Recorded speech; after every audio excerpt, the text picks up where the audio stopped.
Right. Good morning, everyone. Good morning, fellow professionals. Okay, today we'll be talking about human and organizational performance. I know the topic initially was that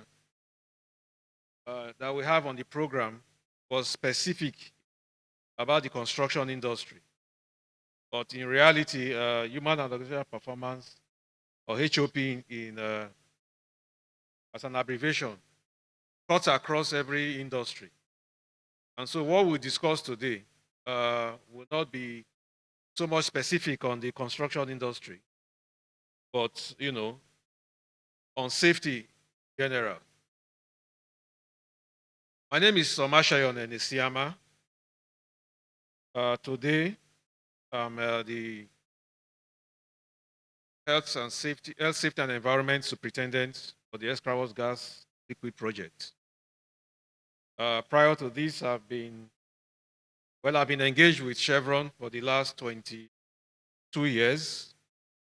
Work in several places, both in Escravos, Deepwater, Agbami, onshore bases, a little bit of stint in the Gulf of Mexico, and then, of course, back home. The concept of human and organizational performance, let me just make some general statements around it in terms of definition. Human and organizational performance, HOP, it should not be seen as a separate procedure or process that will be handled on its own or applied or implemented on its own. It is actually a concept that should be integrated into every aspect of our operations. It's a framework that is focused on understanding the human being. Oh, sorry, I should have done this. This is what we'll be discussing today. But permit me to not to go through this exactly the way it is stated in the agenda, but we did cover everything eventually. So back to the definition of HOP. So it's a framework, that is focused on understanding human behavior and how the work environment, everything about the work environment affects the human behavior. Like I said earlier on, this should not be taken as something separate, but something that will be implemented, integrated into every aspect of safety. Human and organizational performance, or permit me to just be using the acronym HOP. HOP originated from a recognition that human error is inevitable. Now, this became very controversial when HOP was being introduced into the oil and gas industry, and indeed most other industries. But guess what? Industries like the military and co, they already had this, as part of their profession, as part of how they prosecute their business. I remember years ago when we had this notion, we taught it, that all accidents are preventable. And remember a military man that challenged me and said, "You cannot prevent all accidents." We argued severally. He said, "Okay, that's your own. But for us, as soldiers, we know accidents will occur, but we have a way of mitigating it." Fast forward to when HOP became so, came into this industry. Now realize what the guy was saying was actually correct. When HOP started, there were 7 principles that he stood on. Principle number 1 is very, very apt. And an understanding of that principle number 1 is what helps us to understand HOP and implement it for our industry. Those 7 principles were eventually redefined to be 5 principles, and we'll get to those principles shortly. So back to this. The idea of HOP is to ensure that in whatever we do, we build what we call error-tolerant systems. This, because people will make mistakes. Not people can make mistakes. People will make mistakes. It's important that as we develop our safety management systems, we should not believe that it's foolproof, that with safety management system being implemented, procedures being adhered to, nothing will happen. People will make mistakes.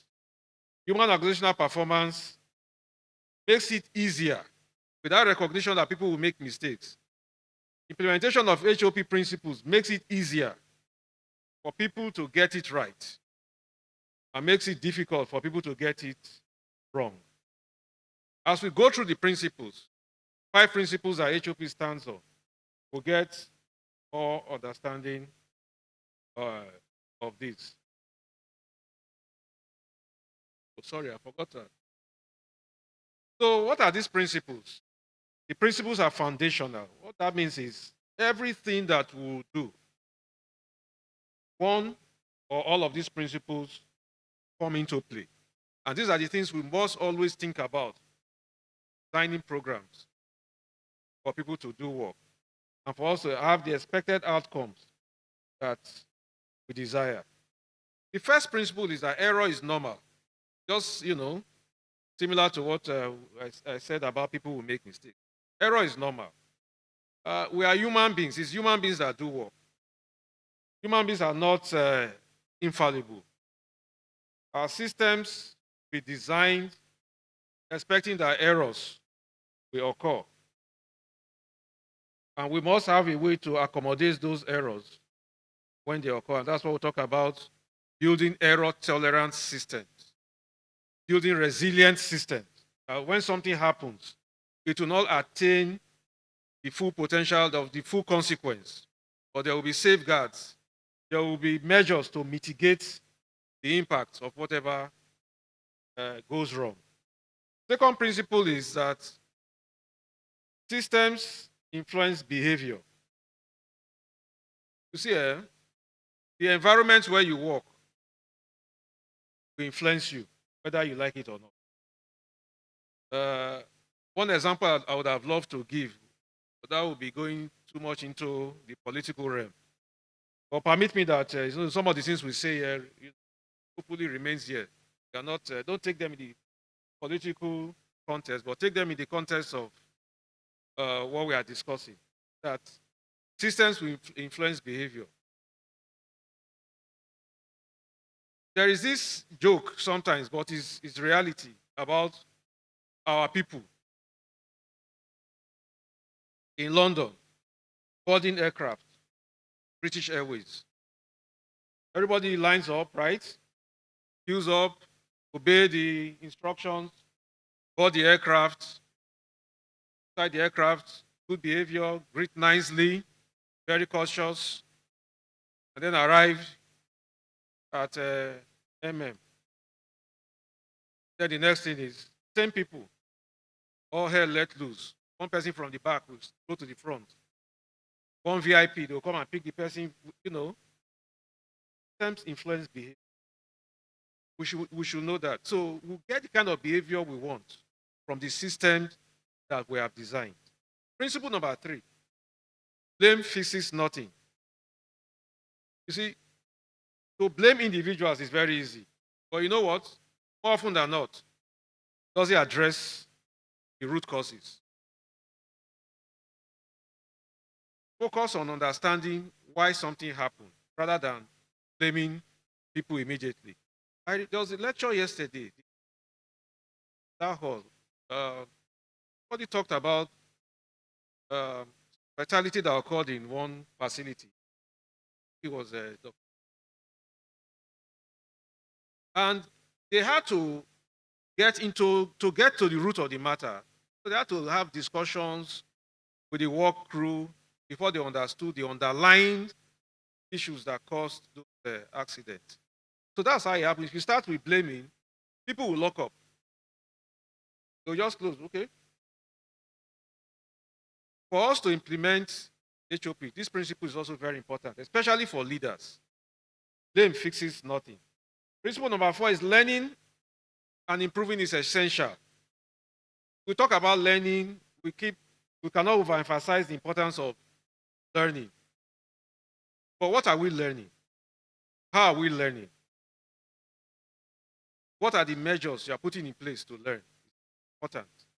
Gather people together, read plenty slides, blow plenty grammar, and ask them, do we understand? Everybody says yes. And off they go, do the wrong thing.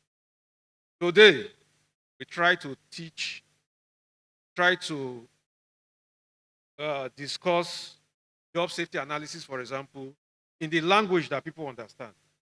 Be it Pidgin English, Ishekiri, Ijo, we do that. So that people will understand and use everyday language, everyday, examples for that. Principle number 5 is response matters.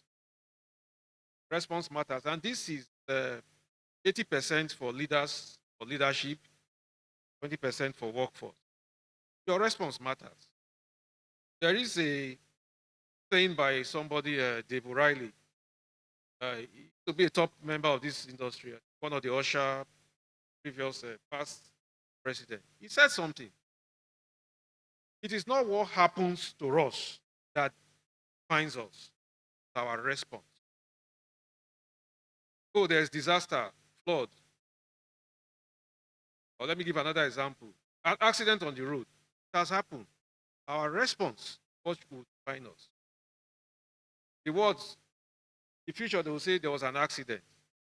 But they will say more about how did we respond to it. Did we go there and the first thing we did was to video it and put on social media? You can put that, just oppose that in our various industries where things happen.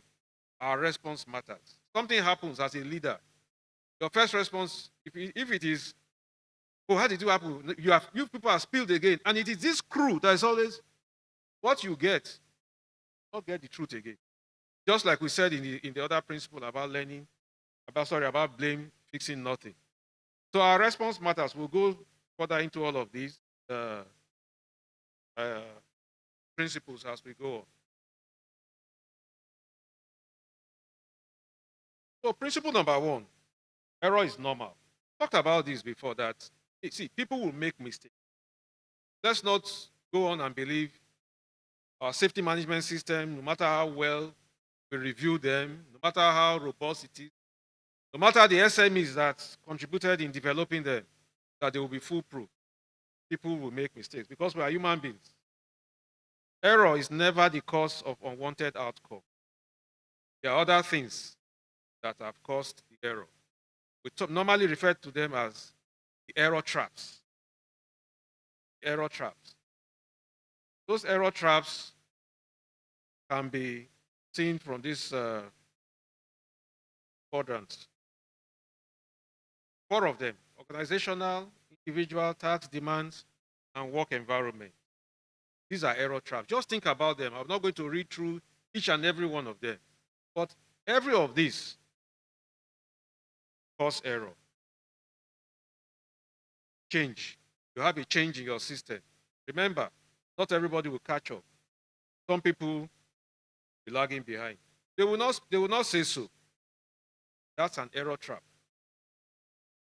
At some point in time when they are expected to deliver, they are not able to deliver because they didn't really fully understand what had changed. Some of these things we have been throughout yesterday. There were discussions around most of things like this. So they are not really new. Time pressure. Every time you say, we need to deliver this before close of business, may have set an error trap. You have to be mindful about that. Go on to the individuals themselves. We talked a lot about stress, mental illness, mental health, fatigue. These are error traps. Today's Nigeria itself presents a lot of error traps for everyone, especially for individuals. We expect people to go on, for people who do field work, rotational work, we expect people to go on time off, primarily to do what? Rest, charge, and come back. You expect that when the person is coming back, he's fully rested. That's the situation in today's Nigeria. People go on time off, they do more work. And so sometimes people have converted the work environment the resting point because of have to hustle. For those who are fortunate to be in the exchange rate quagmire, so you have enough error trap cut out for you that will cause you stress on a daily basis. So these things are there. We can go on and talk about them. But it's important to recognize them for the people you are working with. Remember, HOP is about people, individuals, and how the environment affects them. So an understanding of all of this is important as you design job. As you assign duties also, as you assign tasks. That person you are assigning to, with all the deliverables that you expect, that person will contend with all of these error traps. So you need to know that and build systems in place that when these things hit the person, it doesn't get so bad that will affect business or the deliverable. Let's have some examples about error trap. Let me take the one on the right. You see the picture on the right. What do we see there? The one with two cans.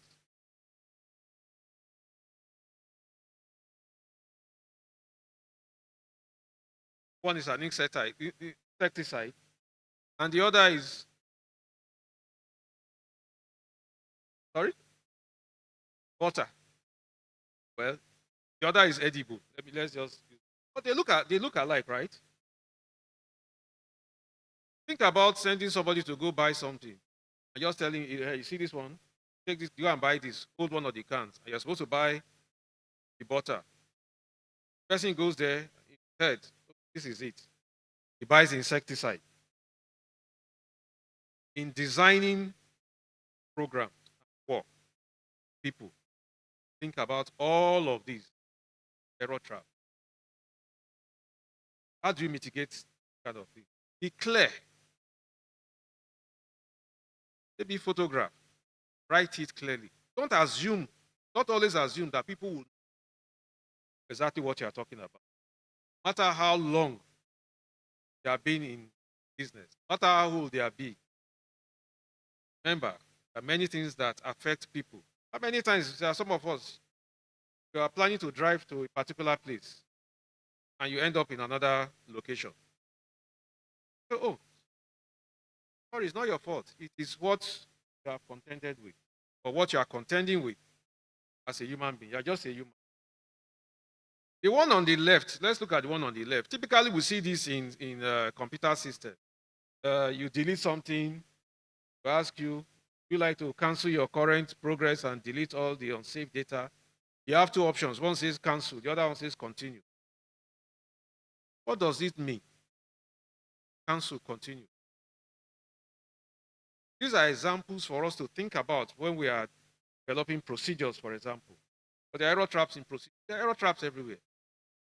So the second box below gives an idea of a good example of how that should have been written or communicated. Would you like to cancel your current progress and delete all the unsafe data? First one says no, keep it. Second one says yes, cancel. It's clearer. So you know what to do, what action to take. I was talking with somebody yesterday, an Air Force officer. And we got to talk about HOP and again, these military people, I don't know whether most of us know this. The military, we learn a lot from the military. When I say we now, those of us in the oil and gas industry, do learn a lot from them. And he said something that, oh, yeah, error traps is biggest challenge that you could have flying an aircraft. I don't know if there's any aircraft pilot here. And he explained something to me. Because of the many things you contend with, you easily make mistakes. You have an aircraft with two engines. One has shut down.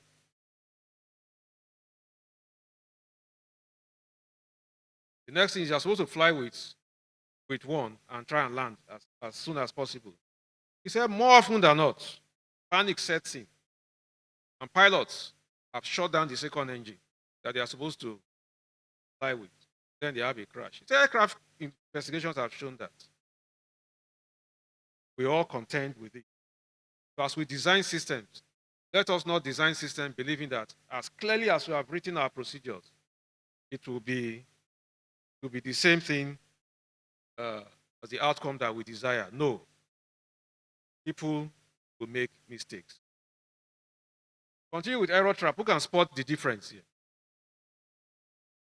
Anybody? I have a prize. Who can spot the difference?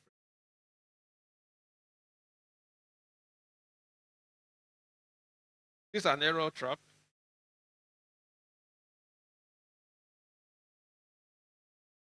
Going, gone.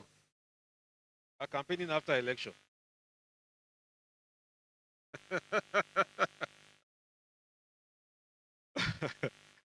All right. You see, we have planned that we'll just go through the presentation without any interruption, but here we are. Right. Error trap. Everywhere. Well, there's a big difference here. The two animals are not the same. One is a cheetah, the other is a leopard. All right. Don't go to the zoo or anywhere and start to look at them to spot the difference. So keep your distance. But these ones are not error traps, so these ones will trap you.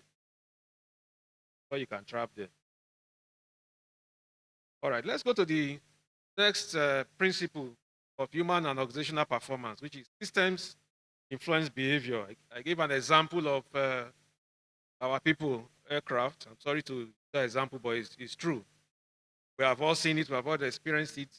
And probably most of us too, we have been guilty of it. We're in one environment where things are organized, we behave well.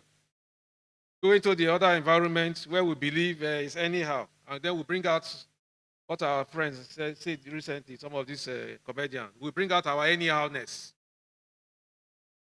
Systems influence behavior. The same thing in the work environment.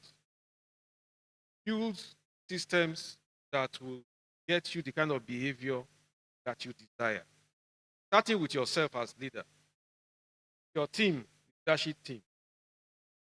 Build those kind of systems. Workers do what they do for a reason that makes sense to them. Your job is to continually educate, show examples. We can manage the system that creates known controls and barriers designed to limit failure from an unwanted outcome. If you want a different behavior, you have to design a different system. So that's very, we can talk more on and on about this, but I guess depending on our own inclination, we understand that we as leaders are the ones people look up to. The environment where we are today, you can see that displayed or, exemplified political, government, other organizations. Build resilient systems. One of the things I'd like for us to talk about as we discuss the principle of system influencing behavior. Build resilient system. Again, we have to tie back everything to that overarching understanding that people will make mistakes. So build systems that will ensure that people, when they make mistakes, depends on the kind of work. Permit me to be using the field work example a lot. When they make mistakes, they will not be fatal. Consequences will not be too grave. Anticipate that they will make mistakes. Anticipate what could happen and put measures in place. There are many examples we can use, but for the purpose of this, let's just take those principles, few explanations. Hopefully, as we go on in some of our sub discussions, we'll discuss some of this in more detail. In building resilient systems, think about the things you can do. Just like we talk about the hierarchy of controls in risk management, it's similar to this in building resilient systems. Don't let systems rely solely on people. Engineering, engineering, designs into uh, your processes and your procedures, so that when mistakes occur, they don't just fall on people and hurt people. There are already systems in place that will ensure that the effect is not, or the impact is not. The whole idea is to increase the resiliency of your organization, improve capacity to avoid human error at every stage. Credit this to and come. There are a lot of work they do. The era of human organizational performance. The next principle will be on blame fixes nothing. Blame fixes nothing. I will can talk about this in different directions, but key message here is people really, like we said in the principle before this, people will do things the way they understand it. So first of all, ask yourself, have you made them to understand how it should have been done? Have you given them the big picture to see what could go wrong? To see the reason why they need to do it in a certain way. Because sometimes people will rebel inside of them. Why must we do it this way? This is a long process. Explain, communicate. Again, a lot of discussions yesterday on communication. It's overarching. Communicate. Let people understand. Don't just blame. Blame prevents improvement. There's this saying that you can choose to blame and punish people, or to learn and improve. You can't do both. If you choose to be blaming and punishing, you'll be stunting growth. Will not be diminishing the quest for improvement. Let us develop system, build culture that will learn and improve. I must caution as we go through human and organizational performance, as we implement this or integrate this into our business, let's be mindful that there's a tendency for people to now use HOP as excuses to do things that they are not supposed to do. There's a tendency to become lazy. You can't blame me now. You know how to learn and improve. Oh no, there are sometimes you have to apply consequences. So let's not make no mistake about that. If you are integrating HOP, or if you have integrated HOP into your business, remember to continually let people understand.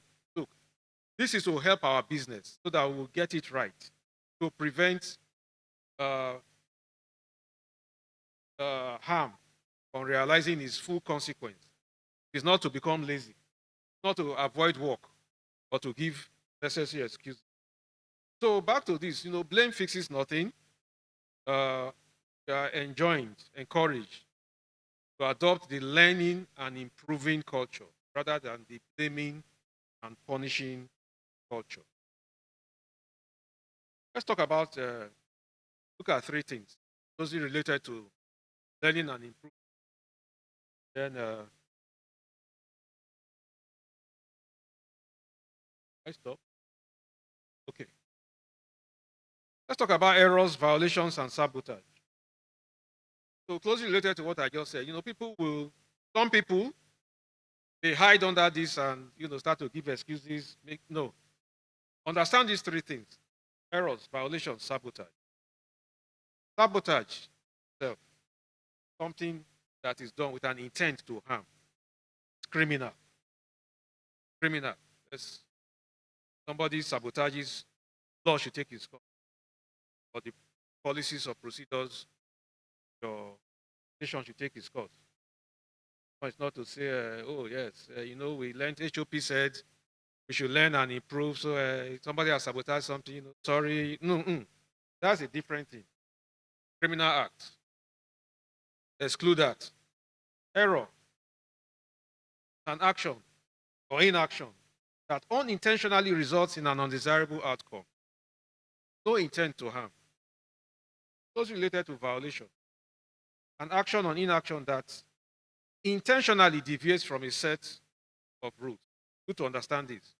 Let me talk about violation a little bit. You know, there's this unwritten principle sometimes that every one of us adopt one way or the other, certain times, that apology is cheaper than approval. Know about that?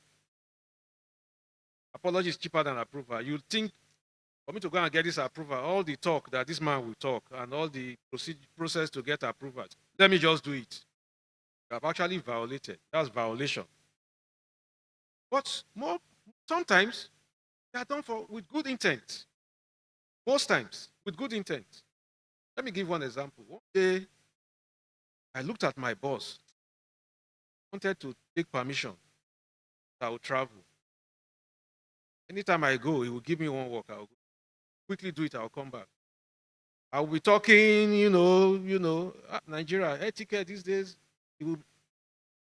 So now, just decided on my own. Applying that principle of apology is cheaper than approval. Please, it's not a written principle. Oh. Some of the things we say here, we are professionals, so delve into sometimes. So I traveled, got on the aircraft, Lagos to Port Harcourt. Who did I see? The aircraft. My boss. So I did like this. Walk past. So I've succeeded the first one. The second one is when we are disembarking. Quickly, so that means he's sitting behind me. I will quickly disembark, and I didn't have a luggage, so good. Midway into the flight, the man came and tapped me. Oh boy, why didn't you tell me you are traveling now?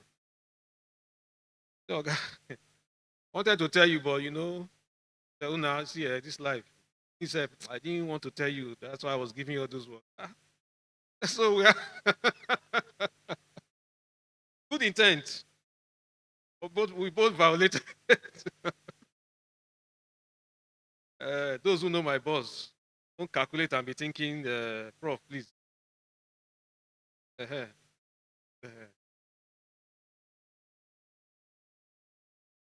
other one is error. So error, violation, more often than not, without intent to harm, good intention. Apply HOP principles when this thing happens. Don't just blame and punish. There's some good intent behind. Use opportunity to coach, and re-emphasize or reinforce good behaviors and stuff like that.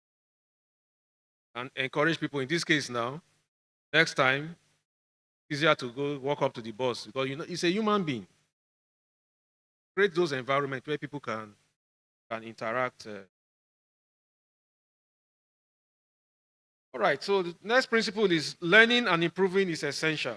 This is one of the principles that I like to talk about a lot because the areas where we learn from, more often than not, we disregard them. Sometimes there's this feeling that learning is classroom, organized setup like this. You learn from everything. Learn from work. Learn from work. You learn from mistakes. As mistakes happen, quickly learn. What is the lesson to learn from that mistakes? Our ability to learn and improve is dependent on our capacity to adapt, adjust, and develop resilient systems. We talked about that one earlier. Talking about learning, let's look at this. Take this example. When you plan work, as I say, it's good to learn from work. When you plan work, there's this feeling that, it will go straight. This green line explains how work is planned. Who has ever planned wedding party? What are we even saying? Even this one.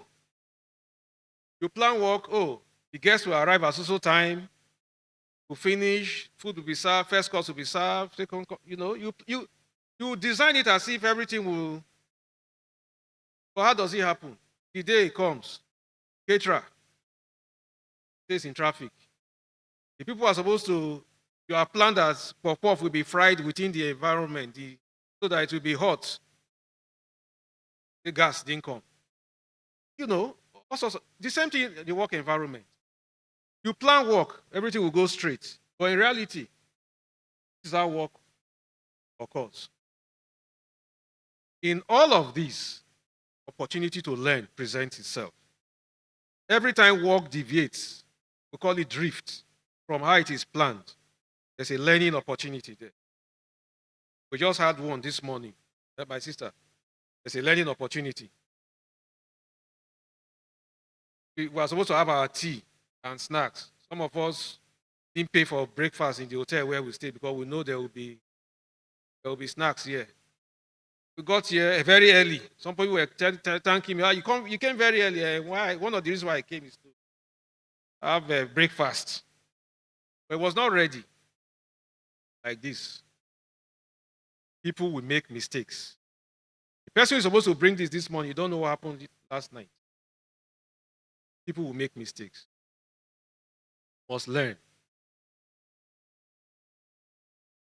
As work goes on like this, remember that our old friend and enemy put together. Our friend in the sense that he makes us learn. But it's our enemy because we must not let it catch up with us. Hazards. Hazards also follow us as we walk. If we don't learn and improve, hazards will catch up with us. And the next thing we have is incident or accident. So it's important to understand that don't just assume things will always go straight. People will what? Make mistakes. Human and organizational performance, HOP, is to help us build systems into all that we do so that it will be difficult for people to get it wrong. Sorry, it will be difficult for people to get it wrong and easy or easier for people to get it right. That is the cardinal working principle of HOP. Like I said, HOP is not something separate.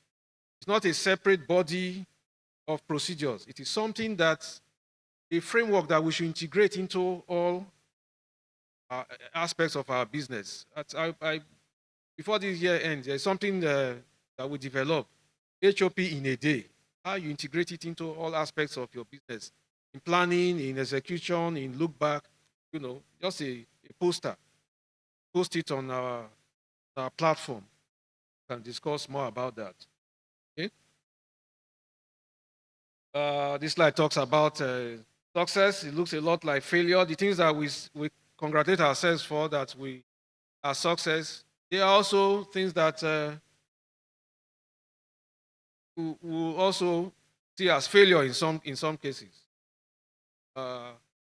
Good example is when I say failure in this context, I refer to error traps, errors caused by error traps, and all of that. Pay somebody big money, he claps, success, made good profit. They pay us success sharing, very good company. That same act too presents stress. As the money lands, the person is still in the field, is thinking about that money. When I get on time, or these are the things I will do. The thing you have done to encourage has now become an error trap. Lack concentration has diminished, planning that money. So success looks a lot like failure. Let's not assume that when we are succeeding, everything is going right. Something could just go wrong. So still on learning, I don't like to spend time on this because all of us here, we know about several procedures, processes that we have in our system, which we can use to learn. And we say the feedback loops for continuous learning and improving pertains to all of these. Launch and learn from there. Through your safety audits, you get things you do audits, not just to find blame. Write up several action items. Learn from them. What are you hearing? Accident investigation. What are you hearing? It's not just to move straight to say we have found the root cause. These are the people. That's a blame and punish philosophy. What did you learn from it? What are the underlying issues that are not being surfaced? I still refer to the discussion yesterday in that hall about the fatality occurred somewhere, I think in Cameroon, and They had to go and find out where some of those underlying causes were. Remember the discussion.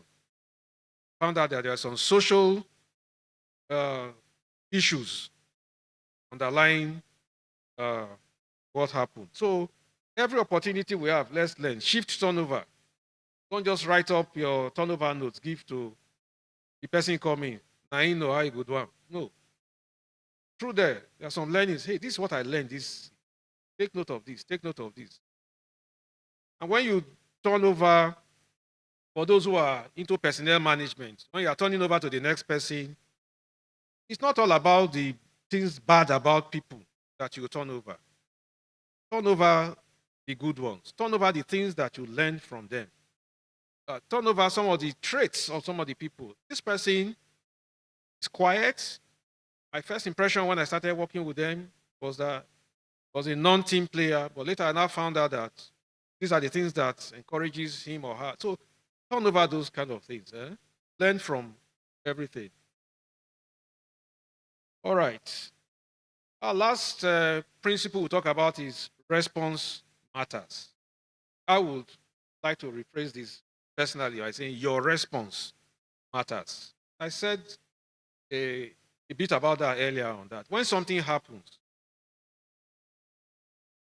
your response determines how well you deal with it.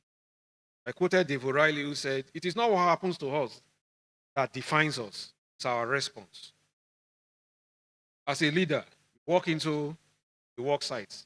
They are just told you reported something, maybe an oil spill. You go there, the first thing you do is, people have done it again. This particular crew, I have a problem with you people. What are you going to get from them? Those people, they will spill again. Their own is, okay, we are down already, so he that is down, this fear no fall. Maybe they will blame us, and we'll do it as we like. Your response matters. As you respond, what are you learning from as a leader? Use the right words. Understand again what we said about sabotage. Differentiate it. Is that a sabotage, yeah? Or just an error or a violation? Try and understand what exactly happened. Why did you, what exactly led to this? Okay? Oh, you thought you could quickly do this. Oh, no, no, no, no. Was it my statement that made you, that put pressure on you? You know, let's get into that mood. The Gen Zs we talked about yesterday, there's a kind of mood they like. Oh. We use our old style. Just lock up. Your response, it does matter. Re-emphasize again. You can either learn and improve or blame and punish. We may not be able to do both. All right. What's our role? Role of leadership in human and organizational performance is clear. Leadership plays the most critical role, critical factor. People will see, watch what their leaders are doing, and do likewise. We say, as a leader, the moment you look away from something wrong, from an at-risk behavior, you look away from a latent condition and an error trap, you have set a new example. You have set a new standard. So as leaders, let's role model this. Let's not assume and believe that we'll just go back and tell people this is now, we're now implementing HOP. So we learn and go through all those principles. It's not like that. It's continuous. So you don't go again as leaders and say, okay, HOP, okay, oh, sorry, you have violated, no, don't worry, that's sabotage. What needs to be punished, to be punished. Build resilient system is another one. Time is up. All right, so just to recap, implementing HOP in your organization, it will not be easy, like I just said. Start with a commitment from yourself in the leadership position. Galvanize your team to gain that commitment. Conduct gap assessment. Where are we in our HOP journey? How well are we integrating it into our businesses? When we say integrating HOP, those 5 principles, how well, even in our communication, even in non-official communication, how well are we integrating HOP? Engage at all levels. When we say engage at all levels, we're not saying engage at different salary grades, depending on your workforce and their characteristics.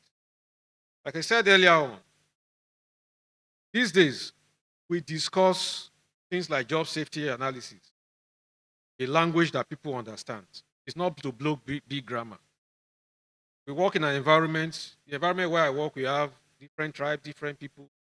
The key communities are, them. So we speak Ishekiri, we speak Ijo, we speak Ilaje to explain. So yeah, so engage, develop actions from the gap assessment, review regularly. Stop there for now. HOP, human organizational performance, the whole idea is to create systems that will make it difficult for people to make mistakes, or make it easy for them to get things done rightly. Thank you.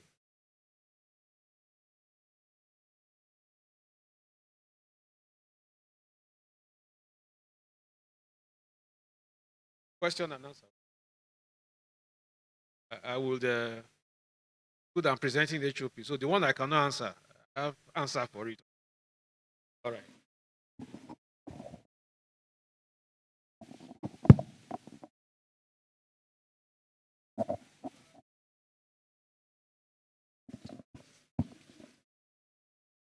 Good morning.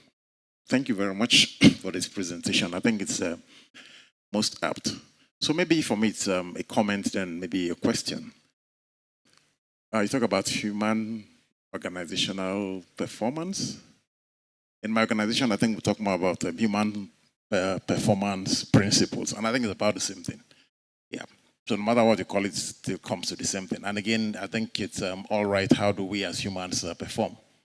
Errors, you say, are inevitable. Human beings are error prone, so we will make mistakes. And I like what you talk about failing safe. And I think that's a concept that perhaps we've not imbibed as much as we should. How do we make sure that in our systems and organizations, when things go wrong, which they will, it fails to safety? So I think those are all fine. But when you talk about, and I think one other thing you talk about is what we term as a learner mindset. How do you learn from every incident? How do you get to improve your system? But again, in that learner mindset, and I hear you talk about no blame culture, which is excellent. In our organization, we've had quite a bit of up and down. We had situations where things were going wrong, so we introduced a learner mindset and a no blame culture, and incidents were reported, incidents were investigated, and everybody got a pat in the back. But things didn't stop going wrong because people now became, it's okay to fail and to feel safe. Yeah. So complacency set in, because people just knew not what was going to happen. So we had to go and do a 360 and ask ourselves, now, if something's gone wrong, there's a violation, sometimes willful violation. Of course, there are situations where people do things because they are doing optimization, trying to make the business get there faster. But where do you draw the line between complacency from a learner mindset and human principles, and where things are going wrong and they need to implement consequence management? Because sometimes it just gets to that stage where we have to hold people accountable for what they do. How do you draw? And again, I do understand as safety professionals, it's not about killing the man. It's really about how do we improve the process. But where do you draw that soft line to say you've reached where the learner mindset is not getting where you want to get to? You actually have to hold people accountable to make sure that things are done and done safely. Thanks. Thank you. Not an easy question to answer.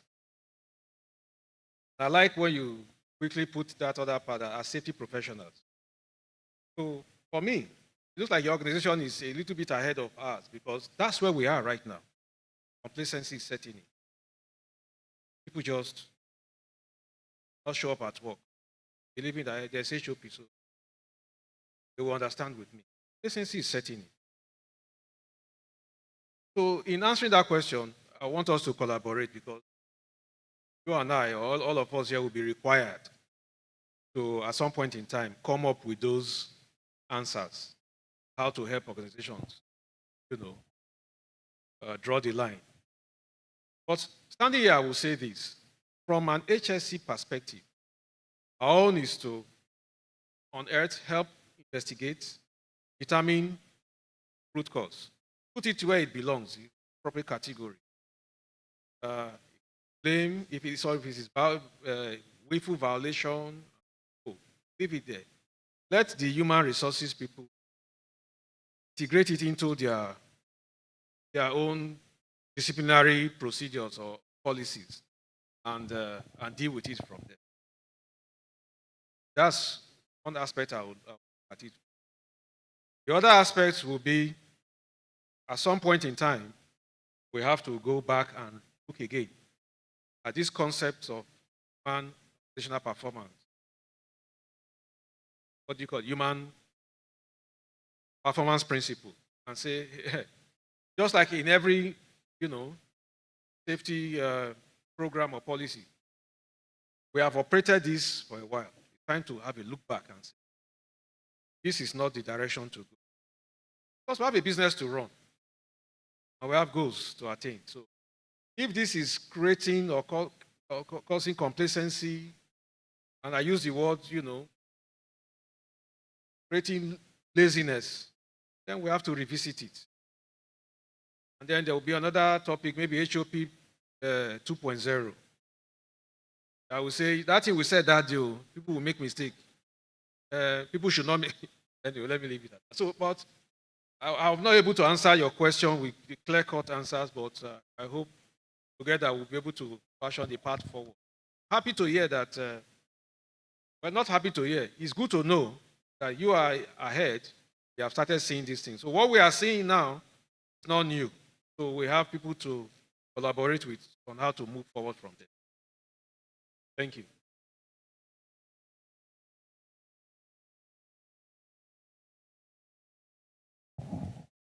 Okay, thank you very much, Nisiema, for that presentation. I want to look at it from the, which is the human perspective. Human is the key aspect of this delivery.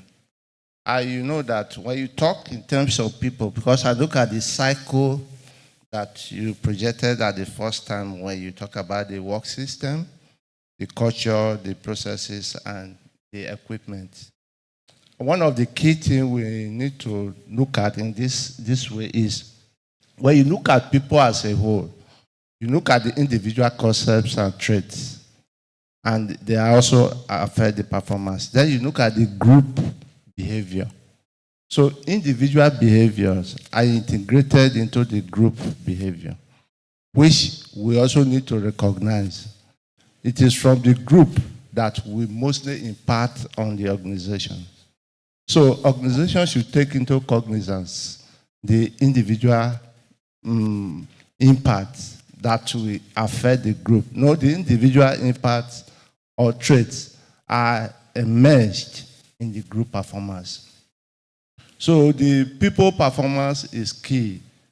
So that how do you integrate this? Because in case where you have a lot of errors, majorly from the individual, it is difficult for you to integrate these errors into the group people performance. So we need to enhance that. But one thing I think that is not mentioned is the policy system that also affects the performance in the organization. So if the policies are rigid or they are well maintained, then people tend to behave positively. But the policies, there are errors, they are not implemented. People also teach their own behavior towards. Let me take an example from the Diagbo Buhari regime. The why discipline came in because it was effectively what? Deployed. And everybody tend to behave as specified by the policy. So the policy also affects group performance in the organization. Thank you very much.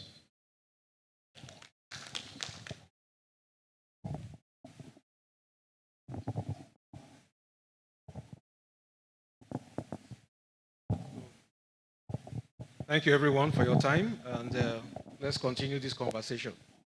Thank you. I'm sure you can do better.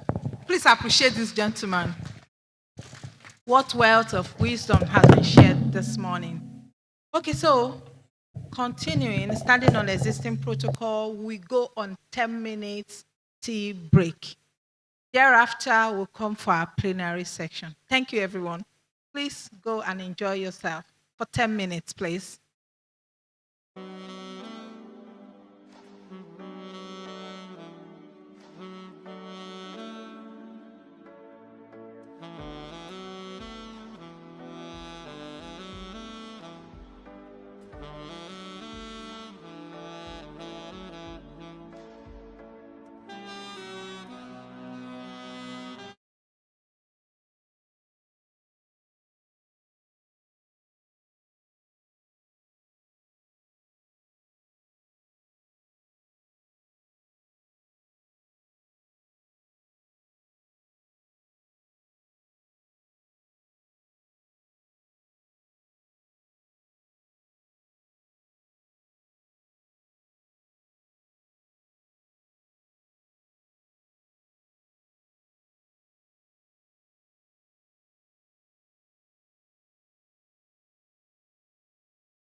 By now, we should have rounded up with our tea break.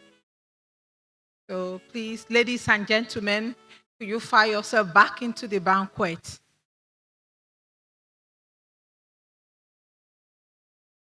Tea break is over. Let's file back into the banquet for our plenary section. Thank you.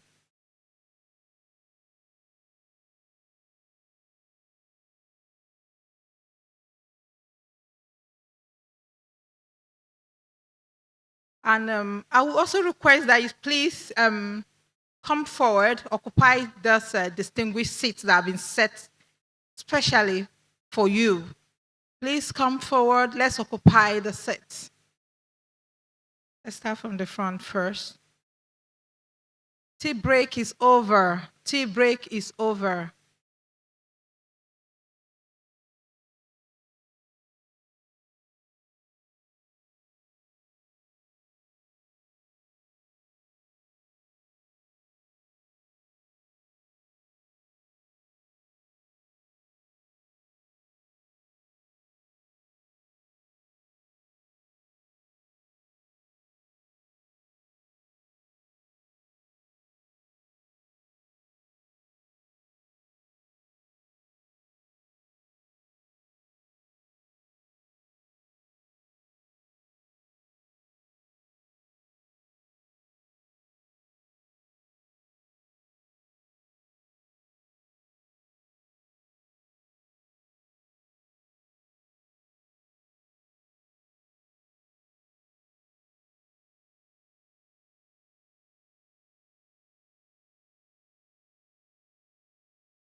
Good morning once again, ladies and gentlemen.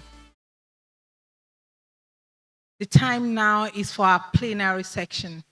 And you will agree with me that it's an all-important section in this PDC. And the one person to moderate this plenary section remains the one and only, the Queen of HSC, the lady herself, distinguished, honorable in all accord. I am calling on no other person than, I like to call her Madam Mai, because she's my Madam Monique Nwosu. Madam Monique, please, ma'am, can you please step forward, even as I just read a little brief of your long profile.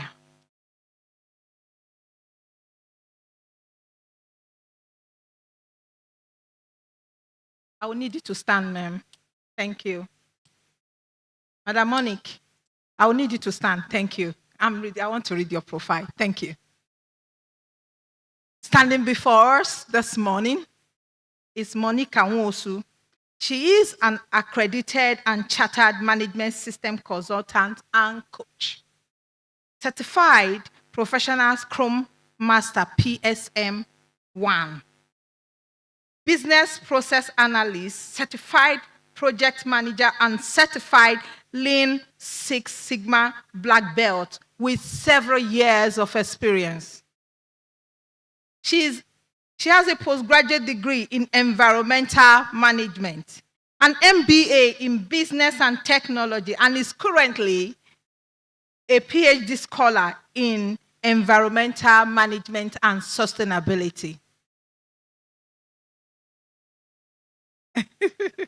Thank you, Prof, for that vote of confidence. She is a QSC ISO certified management system and lead author and certified trainer across various ISO standards, including quality, safety, occupational health and safety, environment, business continuity, sustainability, and risk management system.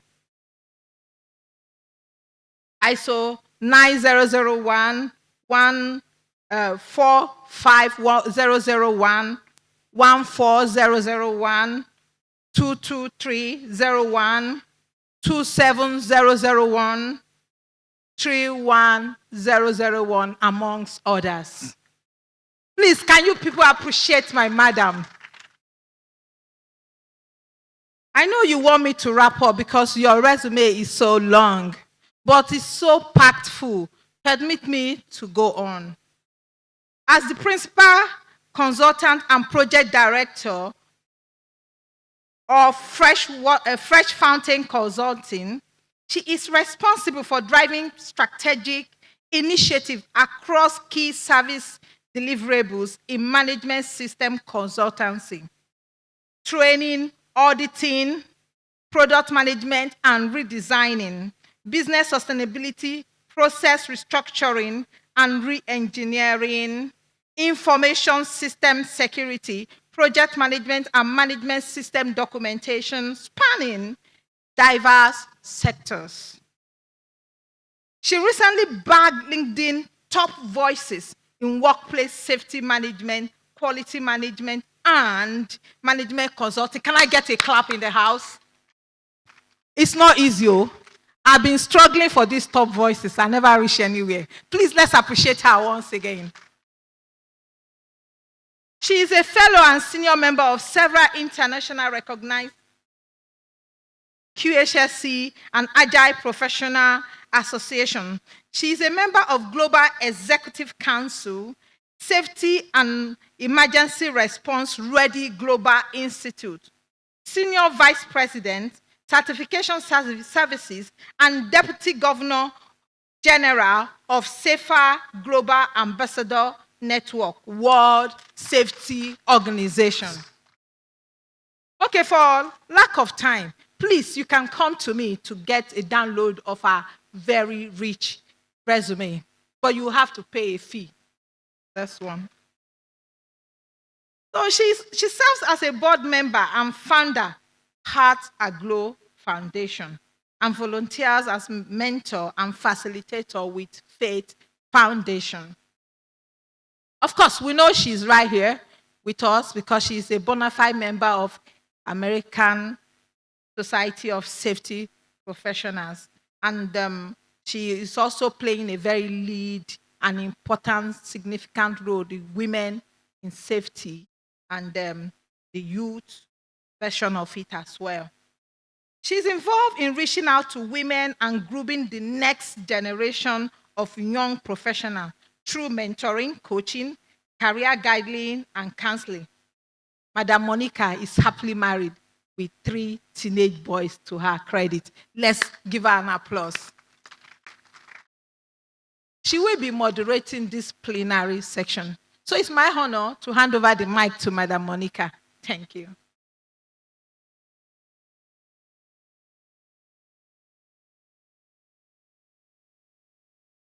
Thank you, Cynthia. I was actually giving a sign to stop. Thank you. Good morning, distinguished ladies and gentlemen, my highly esteemed professional colleague, our respected invited guest. Finally, the time we are waiting for is here. So I'm going to be inviting some of my, all of my panelists. They are power-packed people. And I think that even my profile does not even do justice to the caliber of people that will be coming to the podium shortly. The theme of our conversation actually is coined, or from the topic of our conversation is actually coined from the theme of the conference, living safety. Like somebody said, when they saw the theme, living safety, they were thinking that it should be living safely. But trust me, it was not an error. It's actually living safety, because we want to, personalize safety. We want to internalize safety. We want to own safety. We want to make safety become a culture. And the only way we can make it become a culture is when we actually truly live safety. So the topic of our conversation is living safety, a key to building a sustainable and reliable future. So permit me to just quickly call to the podium my highly respected and distinguished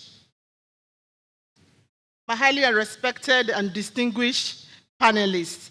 Imagine for me to have taken I think I took over 1 hour yesterday trying to edit their profiles, trying to make it a short bio. I said, send me a short bio, and one of the panelists sent 5 pages as a short bio. So you can imagine the work that they had given me. So in no particular order, I would like to call the panelists. Just please give me a few minutes to quickly, respectfully read their profiles. It is important that we know the caliber of people that we are having this conversation with, okay?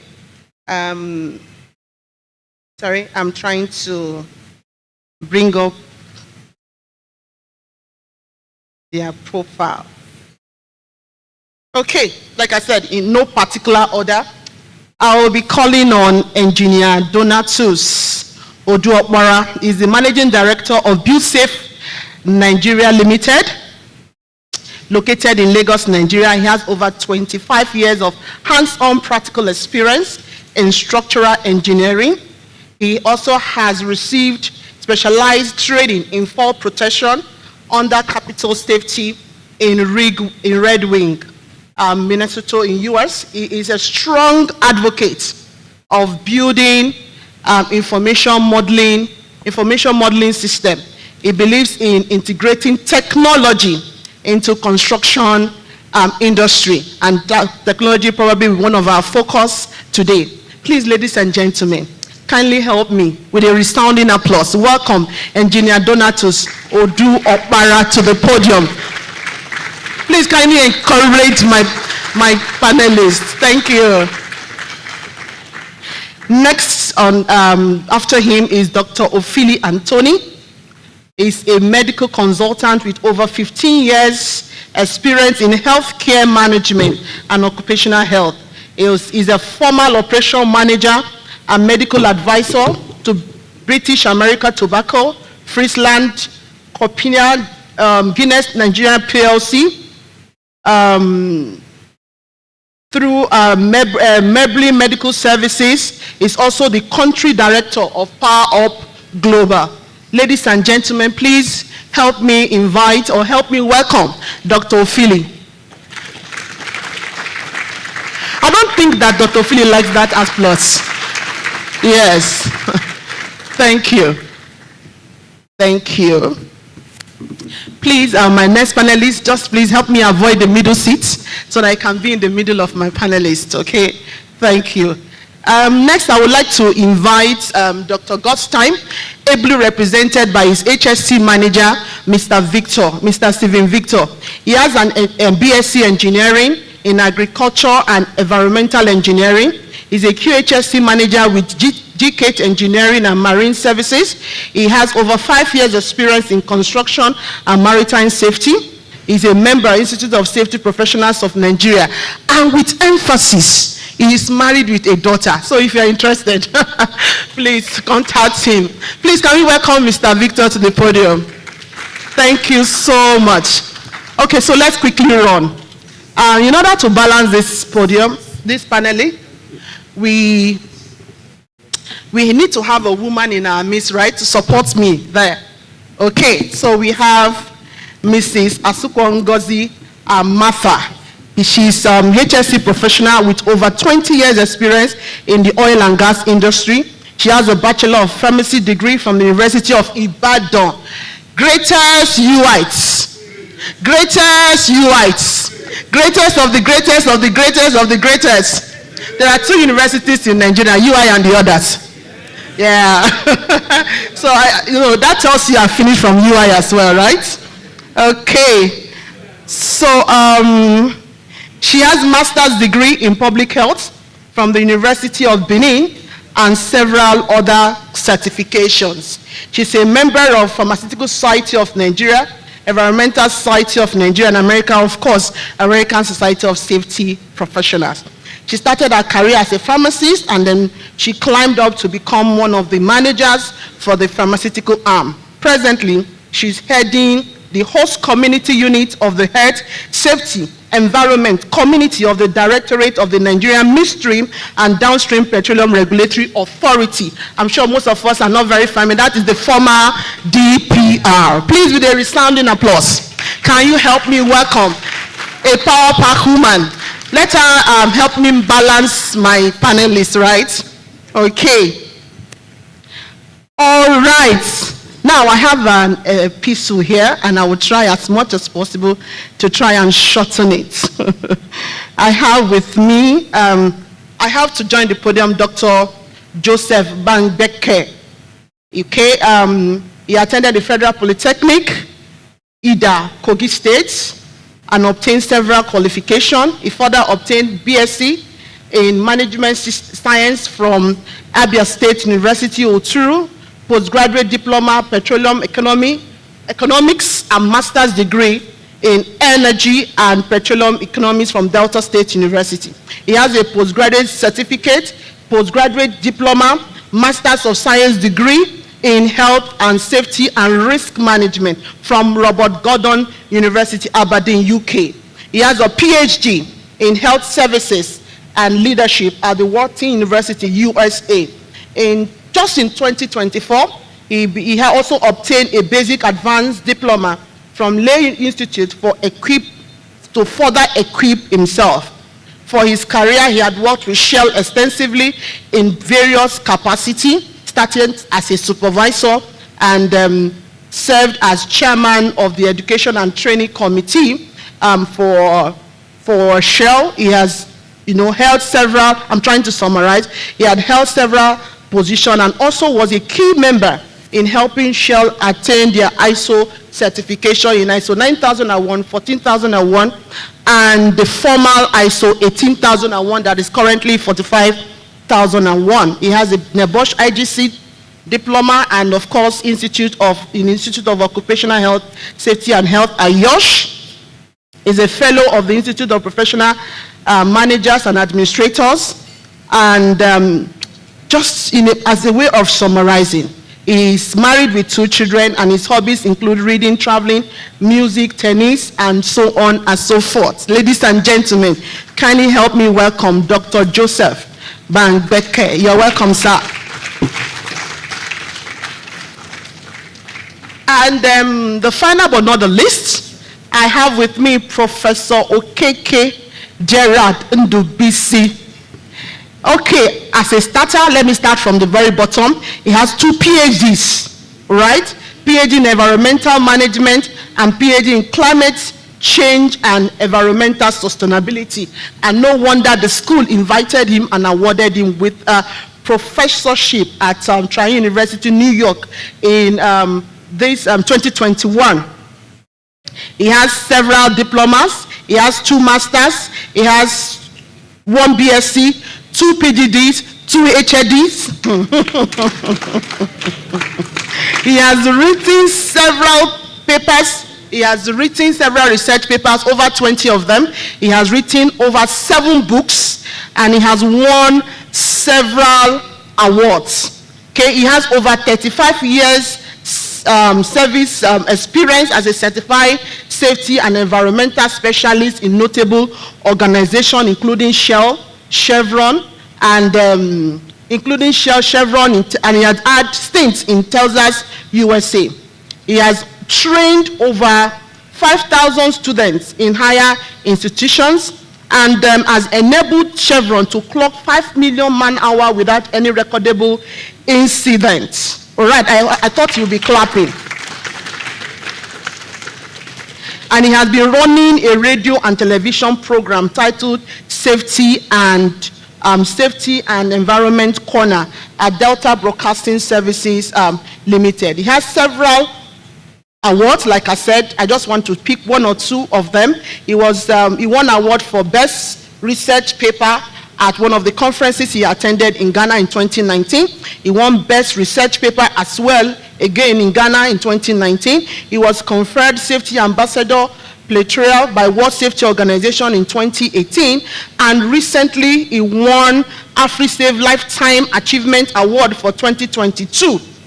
Okay, Professor Gerard, of course, is married with twins and 2 other lovely children. Ladies and gentlemen, please help me welcome to the podium Professor Gerard Ndubisi Okeke.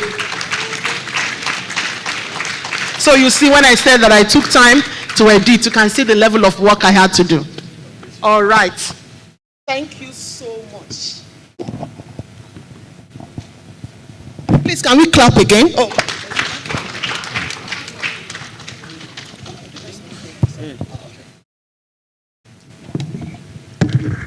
Okay, yes, so now we go.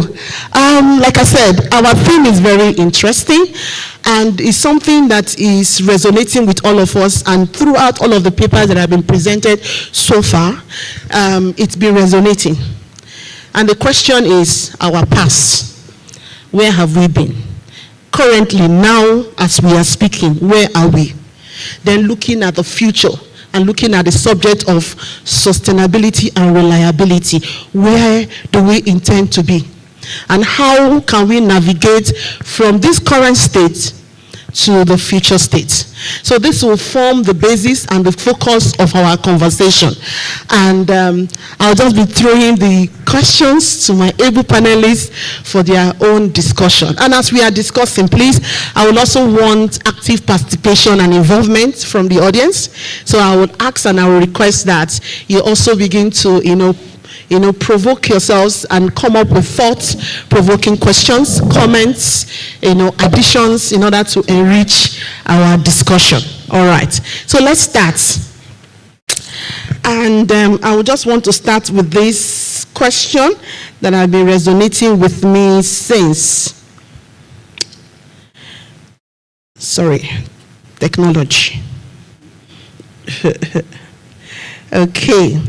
Now, looking at where we are currently, really, as a nation, as an organization, as individuals, as, as a society, one of the questions I want to ask is, what are the most critical changes that we need to make to effectively face or advance health and safety? You know, in the face of current realities, I think that people are not even particularly thinking about their health and safety right now, looking at the current economic realities. What are the critical changes that we need to make, or what are the steps that we need to take in order for us to really, looking at where we're coming from, in order for us to advance health and safety? I just hit it on right because of time. Where are we, and what are the changes that we need to make in order for us to advance the field of occupational health and safety in Nigeria and by extension, Africa? Where are we?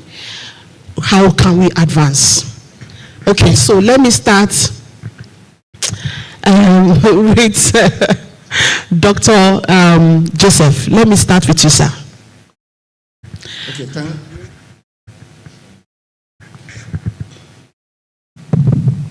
thank you, Monica, and thank you everyone that is seated here for permitting me to be part of this discussion this morning. I want to appreciate the ASSB for being part of this. Now, let me start from this way. This slogan. They said, if safety is expensive, try what? Try accident. So that is the starting point.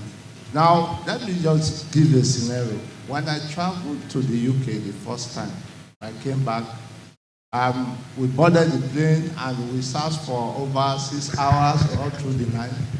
Immediately the pilot, well seated, well arranged, obedient to the directive by the plane, the pilot, and everybody. Immediately we had 2 minutes to land at the airport, Murtala Mohammed Airport. The pilot just announced, we are approaching Murtala Mohammed Airport. Seat belt, sit, and make sure you have your seatbelt on. Immediately the passengers heard that. Half of the passengers stood up and were looking for their bags while the plane was still flying. So that is a mindset for an average Nigerian, not obeying the rules and the procedures. That apart, I said I use that as a test run. I traveled to the Emirates. As I was coming back from the Emirates, from Doha and Dubai, the same thing repeated itself.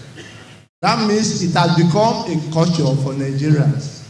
As soon as something is to happen, they are about getting to their destination. There is a tendency for everyone, the majority of people, to disobey the rules and the procedure. Then, apart from that, when we were leaving the airport in Aberdeen, from the airport to the town, the cab that took me, I, myself and my family, what we saw, you see the driving habits. The distance from my vehicle to the next vehicle is the same equal distance from the other vehicle to the other. So you see the gap of 1,000 or 2, for those of you who have done driving tests. The same gap the vehicle I was in, the same gap from that vehicle to the next, the same thing from the one at the back. But what happened to Nigerian driving habit? Bumper to what? Bumper. So that is a habit that already embedded in the Nigerian system. So the Nigerian system, we talk of safety. Some people will say it's for, even in the workplace, they say safety is for the health and safety practitioners. Leave safety for us who are not practicing safety. So we need to, living safety is key. One, for preventing accident of all different dimensions. Let me bring a funny one. For us to even eat, for you to eat in the buffet settings, you need to apply safety. Why? Somebody was in a queue to eat.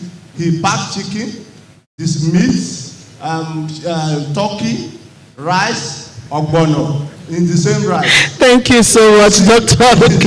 Joseph. Thank you. You need to invite. Let's hear from the lady in our midst, Mrs. Asukwa. So we have seen some of the challenges that we are facing? What are the critical changes that we need to make in order to advance the field of health and safety in Nigeria and by extension, Africa? Good morning, ladies and gentlemen. Distinguished, good to be here in this podium with this gentleman and lady. Safety, living safety.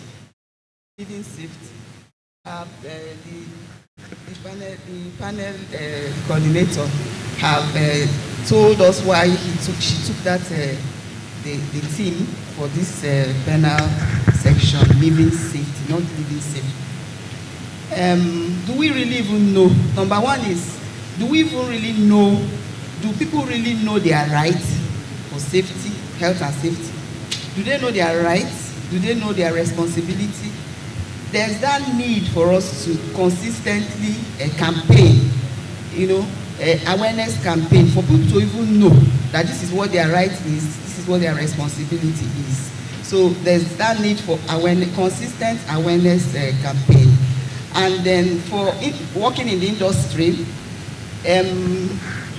just investing in infrastructure, basic infrastructure. For instance, we are all aware of how ergonomics has come to play and how the part is playing in our workplaces now in terms of health and safety.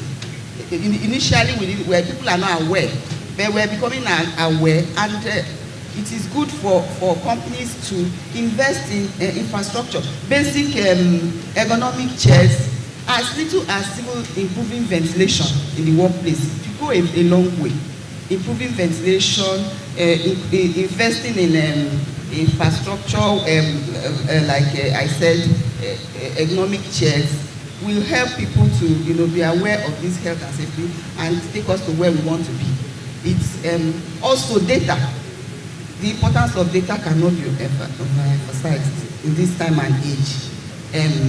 We need data of occupational accidents. I don't know if you have them. Data of occupational hazards, incidences that happen. If we keep proper data, we can analyze this data. We'll be able to identify areas of improvement. We'll be able to know, where else, what new can we do to improve health and safety in the workplace. Also, I know that government and health and safety rules says there's a minimum number of staff you have that you need to have, provide access to health for your workers. That's basics, at least, so that if there's any accident or emergency, it can be quickly attended to. And then thank you so much, Mrs. Asukwa. Thank you. To my right, to my left, let me hear from Mr. Donatus. How can we advance health and safety in Nigeria? Thank you, moderator, and thank you, this organization, for giving me this opportunity. I will tell you, I'm drawing a lot of strength from double professor who is beside me. So I want to approach it from two angles. I want to look at enforcement and safety audit. While some individuals and organizations make efforts to improve their systems and have very strong HSC policy and implement it, some are not interested. Now, those that are not interested are the people that will spoiling the record of those that are making effort. And that is why we have laws and policies, regulations. So, I don't know what National Council of Health and Safety of Nigeria is doing. I don't know if they are represented. I may be wrong within my own industry, but I don't really feel their presence. I think they should do more in enforcing and making sure that people comply. So by the time we get their effort and add it to the effort of those that are making progress, we will see a lot of improvement. Quickly again, for safety audit, most of the time you go to a site and they are conducting safety audit, they will shut down some activities so that they are not exposed. I think the approach should be different. Some organizations do it well, no doubt, but but some who want to look good in terms of record should learn to allow all operations to go on full blown so that you understand where you have exposures. Thank you. Thank you so much, sir. Please, a round of applause to my panelists. Okay, so one of the ways we can advance health and safety, like they all said, is awareness, compliance. He said safety audit, and Madam particularly said things related to data collection, monitoring the data. What you can't measure, you can't improve.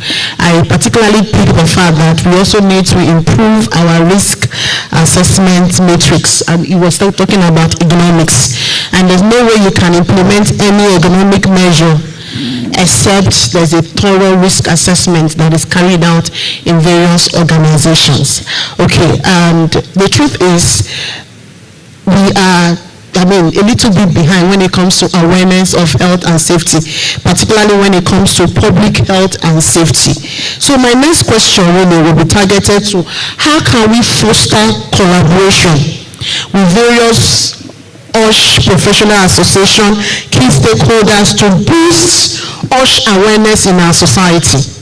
How? What can we do? I'm sure most of us have seen trending videos, right? When you see PMS tankers, once they spill, the way people will gather to scoop the oil, regardless of the impact it can have on them. They're not even thinking about the consequences, they're not thinking about their lives.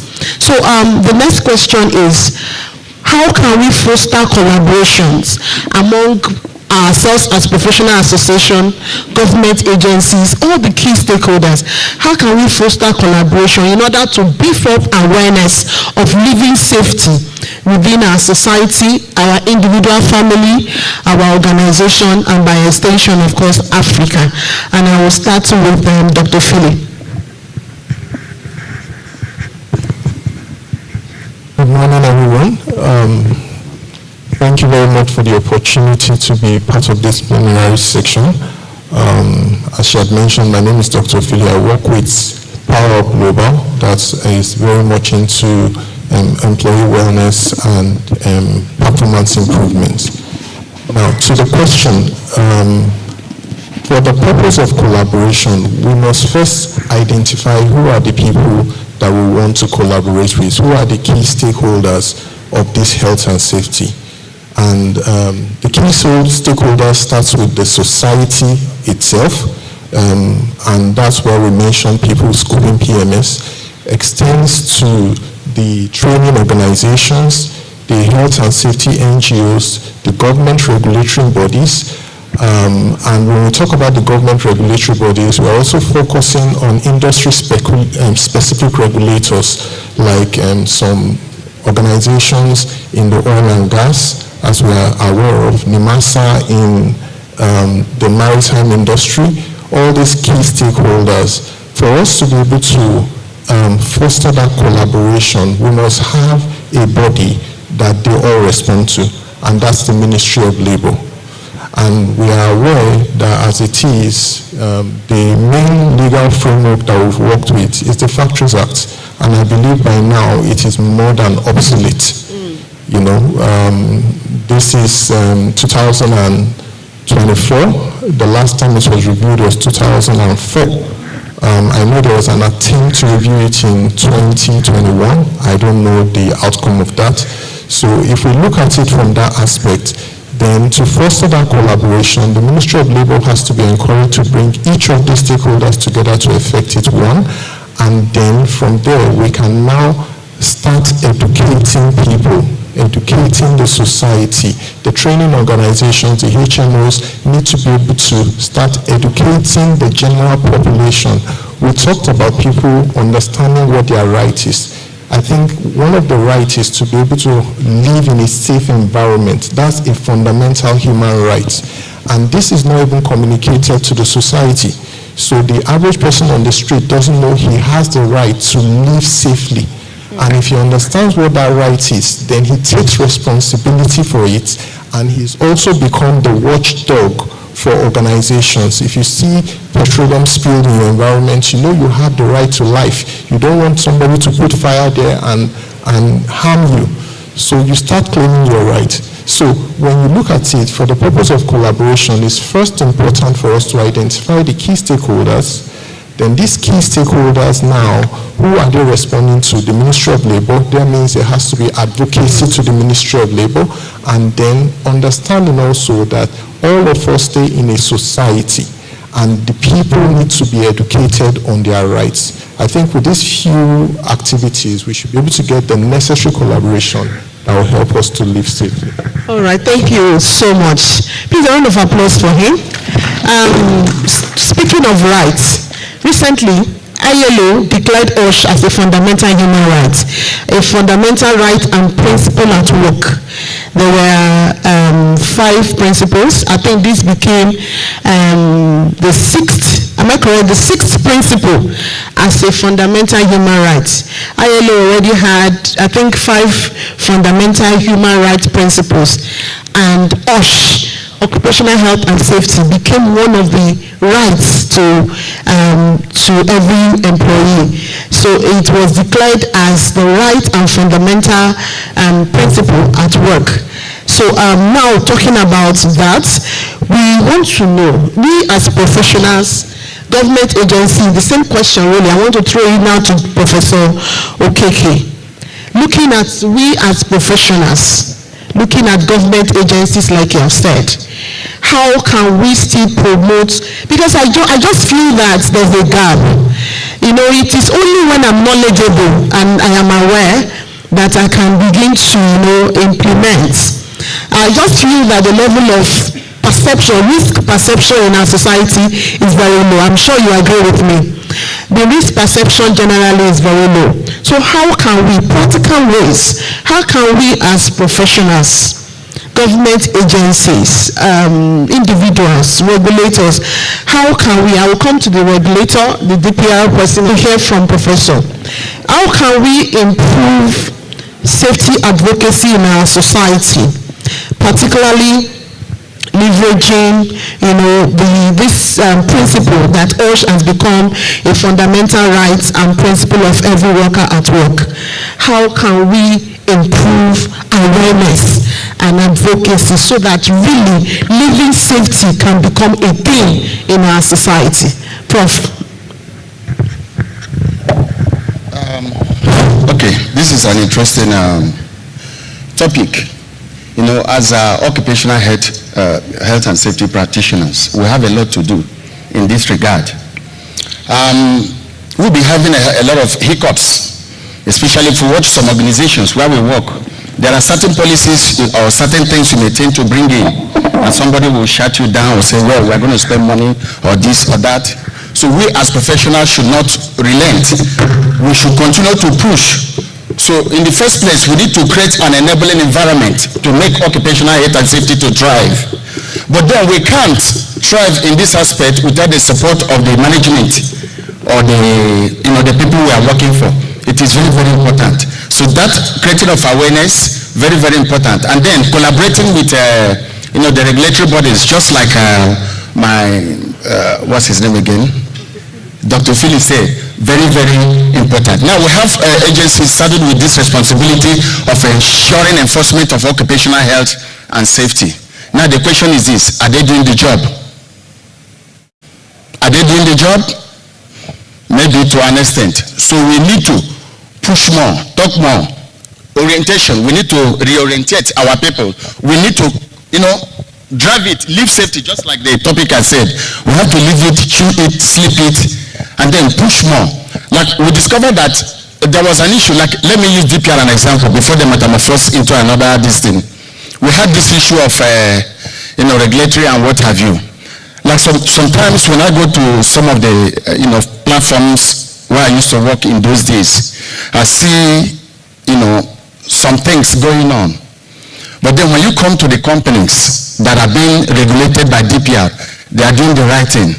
So we need to make sure we create more orientation, speak to the people that matters, and then to avoid a situation whereby instead of OHS practitioners, instead of us taking the front seat, we'll be at the back seat. Remember 2014, we had to spend a lot of money to get Eastern Act establishment in 2014. I know Chief Steve is here. You know the process it took us at the National Assembly to get that.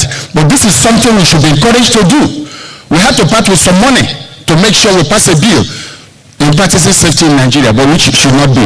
And at times, you see a situation whereby even companies, some corporate organizations, they will tell you, you must have Nibosh, you must have Oyosh, you must have this. They forget our EXPO. But of recent, I'm happy that we can now see EXPO as part of it. So we are in this business. We should ensure we continue. Let's not give up. I will pause for now because I have a lot to say. No, you keep it. Thank you so much. Let me hear from the regulator regarding advocacy, especially when it comes to government agencies. What can we do to improve? We have all agreed that the level of awareness is low. The risk perception in our society is very low, especially in this current economic reality. People they're not even thinking about safety. People are thinking more of survival, right? What can government agencies do in collaboration, of course, with the organization and other private sectors to beef up advocacy and awareness of occupational health and safety in our society? Or you can focus on your own industry, right? So in NMDPRA, as a regulatory body for midstream and downstream operators, we have a platform where let me talk in reference to like tankers falling and all that. The fundamental issue is poverty, it is ignorance, and then infrastructure, road. So on our part, what we have done is there's this thing we call minimum industry safety training for downstream operators. It is one of the requirements that you must have for you to renew your license to practice for each year.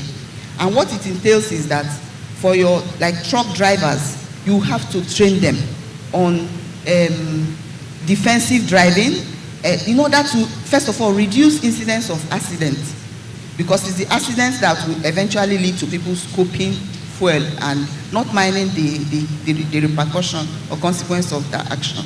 So the problem now is compliance. The companies will rather not train and buy certificate from the trainers that we have approved to carry out this training. They will rather buy their certificates and not train. So what do you do at this state?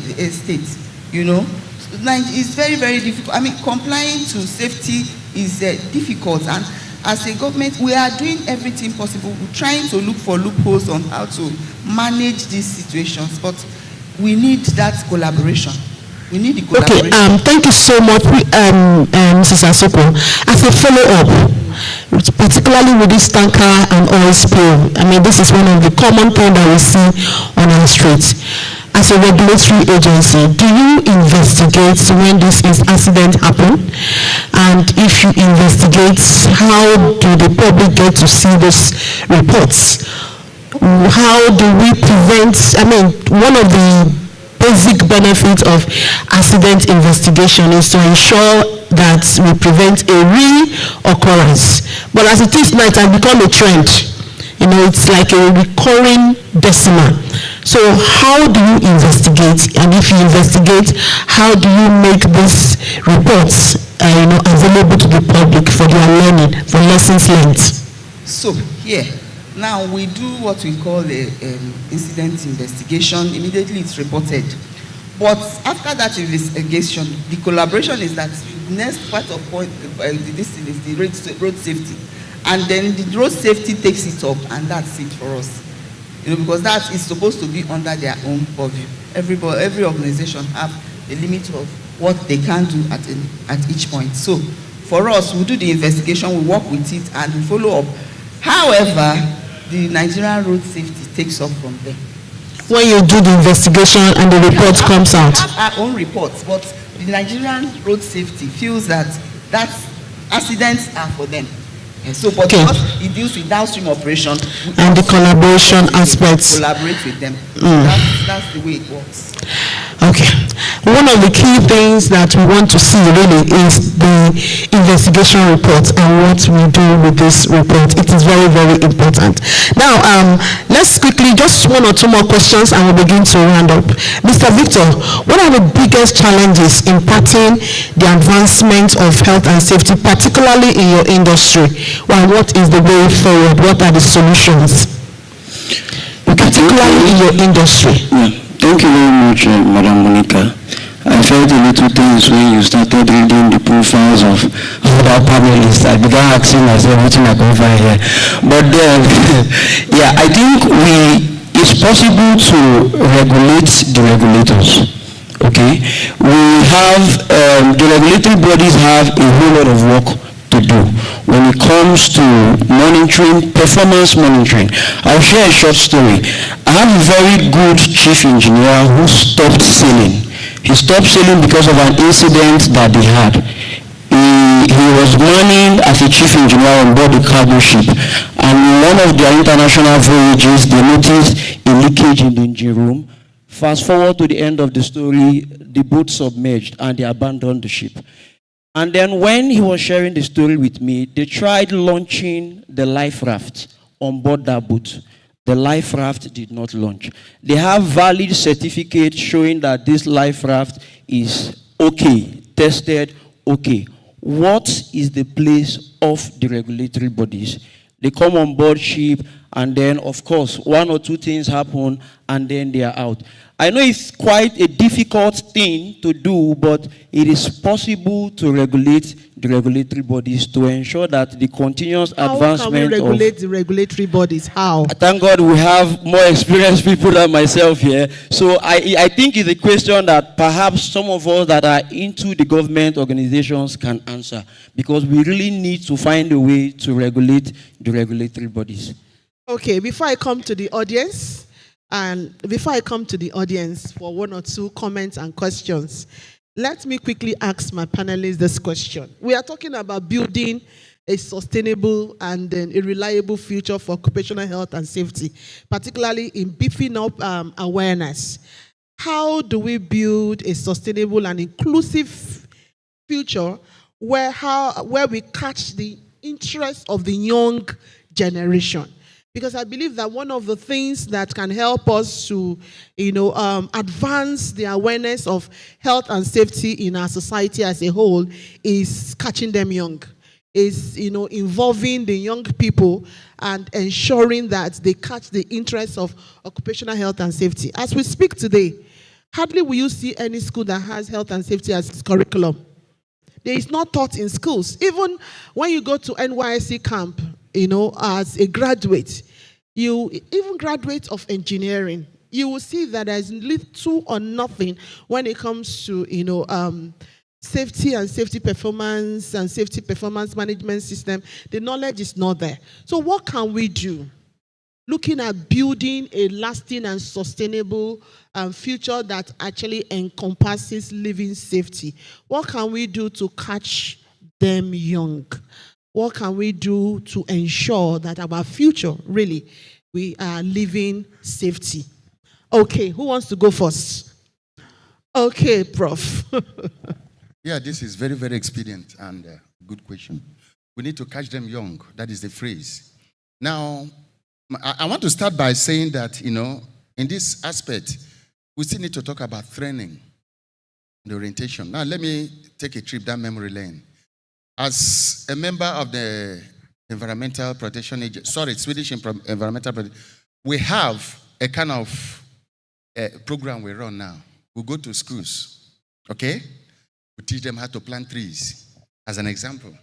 Now, when the trees are planted, the teacher or whoever, the games master, you get a piece of paper, write the pupil's name, seal it, to sequel to climatic vagaries, so that rain or sun will not. Then you tie it against the stem of the tree. So that child, you have inculcated something. That child will grow with that, in his or her mind, that there is a tree named after me. And we advise them, once every 2 or 3 days, give water on a cup or what, the baby will go and put, You see, you are trying to catch them. And I can tell you, is generating a lot of interest. This is one of the ways to catch them young. And then to include safety education in our curriculum. It is very, very important. Like in my house, my boy, 7 years old, at times we do family drill. I'll get fire and light and, and teach them. Fire, all those things. You know what happened? For the first 1 month, I keep on buying fire extinguisher almost every 2 or 3 days. When I'm not around, my son will go and set mug fire. I will shout, fire, just to mimic daddy. He will waste the extinguisher. The mother was shouting. I said, leave him. Even though we are wasting money, we are going somewhere. But at this moment now, he has stopped. He is in the firefighting club of his school right now as I'm talking to you. And he can give you lecture about fire safety. So this is how to catch them young. Thank you. Thank you. Yeah, Mr. Joseph, Dr. Joseph, sorry. Can we hear from you, sir? Thank you, Prof. I think another way we can strengthen safety in our day-to-day life, that, like what Prof said, training is very important. One of the ways we have developed, like when we have World Safety Day sample, or we have an aspect of health safety and environment, maybe World Environment Day, World Health Day, World Safety Day. The ASP is supposed to take it and mark the day, and then map out ways where we can reach our communities, marketplaces, and dwell on the theme of that very year. Because some of these themes are specific contemporary topics or areas that are challenges to us. So ASP should map out areas or on yearly basis when we are marking the World Health Day, World Safety Day, World Environment Day, we should try and mark this day in our different states. Thank you so much, sir. Thank you so much. Before I come back to my panelists, how many of us have fire extinguishers at home? Truth be told, liars will go to hellfire. Okay, at least sizable number. Okay, I had a true life incident, and permit me to quickly share in 1 minute. A true life, this is not Nollywood, true life incident. So we just moved to our house, we had a neighbor, and I just called our neighbors, and we got fire extinguishers. We trained everybody. I trained my 10-year-old. Then, this was like 6 years ago. Yeah, 11 years old then. And after training everyone at home, including all the house helps, we trained them. 2 weeks after, there was a major fire incident at my neighbor's house. And of course, you know how the ceiling is, the POP stuff. And that is a very good flammable material. And the fire started, was going to the roof, the curtains were on fire, and the house help remembered the pool. They just remembered the acronym, and he was able to, the past acronym, was able to, use it. Initially, it was difficult. She was aiming, and it was at the roof. She said she climbed the table, she climbed the chair, she aimed, and finally the fire went off. She was the only one at home. The entire house, nobody was at home. I actually brought her on NTA TV because there was a TV show we're running then. It is called Stop the Accident. I don't know how many of you knew the show, Stop the Accident. It was a TV program that some of us, Engineer Jamu Badmos, and 1 or 2 of us, the producer, had gone to be with the Lord, God rest his soul. It was a fantastic awareness program. I brought her on the national TV so that she can, recount her experience. And you can imagine the number of people that called in to tell us that in fact, people were asking me, I want to buy a fire extinguisher now. Where can I buy it? And not just only buying the fire extinguishers, we also need to know how to use them. You are at work more like in 24 hours, we are more at work than at home, right?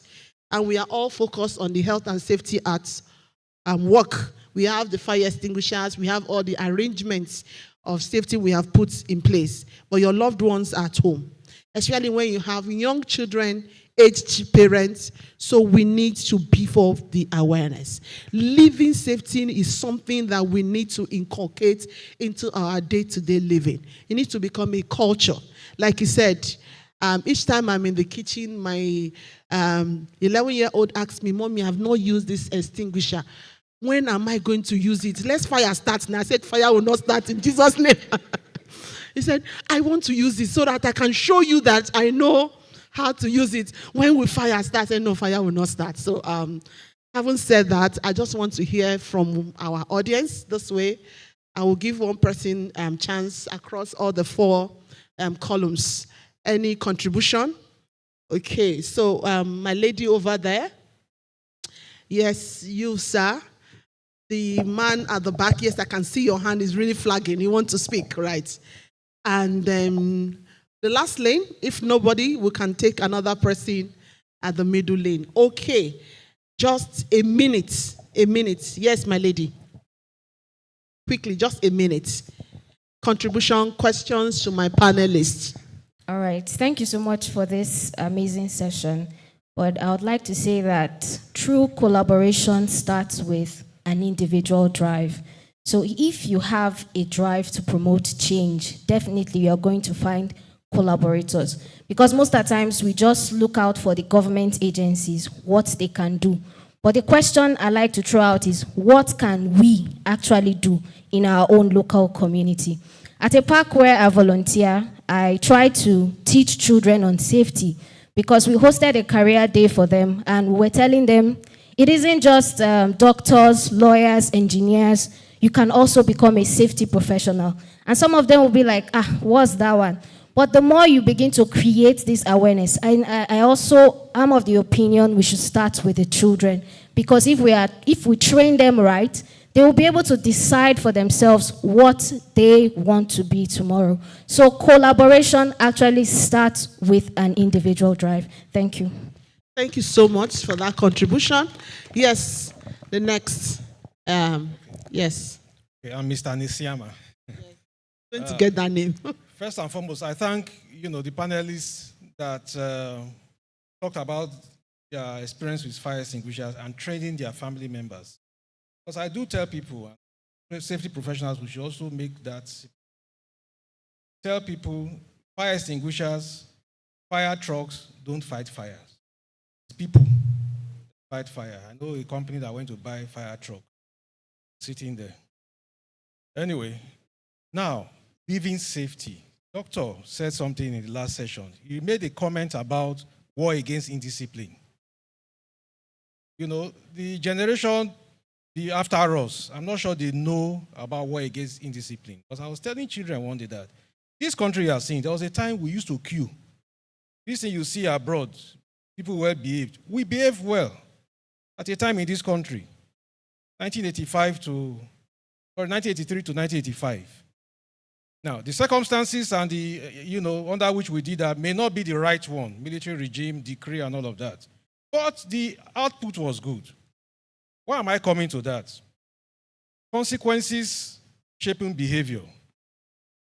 If you look at the news yesterday or thereabout, a man painted his house, inside his house, went to sleep, and he died. Fresh paint. It happened yesterday or 2 days ago. Anyway, so ASSP. 1 minute more. Okay. As we leave this place, let us plan to take this country or each of our locality by storm to live safety, to create awareness. This country, if you don't shout, nobody will hear you. One woman came to NAFDAC. NAFDAC existed for many years. One woman came and made noise, the right noise. And today, we all know about NAFDAC number. Without NAFDAC number, you are not supposed to sell or use drug, a particular drug. So let them know about safety. Maybe safety number, maybe that's what will come out of it. Let us start it.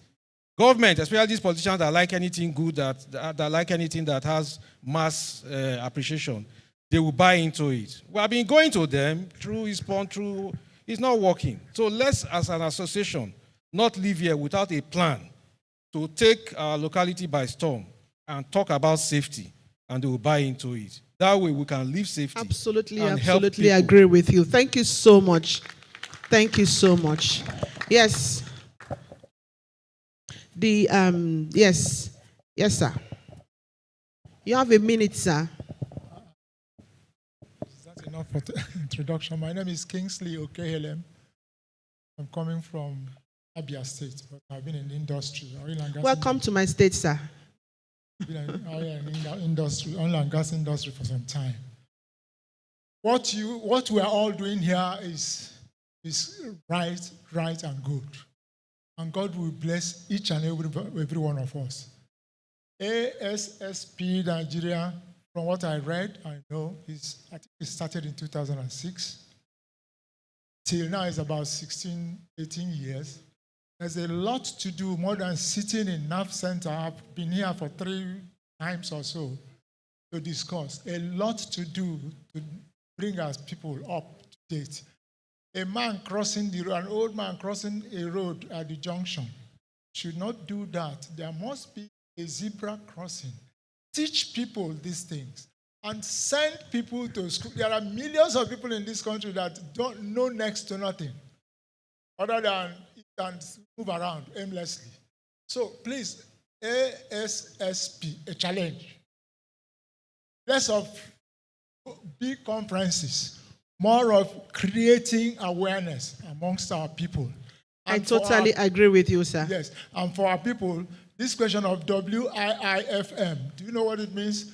What is in it for me? People only do things when there's something that will enter the stomach or the pocket for them. We should de-emphasize that and learn to keep ourselves alive. Thank you so much, sir. Thank you. Thank you.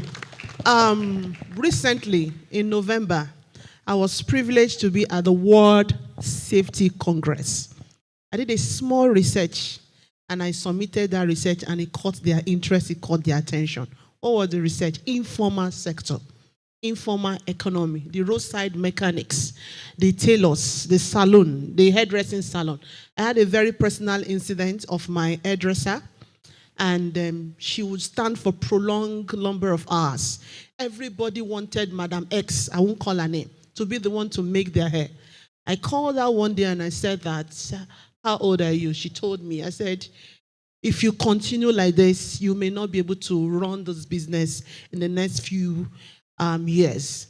I was discussing with her. She said, Auntie, nothing will happen. I've done this job I've been here for 15 years. Even to take a break was a problem. Just to take a break to have lunch. She's having lunch, she's making the next person, she's making the next person. And I was telling her, you need to train others. You need to, she had girls, but including me, I think I'm also guilty. Everybody wanted Madam X to give that touch, but it was not the best. I had cases of mechanics in my area. I just noticed that for some reason, when you are talking to him, he's not hearing you. I called him and I asked him, what's the problem? He said, PMS, when he was under the vehicle, he was using his mouth to draw the petroleum with a pipe. And the thing went to his face and entered his ear, and since then he lost hearing in one ear. And I had another case of a man, bedridden. He's one of the best mechanics you can think of. If you call his name in VI and Ikoyi, everybody, they know him. He's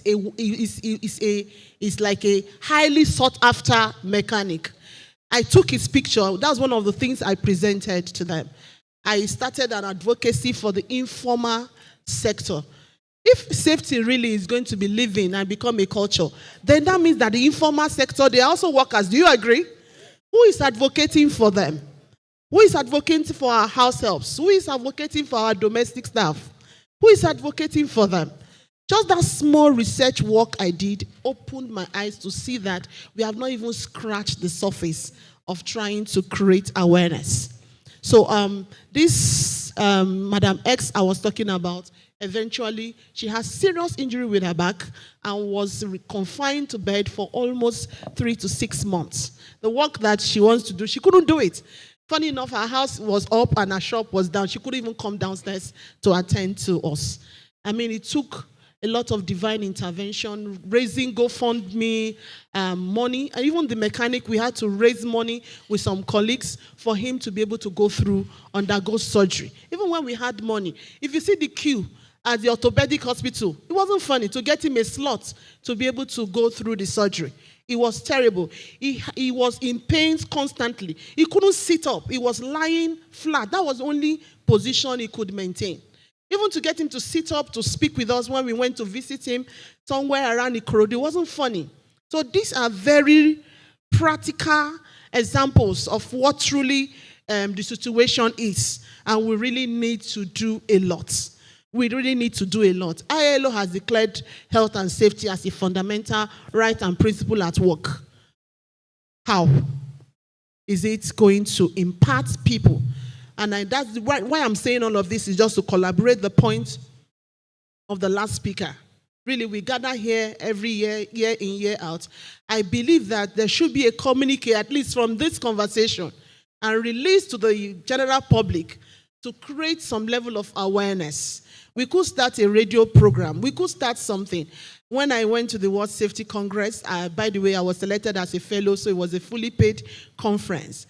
The white guy that moderated the panel where I was in, he said, Monica, good luck with this.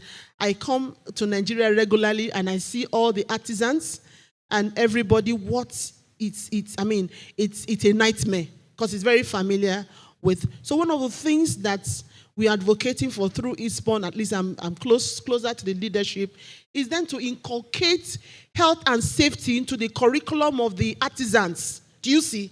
Where from the because they have very organized training schools, they go through organized training unions to inculcate at least health and safety, basic knowledge of health and safety into their curriculum so that when you want to graduate as a tailor, as a hairdresser, as a mechanic, at least you are a little bit aware. And I think that is going on. And I really, really hope that that curriculum will be updated with the MBTE. We are working with the MBTE to see that come to pass for the vocational studies in Nigeria.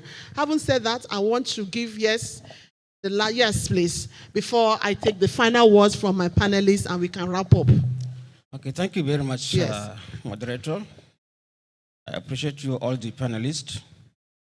The topics have been well lined up and all the questions that have been raised, solutions have been provided very well. But there is one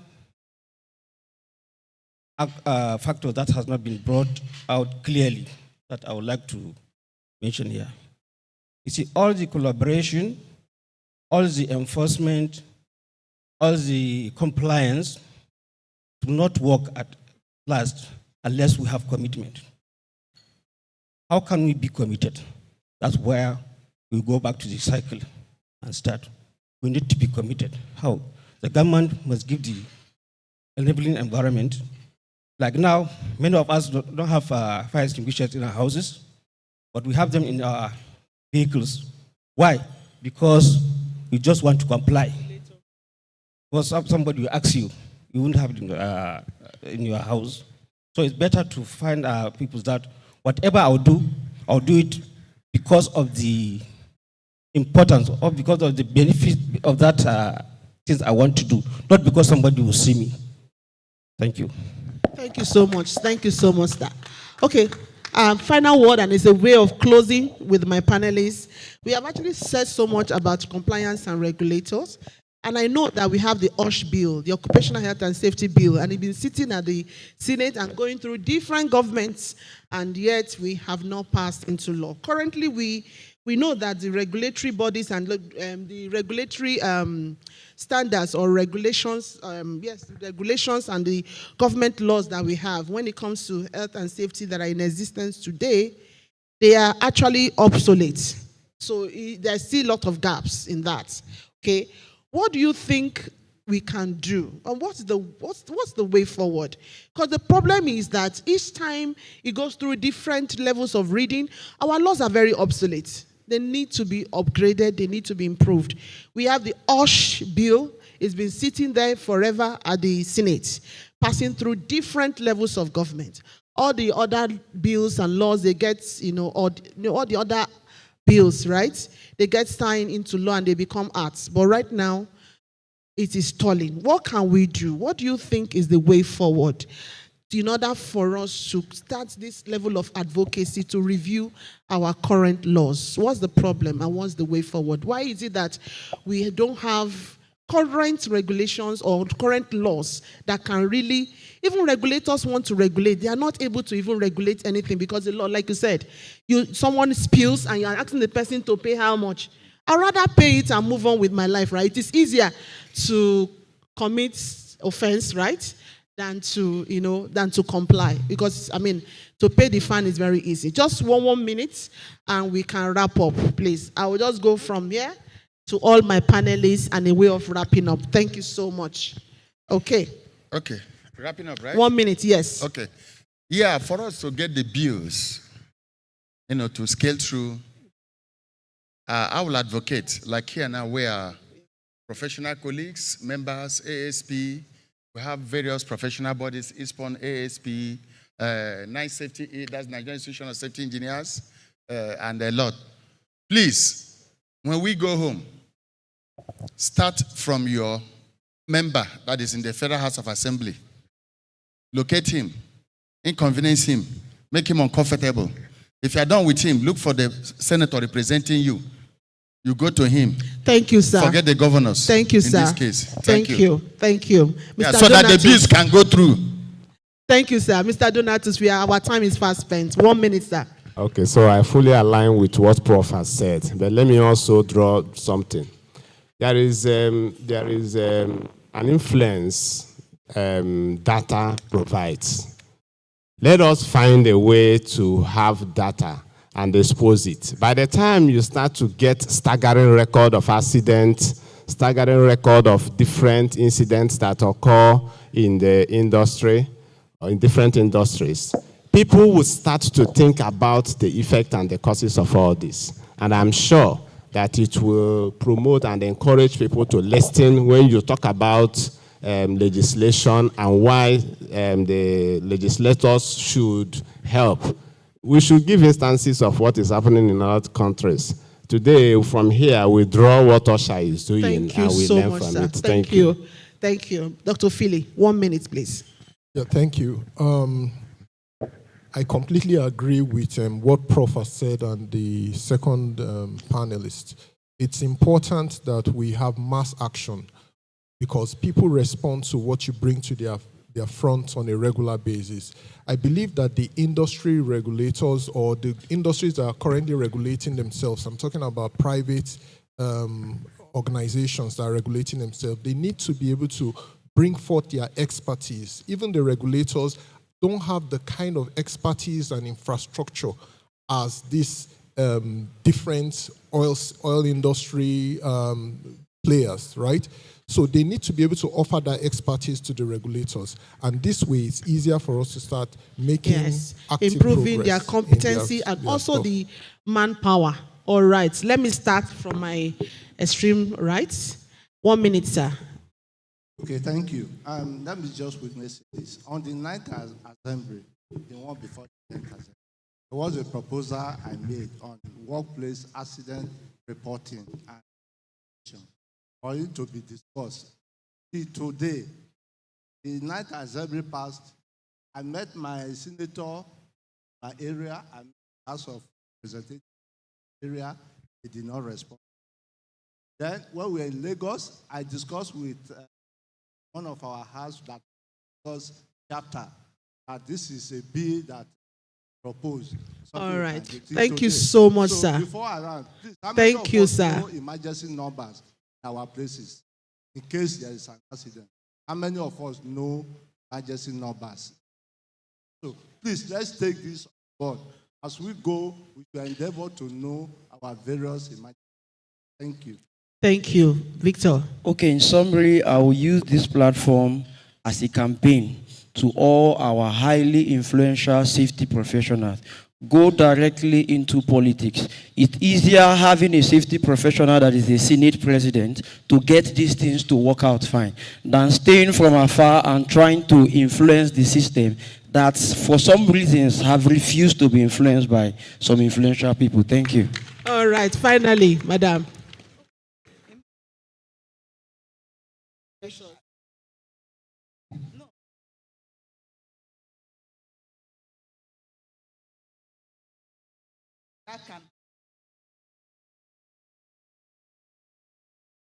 I think that I thought you would be talking as a regulator.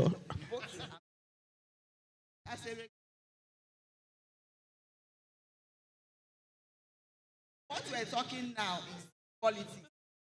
Yeah, that we can make impact. In Nigeria here, you need to check out your there where they are cooking telling them to. All right, thank you so much. Please, a round of applause for all my panelists. Thank you so much. Yes, we can You go. can No, do sorry, better, please. President You can do better. Fatima. You can do better. Can we President please do Fatima, please come. Let's take a photograph with our panelists. And is the deputy there? The president-elect, is he here? We have to hurry because we have actually encroached on the next. Yes.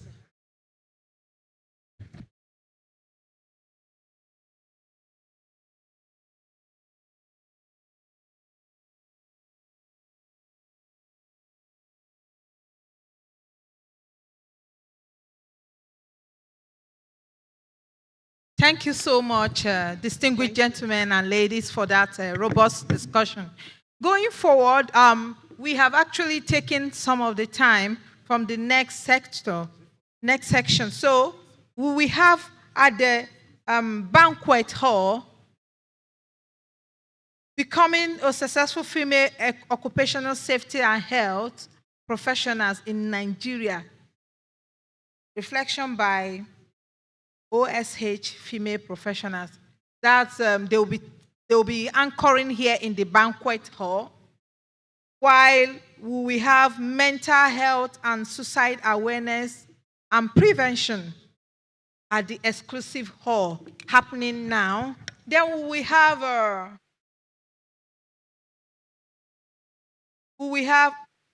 unveiling new possibilities in HSC management at the CAS hall. Please, the section starts now.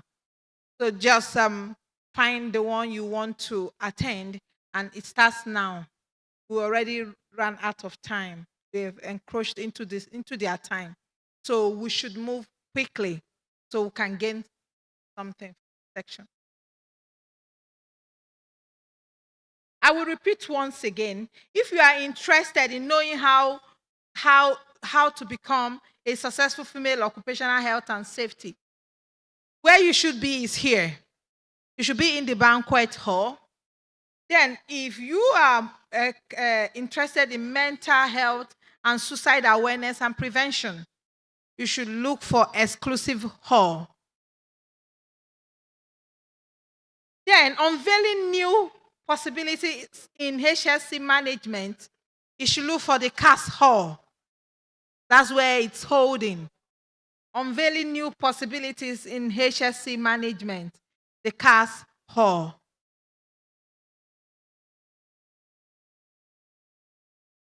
And then for those for this section in the banquet, could you please do me the honor of moving forward? Let's come forward. Let's close the gaps so we can have a better section.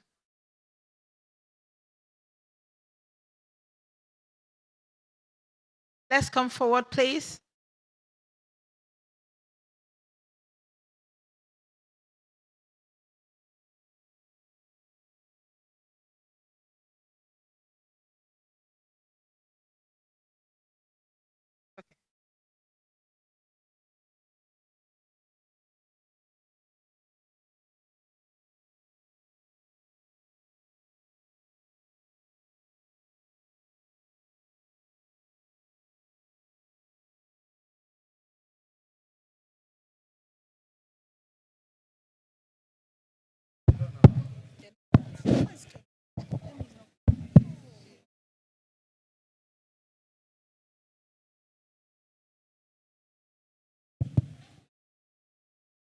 All right, good morning, ladies and gentlemen.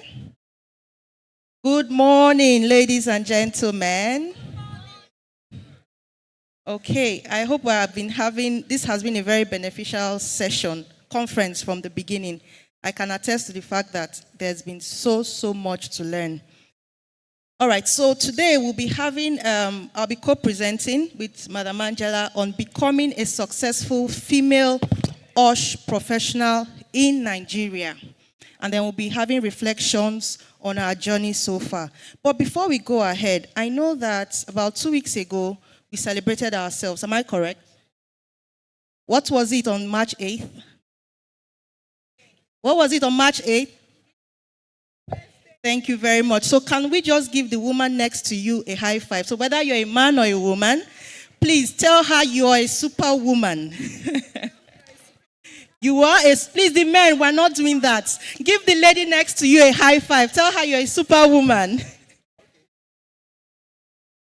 All right, so we'll just quickly dive into this presentation. I want as much as possible for us to have a chat. Most of us are women, so we'd want to also hear what you've been going through.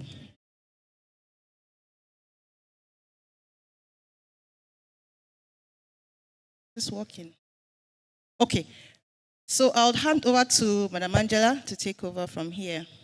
And so, I will start with a quote by Shelley Chisholm. He said, if they don't give you a seat at the table, bring a folding chair. So what we are going to be doing today is to tell you how we were able to take a folding chair to a place where we were not given a seat. Next slide, please.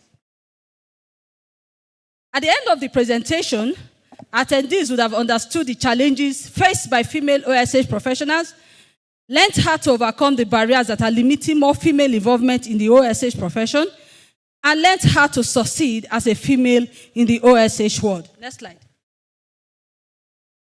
All right, so we cannot go ahead without actually introducing ourselves to you. As you can see, there are 3 beautiful women over there like you, and we'll be the ones to take 2 of us. One person is unavoidably absent, so 2 of us will be taking the presentation. So on the far right is me. My name is Disayoba. That was taken years ago. Don't mind the picture. So Disayoba, and I'm currently the head of Health, Safety, Social, Environment, and Sustainability for NASCON Allied Industries PLC, which is a Dangote Industries Limited subsidiary. So just a brief about my journey so far. I actually started as a HSC officer some years ago, and it will shock you to know that I got my first safety job when I was 8 months pregnant. Yes. It was in December, and I was to give birth. I gave birth in January. But of course, because of the drive to, to do this thing we do, I said, no, I can't just sit at home. After pregnancy, and then you go and then you have a baby, you stay 3 months again at home. I had to get a job. And how did I fall in love with the safety profession?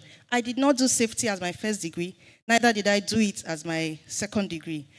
In one of my modules in my master's in Coventry, we had health and safety in the oil and gas industry. And of all my modules, that was the one that caught my attention.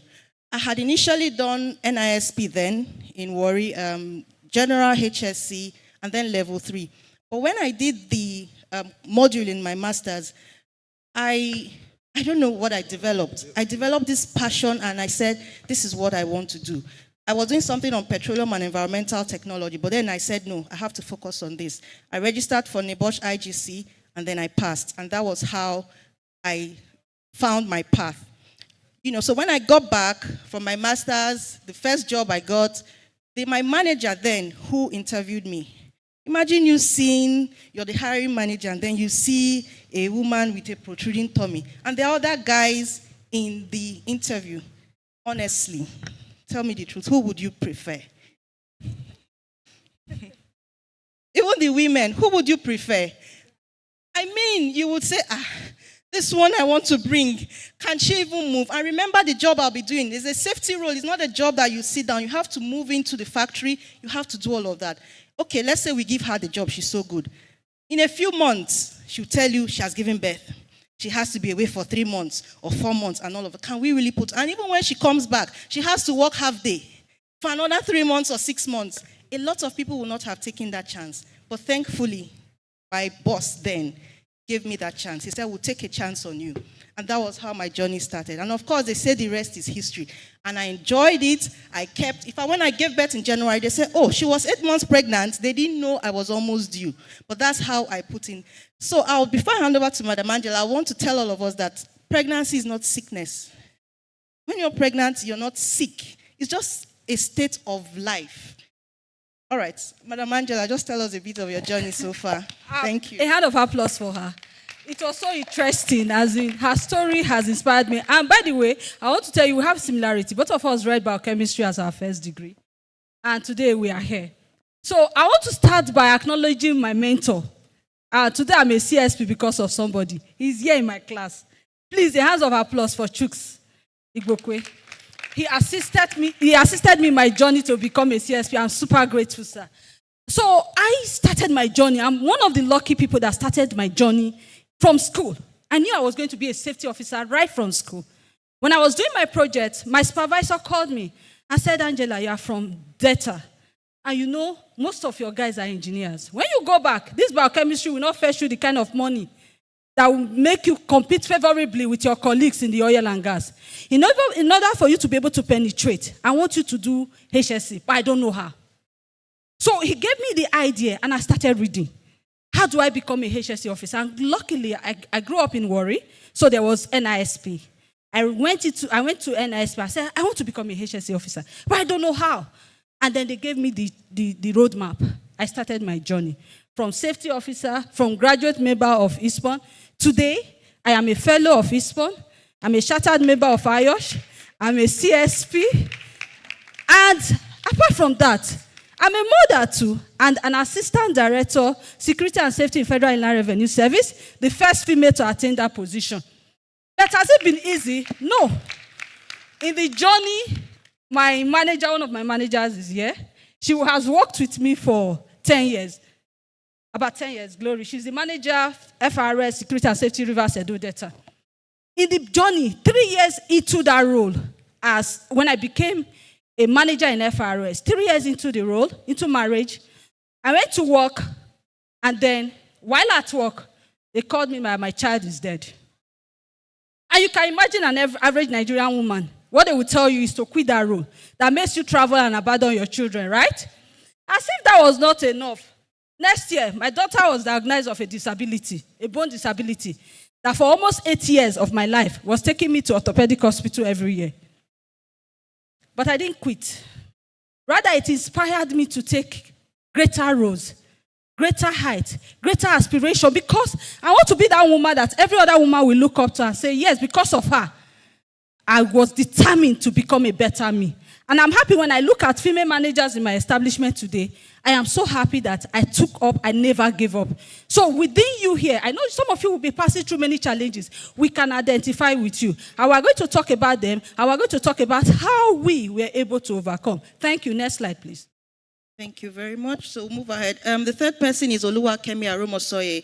Unfortunately, she couldn't be in this conference. She was also supposed to take a part of it. Okay, so as a way of introduction, we need to look at statistics. Why do we actually think this is a problem? In my team, in my departments, I head my department, so our department is HSSE and Sustainability. I have about 15 guys and just 2 ladies.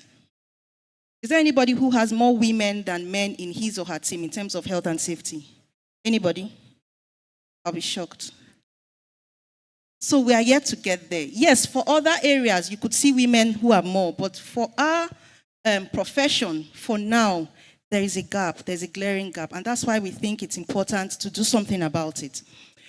So all over the world, like I mentioned, there have been several interventions to reduce the gap, and that's one of the reasons why we are having this session, so that we can know what to do to closing that gap that is almost widening. And from research, McKinsey 2023 report, over the past 9 years, women, and mainly women of color, so women of color are you and I, black women, remain underrepresented. I've already asked the question, how many people have more women in their team? And I didn't find anybody who has more women in their team in terms of health and safety. And although the number of women in the C-suite, that's the highest level, has increased from 17 to 28% over 9 years, there is still a lot to be done. How many of us agree? There is still a lot to be done. We don't want to just be there. We want to be the best. We want to get to I want to get to the peak. I don't know about you. So that's why we have to have this session. And then would have expected that with all these things that have been happening, there should have been some significant progress. But unfortunately, I started with 2 ladies in my previous work where I was 8 months gone. And today, 2 of them are no longer in the safety profession. One of them went to have a baby, and then she said, she's tired, this is too stressful. She didn't come back. The other one, I think she had some issues in the organization, and then she left. Now she's not doing safety anymore. So you would agree with me that there are challenges, a lot of challenges. How many people are finding it so easy? How many? Many people are not. But remember, we started by saying we are strong women, right? We are very strong women, so we are going to make it happen. So the statistics are not really good, and it's because of quite a number of challenges. So we'll just go into briefly a few challenges that you and I face in the profession. The first one is bias and microaggression. This happened just on Wednesday, or so this week before the conference. We had some issues with speed limiters in my organization, and we're trying to find out how come we have speed limiters in the trucks, and we are getting speeds above the speed, where the speed limit. So we said speed limit is 65, and we're getting prompts of trucks going at 70. There's something wrong. So we tried to investigate it. We called the contractor, the vendor, he came and all that. So I said, okay, I want to go in the truck, and let's drive and see. Guess what the reaction was? Madam, no, you can't get into the truck. I said, why? What is, I'm a female? I need to know what the problem is. And it was a battle. All the guys there said, no, you cannot get into the truck. And I said, yes, I will get into that truck. At the end of the day, I won. And I drove in the truck. I was scared, Sha. I drove in the truck, and then I had to see at what point do they overspeed, at what point does it trigger. There were some people in the office who were communicating with. But that's a typical thing. Why did they not say a guy couldn't get in? Why can I not get into the truck? That's one of the things we see, bias. And then microaggression. You see sometimes women, maybe you just did something and they say, oh, that's so smart of a woman. A woman shouldn't be this smart. Or a woman shouldn't be this strong. I knew of somebody when I was in my IT who used to call me Owe-ere. And in my place, Owe-ere means literally man-woman. So a woman that is strong. Say you're not supposed to be like that. So these are the things we face in the organization. You do something, the weaker vessel, you do something and they don't expect really a woman doing. How can a woman talk like this? We face all these things and it should not deter us. And then pay disparity. You can see the picture there. The same role, two people doing the same role, two safety officers. You see that the guy is paid higher and the lady is paid lower. Why really? The woman may probably be even doing more. She may be more productive, yet she's being paid less. These are some of the reasons we face harassment and personal safety issues. A lady was speaking to me one time. I think she used to work offshore, and she said sometimes in the night you see somebody come and knock at your door. All of that, women face that. I've also faced the personal, not sexual harassment, personal, physical harassment where I stopped a machine that was running because there were no guards and I was almost attacked. It was a battle. I had to, wriggle out of it, but I would have been attacked as a result of that. And if it probably some other person, it most likely have not have happened like that. And then lack of role models. Remember when we're talking about the statistics, we said there are fewer women. Right? So if there are fewer women, how can we have more mentors? The older senior women mentor the younger ones. But then we don't have enough women who have got to that top. Who will then mentor the younger ones? So they are left without mentors. That's why it's important that we need to take out from this session, I will consciously grow my career. I won't be at the level. If I'm an officer, I'll cease to be an officer. I'll strive to be a manager. If I'm a manager, I'll strive to be a senior manager. If I'm a senior manager, I'll strive to be a head. And for us, we'll strive to be higher and higher. That's the whole essence of it. So one of our challenges, lack of role models. You find out that you're looking for mentors, you can't find mentors for women. And then poorly fit PPs. That's my story. You see that crop top there with the pregnant woman. When I was having my second baby, it was a struggle because I couldn't wear safety boots and I was meant to go into the factory. Because my legs were swollen, I had to wear sandals.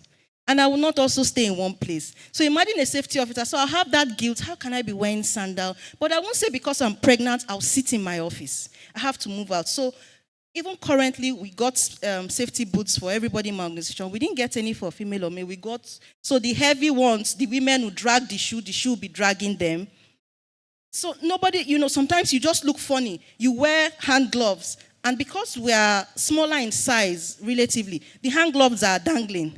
Because you can't find your size. There's a lady who is a size 36. We have not been able to give her a boot. What is going on? But she's a safety professional. So these are a few challenges we face, and it has to stop. So for information, we have PPE for women like you, which will fit you, even safety boots, not the regular boots, heavy boots, steel toe. When you wear it, you have a lot of injuries around your leg. Things have actually changed. And then work-life balance. I'm sure some of us are here. We're calling home. We're calling this. My son had to call me one time. He said, "Mommy, the working girl." That's how he referred to me. Why? Because you juggle between the office, you get back home, there are still a few things you need to tidy. As a woman, your first work is even at home, because you don't work when you get to the office first. You must have been working at home before you got to the office. So you have 2 jobs really. Please put a round of applause for yourselves.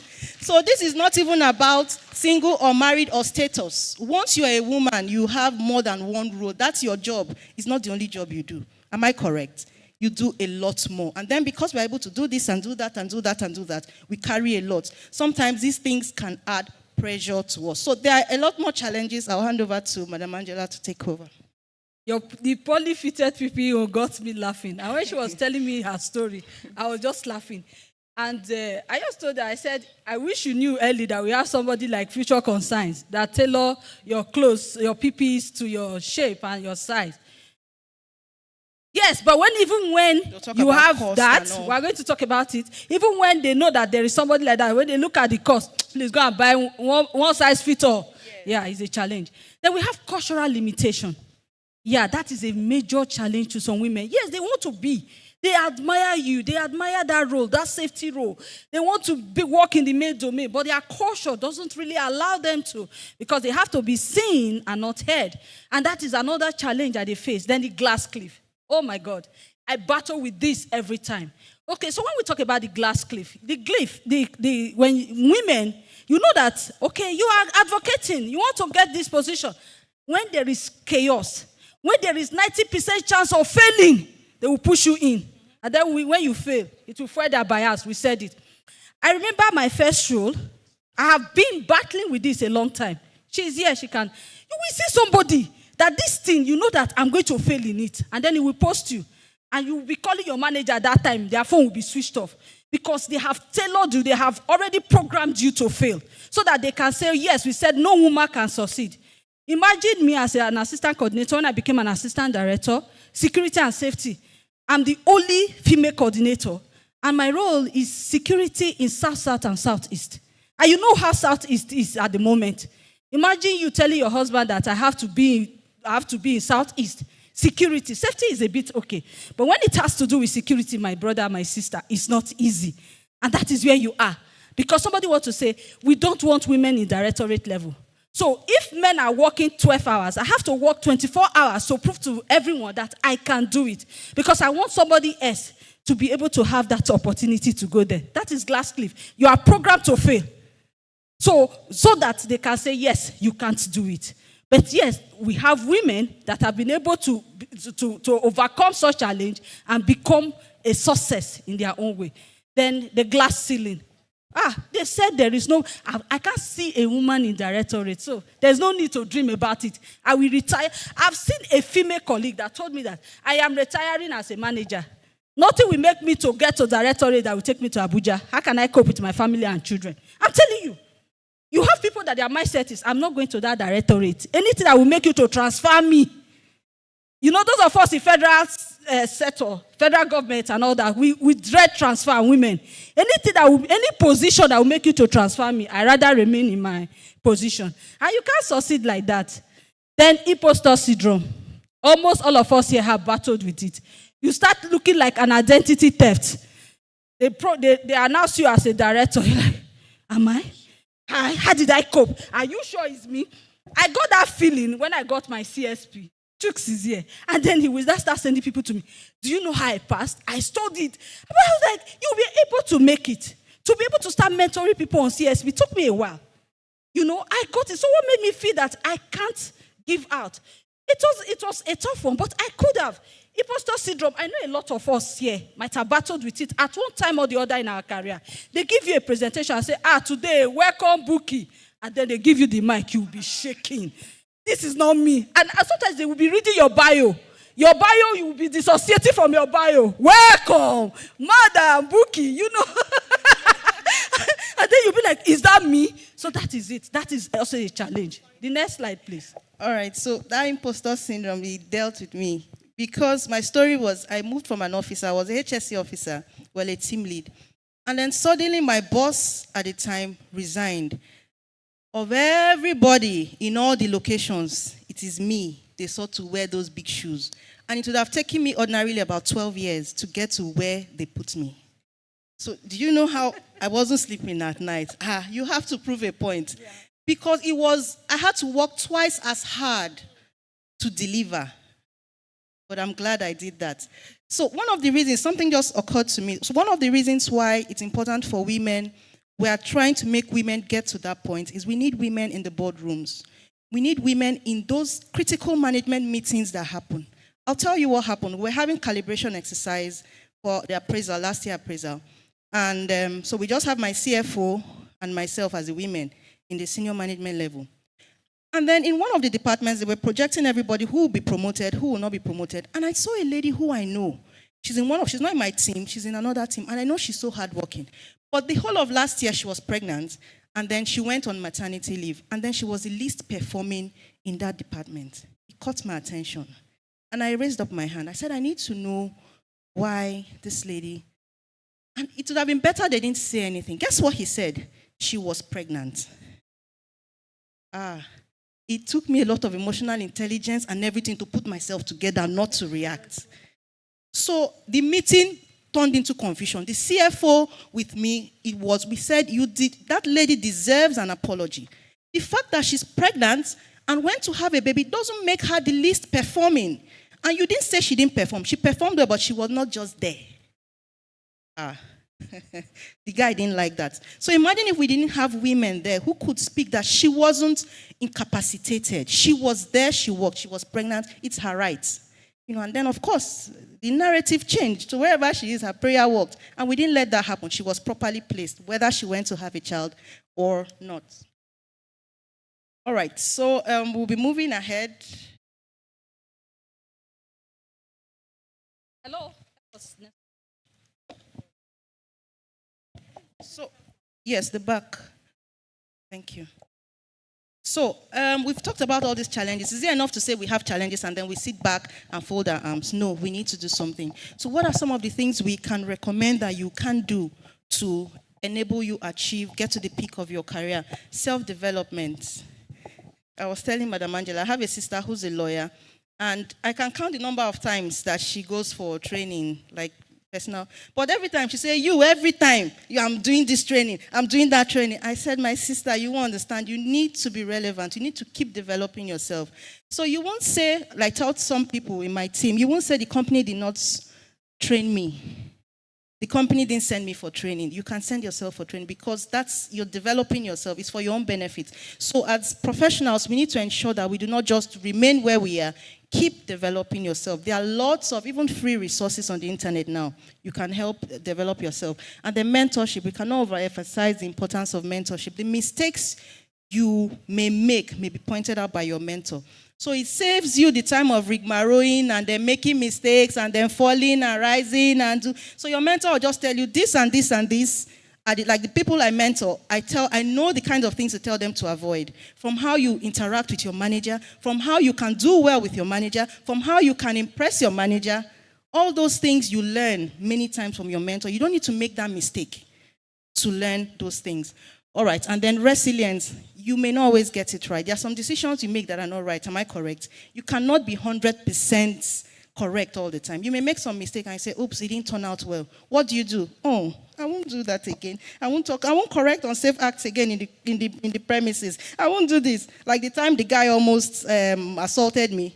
Imagine if I had said, no, I won't correct anything. I won't say anything. No. You're resilient. You stand up and then you keep doing it. That's only how you get better. Goal setting. Do you have goals for the year?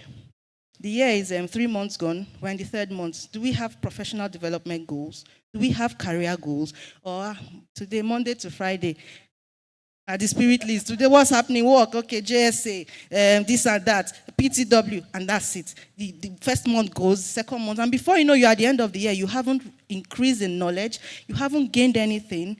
So we need to plan. If you fail to plan, you do what? If you fail to plan, you plan to fail. So goal setting is very important. And then volunteering is not all the time that you need to be paid for what you do. Try as much as possible to be there. Be visible. Let them see you. Do one or two things. In volunteering, you learn. Right? And in mentorship, it's something I want to mention. So in mentorship, a mentor and a mentee learns. Do you believe that? It's not just the mentees that benefit. So even when you say, I want to be a mentor, it's not like you're teaching. You have to be open to learn. For instance, I'm in the manufacturing, and then she's in the oil and gas. She could be my mentee. She could be my mentee, but I haven't worked in the oil and gas. She's just a new safety officer. I haven't worked in the oil and gas. With all my years of experience and my level, she will tell me things about oil and gas I do not know. I need to improve my competence. I could be talking to some other person. I will talk like I've been in the oil and gas space. So whether you're mentoring or you're a mentee, it's important to have an open mind to learn. Over to you. Okay, so I have something to say about volunteering. There is so much to learn. Volunteering is one age-long secret of success. Go to the Igbo culture. That is one thing that has made them to have more rich men than every other tribe. Because you see somebody coming to volunteer. It has a part. Mentorship has a role to play in this Igbo people. How do you call it? Boy. Yeah, apprenticeship. But there is a way the Igbo call it. My boy. Yes. There is a part of it that is mentorship. Yes. There's a part of it that is mentorship. There's a part of it that is volunteering. Somebody saying, I want to learn. And they don't get paid though. But the truth is that how many of us here, especially the younger ones, how many of you are willing to learn? We are here today. You will see some young people, you call them, please come and assist us in this session. They want to do selfie. How do you learn? Then the next one is confidence and assertiveness. There is a difference between confidence and arrogance. A lot of ladies, we go into, when they want to confine us or when they want to stereotype us, we just go into arrogance. Confidence is, I know this thing I'm doing is right. I am firm, but fair. Not arrogance. I'm firm. Yes, this is what I want. This is how it should be done. But I'm telling you, I can't. It's not when a manager can come up to you, whether we like it or not. We're talking about sexual harassment. Sir, please, I'm not cut out for that. Oh, you can't. I will not promote you, sir. I'm not cut out for that. You can't say because he said that to you, the next day you are bringing a file to him. You just dump it. Bah! What is it? Oh, yes, you're harassing me. We do it a lot. Everybody's harassing you. Emotional blackmail. It's because he asked me to sleep with him and I did not. Oh, yes. We are men and women. Emotions will come in. It's your ability to say no. You have to be firm and fair and assertive. Don't let anybody push you out. Like when they were telling her you're a woman, you cannot be in the truck. And she said, yes, I am a woman. No, sorry. I am a woman. Some of you, they will say, oh, you are too beautiful to be from Igbo. You think is a compliment. No, it's an insult. Oh, you are too strong to be a woman. You are too intelligent to be a woman. That is stereotype. That is an insult. So you have to be assertive. No, don't say that. Women are intelligent too. You have to change the mindset, but don't be rude. Then communication skill. Communication matters a lot. Women, any little thing we say, especially in a male domain, can be regarded as insult. Yeah. How can a woman be talking to me like that? I have your type. I have your type at home. You are here, especially when you go to how many of you have gone to the floor, as in where you have the artisans? And then you say, please, I have your type at home. If not that I did not go to school on time. And you, this small girl, you are my manager. Especially when you are not small again. You are young. Oh my God. You are finished. So it happens. So you have to be able to devise a means. That is where innovativeness. How do I deal with people like this? How do I communicate? How do I handle? How do I say something to them that they would want to buy? So the way a man will communicate should not be the way. Our strength is not in, shut up, this. No. It's in our subtleness and it's in our... But when it comes to you being abused, you should have a way of arranging that. The community of practice and networking. You cannot overemphasize that. Let me tell you my little journey on IOSH. When I wanted to do my After my CSP, grad IOSH, and I wanted to be a SIM IOSH, I didn't know much about IOSH West Africa. So I was doing self-practice. And I saw a lot of pitfall. I got my SIM IOSH 6 months later than when I should have gotten it. Not until I got to know a lot of people in SIM IOSH. Within a week, it was just a little mistake that I was not getting right. And I got it straight. We are here today. This evening, we are going to be having a WISE session, fashion PPE parade, and a WISE program. You have women like you that you can talk to. Some of us are here. Instead of you to use this opportunity to network, this is a valuable opportunity because some of you in your organization, you may not even have a single lady in management role you can talk to. But here today, you have a senior officer from upstream, downstream, upstream from our DPRO. You have our CEO here. You have so many people you can learn from. Take advantage of it.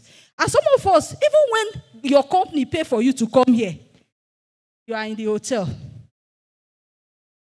You are some of you, because instead of you coming here to learn, you are coming as a handbag. And that is the issue. A lot of our female safety professionals, while growing up, they go to a conference, the male that bring them will learn, and they are in the room doing what they were not paid to come and do. So how do you grow? Madam Monica surely did not do that when he was growing up. If we had done that, I don't think today you'll be sitting down competing with men or staying with men as a panelist. There is a time for everything. When it is time to learn, come and learn. When it is time for your pleasure, fine. You came here for conference. Take your time. Maximize this opportunity and network properly. That is one of our success factors. Like I told you, I started very early. I was a baby in the industry. From when I was 23, 22, so as a graduate member. So every temptation you are facing, I faced it. And more, because we were very young. And then, you know, when you are in a male domain, you tend to look like you are very beautiful. No, it's the scarcity. Scarcity makes something valuable. It's not because you are beautiful, it's because ladies are scarce. So you are looking so beautiful because what you are available. Don't mistake that. So when we go for a conference, out of 20 men, we'll be like, I will see Madam Monica, then small me. And you will be among so many men. The ones that will tell you, you are going to ASSP conference in US, I will pay for you. You are not paying for you to go and learn. So but it's a bitter truth, but we have to tell ourselves. Some of you are already into that already. I know some of you that I came here. It's not all of you that are here. Some are in their hotels. Some are in other hotels. How can you learn from that? You won't grow. And the statistics will continue to go in favor of men. So next slide, please. Okay, so one way I'll always advise people, because I also implemented that. If you find yourself in a situation where you're harassed, in quotes, maybe by a boss or, the other gender, and you relate directly to the person, maybe your direct boss, begins to, you know what I mean? Do you know the way to do it? I should tell you. Okay. The way to do it is, she said you shouldn't be rude, but you have to double your efforts to be irreplaceable on the job. So it's not that you said, no, I'm not interested. Sorry, sir, with all due respect, but I won't do that. And then he begins to victimize you and say, I know somebody who said, the guy said, I'm going to send you out of this company. I said, really? He can't. Do this, do this, do this. You see your report, you're supposed to come in at 8, send it at 7. You need something to be done. Do double. Give him, he can't let you go. He can't send you out because you said no. So, but then when you have nothing to offer, and then you now still say, no, and he says out, I don't need, she doesn't even do anything. So put yourself in a position where you are indispensable. The business cannot do without you. It happened to me. Well, they were supposed to do shift. They said I was to do shift, night shift. I said, I just got the job, and I told my boss, sir, I don't think I can do night shift just now. My kids are small, and and then, he said, sorry, this is a safety role. There are people, you have to be at night. I said, it's okay, sir, no problem. I'll have to hand in my resignation. And I left. So I handed in my resignation. I said, I would have loved to work, but I don't think I can do this. After a while, the guy came back and said, don't worry, be on permanent mourning. Why? If I didn't have value, And that's the thing we talk about. They would rather bring a male to fill that position, because why we have a woman who will not do night shift? But despite anything, make sure you are valuable. Be valuable. Make sure you put in your best. Double your efforts to be successful. That way, to be a win-win, you have everything in your hands. All right? So how do we then encourage more women to USH leadership? We don't want to be where we are. We want to improve. We want to be at the peak so that we can represent other women, and then women can also look up to us. We need to provide mentoring and networking opportunities. Fortunately, in WISE, Women in Safety Excellence, we already have that ongoing. So we were able to match mentors and mentees to groom the younger professionals, and it's a beautiful experience. All right, so we need to celebrate achievement of female USH professionals. If you see your fellow female doing something good, give her applause. Hela, they say women don't like women. Why? Why? We should support our women, support yourselves, give them thumbs up. Oh, how did you do it? Genuinely, how did you do it? I would like to do that too. There's nothing wrong in that. That's why you have your female professionals. We are sisters in the profession, and they need to provide flexible work schedules that allow for work-life balance. I've already talked about the night shift. It's always tough for us to balance work and, other things. So we must ensure that we do that so that we can also be successful. Over to you. So another thing that we want stakeholders to also help women to do is establish and implement policies that are gender-friendly and DEI compliant. So when you are coming up with policies, because there are some things that is like women are begging for them. You will see maybe companies are to nominate people to come for conferences. Sometimes they favor the men more. Or they want to create opportunity for people to take up some roles. They will say, okay, it's open. And you know that we have very few women. The percentage of women in that older role that will be moving into the new role is more. You stand a chance of making it an all-men affair when you don't bring a quota for the women. Like even in Nigeria politics today, I think they will have a quota for women deliberately. So our policies should be gender-friendly. Then we should champion advocacies aimed at challenging stereotypes and biases. As much as possible, in our little corner, let's challenge the stereotype. And how do we challenge the stereotype? By living a life that people will look up to and say, oh, if all women were like you, we will employ more. So in your little corner, don't be that one that will call in sick every day. You are menstruating, call in sick. You are pregnant, call in sick. So at the end of the day, you create an impression in your organization that they don't want to take another woman. So know that you are an ambassador for every other woman out there. So reduce those excuses. Then when you have the opportunity during the International Women's Day, during the Mother's Day, and we have so many of them. I know May again we will have another set. So many Mother's Day. Create our time to advocate for women. Not advocate for women, for men not to oppress us, but advocate for us to take our rightful position in the board and where we are supposed to be. So as you are going home, all of us here, create a professional development plan for yourself. For this year, it may not be easy. Get a portion of your salary, that this particular portion, I'm going to use it to develop myself. And that is the only way you can challenge. You don't challenge stereotype by just talking. You challenge stereotype by being that person that everybody wants to associate with. That is when people will listen to you. Then make available sponsorship and grants opportunity for aspiring female OSH professionals. Professional body, I think we have to look into that. WISE has already started something. They have already started a fund to help ladies that want to take up professional courses or do masters in OSH, and they are calling for funds. So that is one way. If other people will not do it for us, we can pull funds together to sponsor ourselves to pick up some of these valuable self-development skills.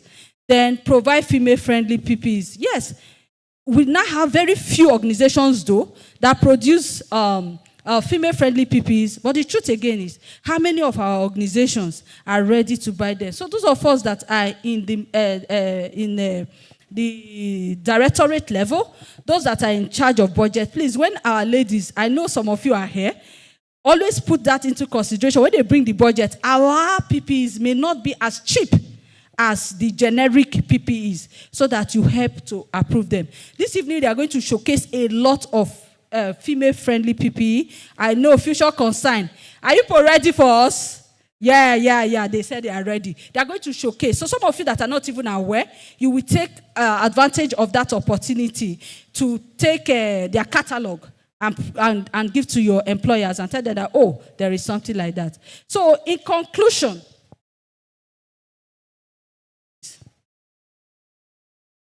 we want to conclude with a quote. I will want to conclude with a quote by Kamala Harris, the Vice President of America. She said, dream with ambition, lead with conviction, and know that you can do anything, even if it hadn't been done before. Go with that thought. This year you're closing. Okay, for me, I would like to say it's not the pink that matters. You know, we're pink, or the blue that matters. Now they say it's the gray. So it's not about you being a woman or a man. It's can you get the job done? That's what matters. So let's not be on the disadvantaged side. We can do it, and we should keep doing it. Thank you very much. Thank you very, very much. Questions? So, question time. Contribution. Comments? Not just question, please. We have a Comments? lot of industry leaders here. And we have a man that since yesterday, he has been challenging this topic. We are coming to you. Madam Monica, please. We are coming to you. All right, amazing. Please, another round of applause. Are you not proud? No, are you not really proud? Amazing. I just want to touch on three things out of all what they have said. They've said a lot. And believe me, they touch on, it's like they went through all our minds, right?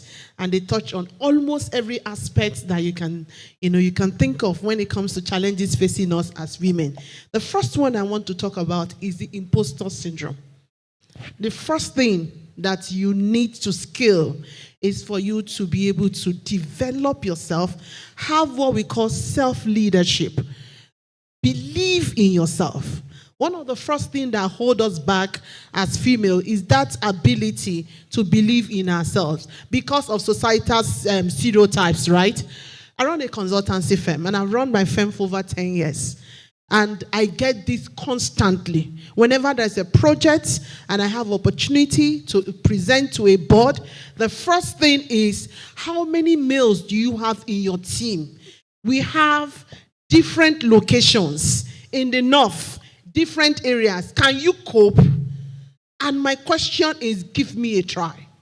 Put me at the table. I am not begging to be put at the table because I am going to whip your pity. No. I am going to be put at the table because I have something I want to place at the table. And mind you, when I'm coming to the table, I'm not even coming with a chair. You give me a chair on the table. No excuse. I'm not going to come with my own chair. I have developed my competence. I have built my confidence. I have something to put on the table. I have a value to put on the table. And I can recall 1,000 different incidences where at the end of the day, I was called back to take the job. I was not once, not twice, not 3 times. I was called back time and time again to take the job. We have some clients that have retained us for over 10 years. Every year there is retainership and all of that. That is one, imposter syndrome. Please work on yourself. Believe in yourself. Do it. They said something about fear. Do it afraid. And when you fail forward. Don't fail backwards. Even if you are fearful, because the truth is we all have that imposter syndrome. Even when you are afraid, do it afraid. When you fail, dust yourself up. My people say that when an old man falls, right? It doesn't, it could just look. It's when a child that falls that would, look back and say, just fail forward. Take your learnings and move forward. Then another thing quickly, because I know that people want to speak, volunteering. Permit me to talk to my younger and upcoming USH professionals. You need to be able to learn the art of volunteering. To be honest, that's one of the scaling, what will I say now? That is one of the springboards that you need to scale or to go to the next level. It must not be paid for. Volunteer your time. Volunteer your time. Volunteer your time. And then finally, look for a mentor. They said it. I didn't have a mentor. until like after like how many years in the industry, not because I didn't want a mentor, but because it was so difficult to get, someone that can mentor you. But the case is different. You have the opportunity of learning someone's wealth of experience of over 20 years in 1 year. So you can't do without mentorship. And they said both mentors and mentee, they have something to bring to the table. So please, I think we can take a lot away, and we can reposition ourselves as women. And please, when you want to come to the table, don't let anybody pity you to give you a position because you're a woman. Come to the table because you have a value to place on the table. There is a space for you globally. The stage is set. It is now left for us to occupy the table. Thank you. Thank you very much. Come to the table prepared. Please, sorry, Buki. We have to be gender friendly. A man at the back. The next speaker, please, if you are available, let us know. Good afternoon, everyone. Sorry. The next presenter is almost time for them. Oh, I'm very loud. Very loud. So, you said something, but that was not correct, that I had a different view. No, my view aligns with yours, the views of our distinguished speakers, very well, but from a different perspective. I really don't want to see a world where women say it's a man's world, or where they try to place themselves in a box and try to stereotype themselves individually. I told them a short story yesterday that when I was in primary school, the best student in my class was a lady. I could not even get close to her, right? We progressed to when I was in university. I read chemical engineering. The first 3 best graduating students in chemical engineering were ladies. The best in electrical engineering was a lady. In petroleum engineering, the first 2 ladies. Overall engineering, the first 2 were ladies. Then I went on to youth service, and I told them for the first time in my life, I saw somebody who had a 5.0 as CGPA. I've never seen that again. A lady, chemical engineering, University of Benin. So I don't want a situation where a lady, a woman, will see herself as a weaker sex, or I cannot compete in a man's world. Progressing to today, in my organization, we have 2 ladies on the board of directors. At the group leadership level, we have 3 ladies. Strategizing, making decisions, we have managers all across. So for ladies, don't make assumptions. Don't feel you're the weaker sex. Don't feel you cannot do it. Don't feel that mathematics is just for men. Because if you don't get yourself involved from the foundation, studying those courses that will make you be in that room with men to compete, you will never get in that room. So don't run away from sciences. Don't run away from engineering. Don't run away from those things we see that are we think that are very difficult. And once we run away, then we are not even able to get up there and compete. Let's use the oil and gas sector.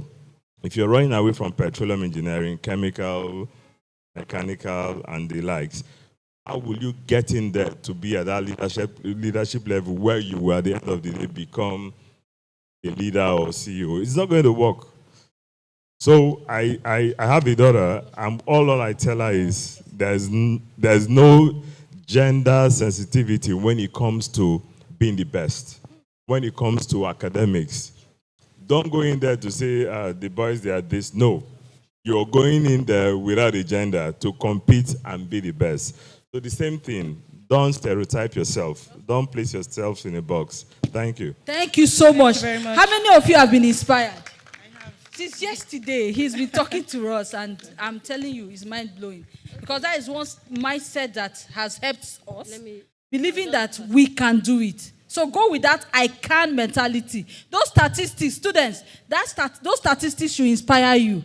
Do you understand? You can do it. Those of you in PTI, I want you to go back with that mindset that you can do it. All right. Last. Okay. Okay. And Muslims have to go to mosque. Okay.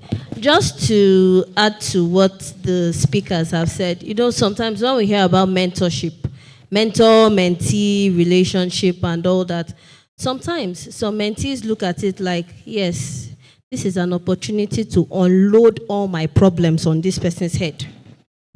Seriously.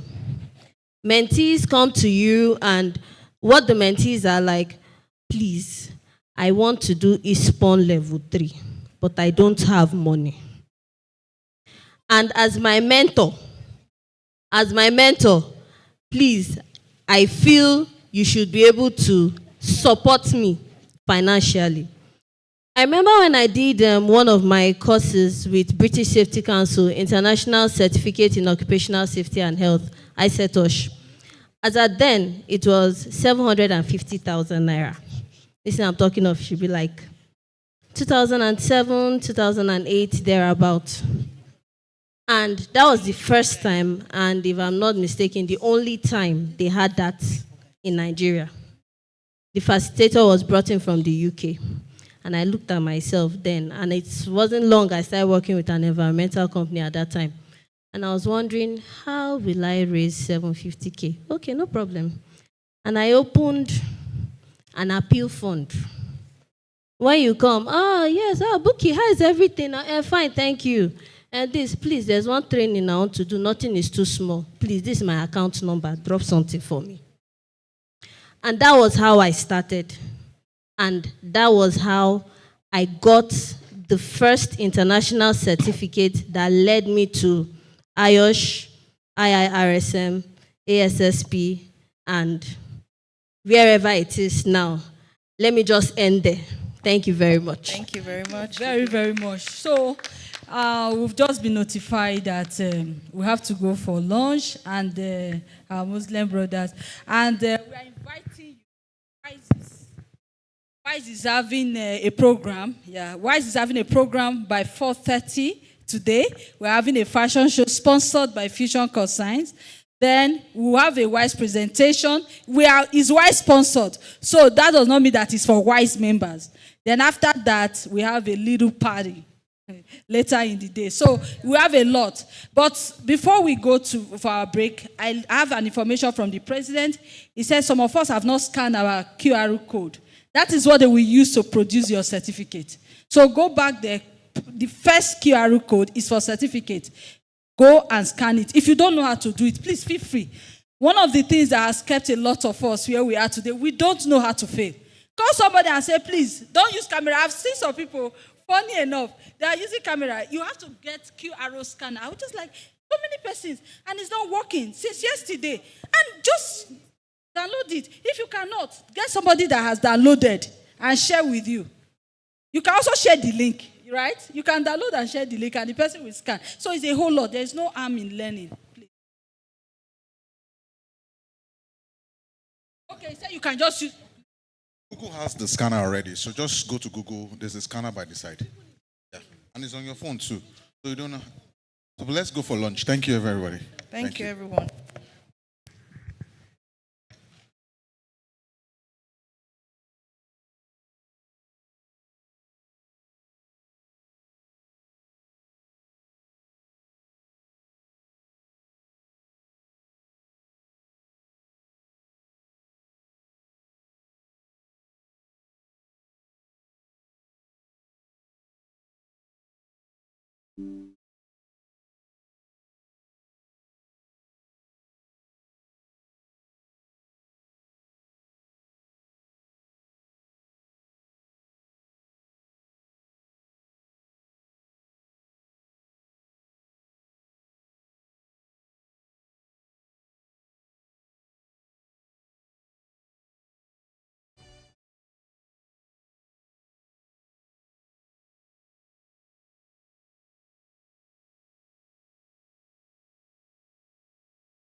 All right, good afternoon, everybody. Welcome back from your lunch. Please, if you are taking the breakouts, we are ready for our breakout sessions, by the way. So if you are for the breakout session with Mr. Efe, which is on robotics, please kindly go to exclusive hall, industrial mobile robotic. All right, so please, that is holding at exclusive hall. He's already there now. Then we have the one holding at CAS Hall, which is directly behind us here, is on environmental, social, and ESG, basically. So please, let's go there. He's also there. John Will Ede, yeah. So please, let's move there. And then Professor Okeke is holding his session here now. Climate change is holding here. So please, kindly get up and yes, good, thank you. Please move, please move. Okay, Prof is already here. If you are here for Prof session, please stay. But please, if you're not, kindly, please bring up his slide or the one holding here. All right, let's just set it up. And Professor Okeke's slide, yeah. Please, if you're not staying for this, please kindly move. Remember, we have Mr. Efe at exclusive hall. He's there right now. Industrial mobile robotics. The path to. All right, so please let's move for that one. And then, of course, environmental, social, and governance is holding at CAS Hall. So let's receive Professor Okeke for his own session here. And please, wherever you are at the hall, please kindly let's focus. Please, we have pockets of discussions going on around the hall. Please, let's come together and let's have the breakout session. This is going to run for exactly 1 hour, and then we'll be done. Thank you. Okay, sir. Thank you. You'll be doing the control. Thank you.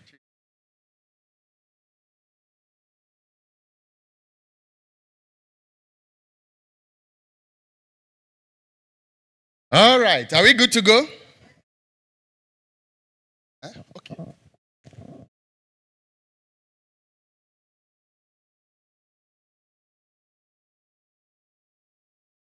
Good afternoon, ladies and gentlemen. No response?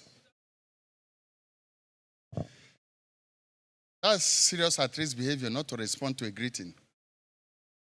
And when you don't respond to a greeting, that could lead to an accident. What is an accident? An accident is an unwanted what? Occurrence, unplanned, unexpected.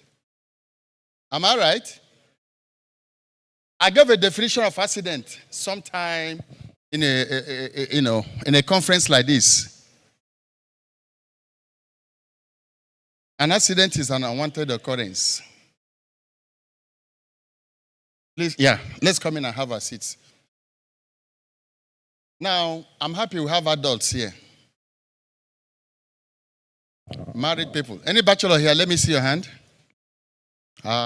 Bachelors will not go to heaven, or better go and get married. So today, we are looking at a very interesting topic. Global climate what? Make sure they follow me, echo now. Global climate what? For safety reasons, I'll remove my cap so that I can flow very well. Sorry. Those in favor I should remove my cap, say aye. Those against, say nay. The ayes have it. Okay. So we'll be looking at a very interesting topic this afternoon on global climate change. But then we are going to dwell extensively on what? Rise in temperature.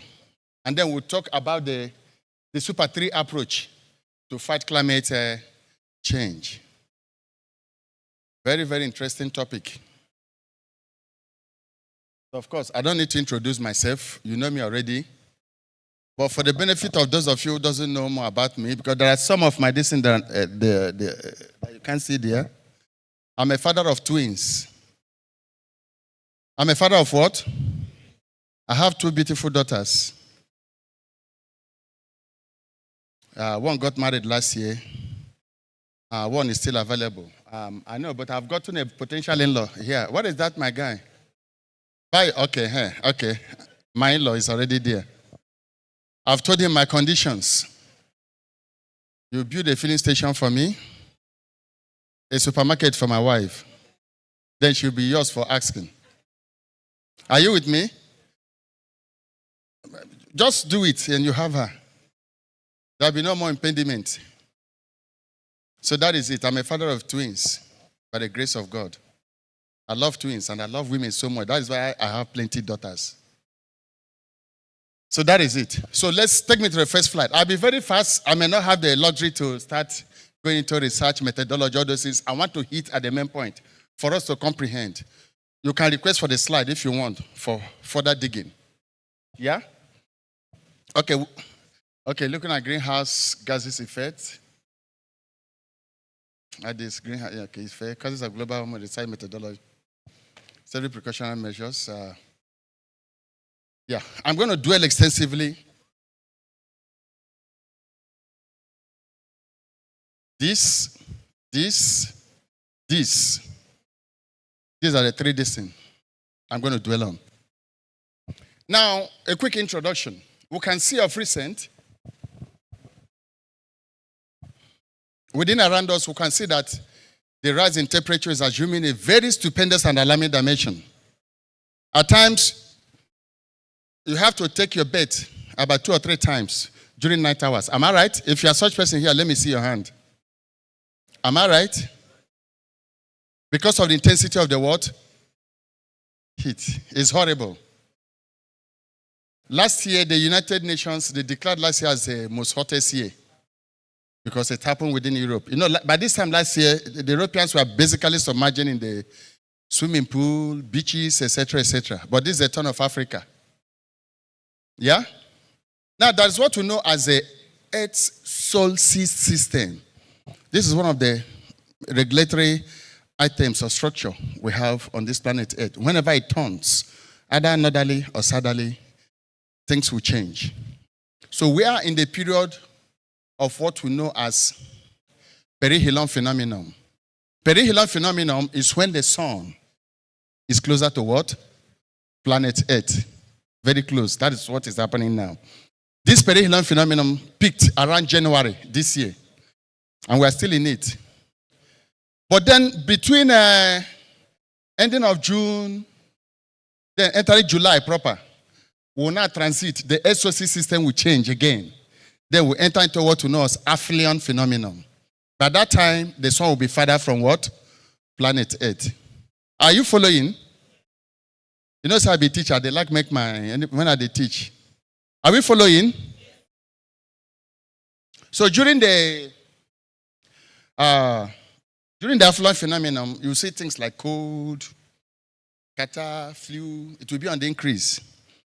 During the wee hours of the night, between 12, 1, 2, you see the weather will be very what? Cold. You will even be dragging the duvet to cover your body or the blanket or whatever. But now, nobody sleeps with blanket or duvet because the heat is intensive. In fact, this period, it gets to a stage where we had a fan. After a while, we start blowing heat. We'll be returning heat back to you. Do we notice that? Now, why are we in this present quagmire? We have been plunged into a serious environmental quagmire and we are paying dearly for the price of inexperience. Sequel to what we know as man-made emissions or what we know as anthropogenic activities of mankind of planet Earth. We are paying dearly for it. That is what is happening now. With all the chlorofluorocarbons, the pexochlorocarbons, the hydrofluorocarbons, the betanes, the metanes, the brutanes we produce on planet Earth, all those gases, they are very dangerous. So you know what happens? Those gases, when they come together, they form an alliance, and which is what I call them the allied gases. And when they form an alliance, they start to migrate to the upper stratosphere. And when they get to the upper stratosphere, they go to the Earth's giant sun shield, which is the ozone what? Layer. Are you following? Now, when they get to the ozone layer, they start to eat what? Apertures. They create openings, apertures. They create holes. Now, the end result of what we are suffering now is that there is what we know as the UV rays, ultraviolet rays from the higher stratosphere. When it comes, it will now, some of those ultraviolet rays made up of radioactive particles, they will now enter through those holes, okay? Don't forget that the function of the ozone layer is to intercept these ultraviolet rays, simmer it down before releasing it to us on planet Earth. But for the fact now that because of all the emissions, the pollutions, apertures have been created. So most of those UV rays will now escape through those holes, and they will come to impact us here on planet Earth. And then there will be rising what? Temperature. If you watch, when you go take a look around gardens, you will see plants, crops, they will turn yellowish, pale, because of the intensity of the what? Heat. Intensity of the sun. That is what we are suffering. So the ozone layer, which is akin to 3 molecules of oxygen, are being broken down. And in this process, it regenerates and then being broken down again because of the quantum of chlorofluorocarbons we produce on planet Earth, carbon emissions. The flares we have at the flow station. The emissions from the factories. Yeah? Please, talk, this is a class. You said somebody said something. Vehicle exhaust will produce serious carbon monoxide. And where? Yes, aircraft. Yes, aircraft. Yes, good, aircraft. Our generators are past my neighbor. So these are the carbon emissions we are talking about. So it's not good for us. That is what is dealing with us right here now on planet Earth. And we are paying daily for. Please give me slides. Let me show some stuff.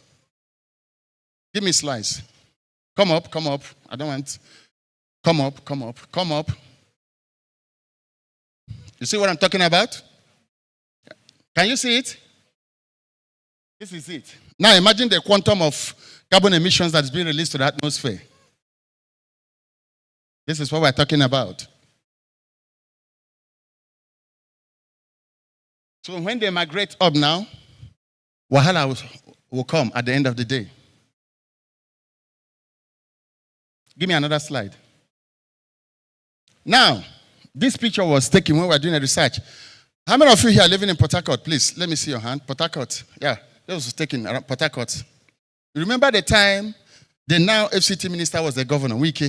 He was chasing all these our fire artisanal refineries. That was the time. Can you imagine that? Somebody in his house, when you walk with bare feet, this is what it will turn to. Can you see that? You touch your cars, your seats, you will see it. There was a day I wept. We were watching news, and they were showing this in Port Harcourt, what was happening. I saw a little baby of about 8 months. Because of the menace of soot, the mother was seen using this index finger to bring out black, soot from the little baby's nose. What would that baby grow up to be tomorrow? In that soot at times could come from what unborn hydrocarbon, okay? And now, in the processing of hydrocarbon, there's one dangerous chemical we call benzene. I'm sure most of us know it, especially our mama who is a regulator. Benzene is comes during processing of hydrocarbon. That is crude oil. Very, very dangerous. Between 20 to 30 ppm, parts per million, is dangerous for human inhalation. But when we conducted the research during this period, we are getting 900 to 1,200 ppm, parts per million, and people are breathing this. I don't want to scare you. Those within the areas prone to this, then, this is Port Harcourt, all those things you're seeing, Port Harcourt. In the next 10, 15, 20 years, a lot of people there will manifest with a lot of illnesses. No two ways, respiratory issues, no two ways about it. Unless you are living outside those areas. And if you have taken enough quantity, enough dose of this. But my concern was for those little children, like the the little baby I saw, I wept that day. Because that baby's immune system has been compromised. Who knows how long that little baby has been breathing this. If you see the thick black thing, the mother was using her finger, extracting it from the nostrils of the little kid. I was alarmed. This is the problem bedeviling us on planet Earth today. Give me another slide. Give me another slide. This is not time. Give me another one. Give me another one. This is not. Okay, no, go back here. Now, in this period of, heat, the intensity of the heat is much. The only advantage this heat is providing is in the other room. You will see when you go to maternities and hospitals and take ratio, you have less pregnant women and people visiting antenatal visits. Am I talking? You got my check now? We have less visits now. Antenatal. You know what I'm talking about. Women understand better now. It's less now because of the intensity of the heat. But watch out, during rainy season, you will see a lot of protruding bellies because the weather is what? Cold. So do all your domestic activities and other errands during the early hours of the what? Morning. So as to be free from the ultraviolet rays from the higher stratosphere. Very, very dangerous. It's made up of radioactive particles. And this is what impacts negatively on us. We are lucky that we are placed in the tropical equator and God gave us a strong resistance. The melanin. In every black man, you have melanin that is resistant to intensive heat or sun. If you get an albino, bobo, put him under heat or sun, you will see them dancing at Jasco. The heat, they'll be complaining, scratching, because they have less melanin. Avoid getting out as from 12 p.m. to 4 p.m. as radiation from the sun usually at its peak that period. So do all you want to do within these early hours, and that is it. Then, constant rehydration is very important. Take your juice, sports beverage, and water. If you can't afford juice, you can afford water. At least it will help you to recover the lost electrolytes. Very, very important. And then avoid strenuous tasks that may lead to heat exhaustion. Don't try to do things that will take you out. Give me another slide. Okay. Now, if you're a worker, ensure to take breaks.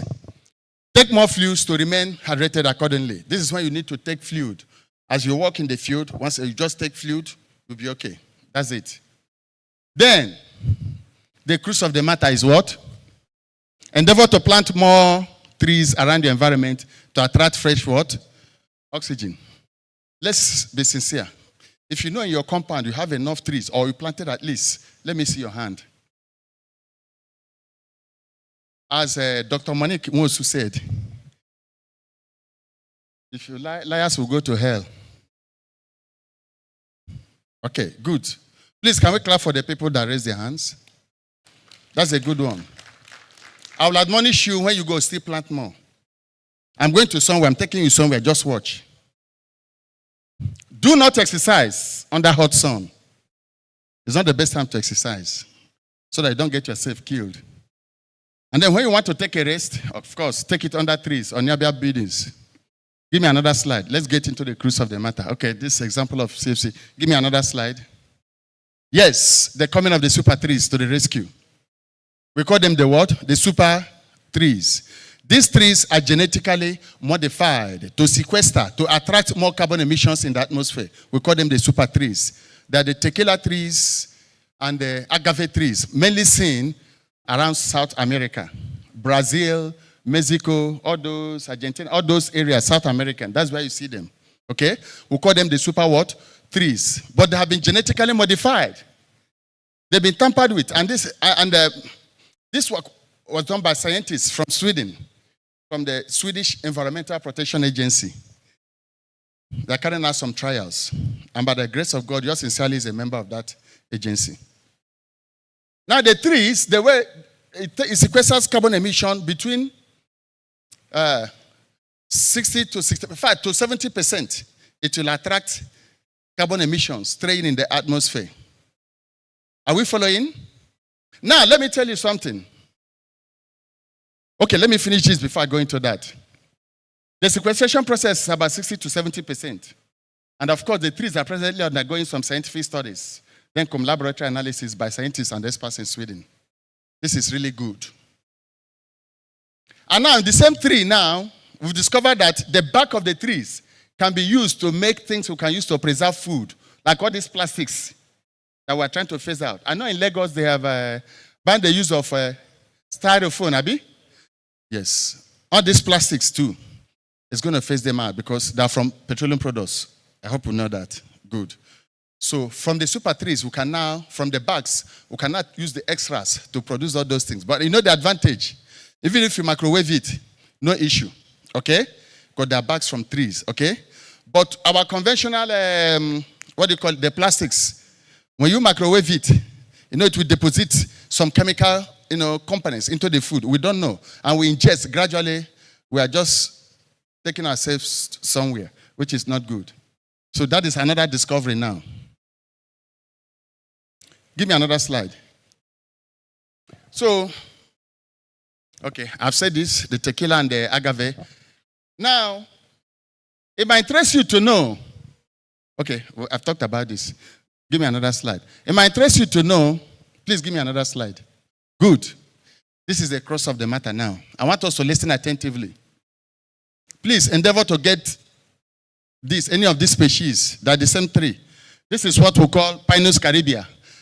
In our own parlance, we call it Westerling pines. We know about Westerling pines.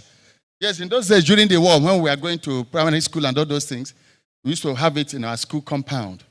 And when you are passing, you'll be hearing, it will be blowing, So, yeah, you understand what I'm talking about. We call it Westerling pines. Now, I can tell you this is our own super tree in Nigeria here.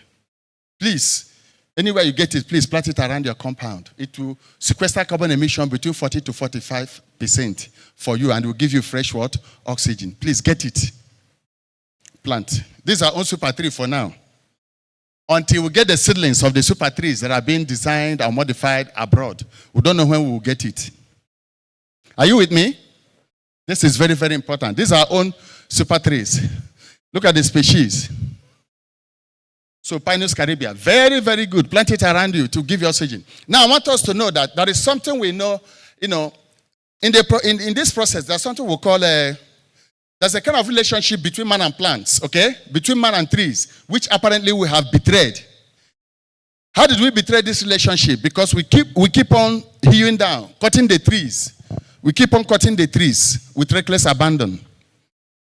Now, the tree, or the trees, they play a kind of very, very vital role for our existence as humans. The trees will produce oxygen and give to us as a byproduct. And then they will take our carbon dioxide to make their own food with the aid of sunlight via the xylem and the phloem vessels, which is what we call photosynthesis. We did that either in primary school or secondary school, photosynthesis. That is what happens. But now, because of this betrayal in this marriage of alliance, we are paying dearly for it because we keep on cutting trees. We cut the trees, we don't care. Not knowing that we are causing serious collateral damage to our ecosystem, to our habitat. That is it now. So nature is reacting violently to all the rubbish we have given to nature. That is what we are paying dearly for. We are paying dearly for the price of our inexperience. And that is the truth. So let us get this species and plant. Give me another slide. Okay, this is about the Pinus caribia. Still just what I've explained. Now, it might interest you to know that advanced climes are using trees to fight climate change. That is a gospel truth. They're planting trees, like Singapore. It's a typical example. Advanced climes are using trees to fight climate change seriously. Because the trees will sequester the carbon emissions floating in the air. Why we are in this present environmental quagmire is that we've decimated the trees, the mangroves, the forest. So we don't have enough now to sequester these carbon emissions. So when they come, the trees can take the quantity they can. Then these other ones will start to migrate to the upper world, stratosphere. They go and cause problem in the ozone layer. That is what we are suffering now. That is the gospel truth.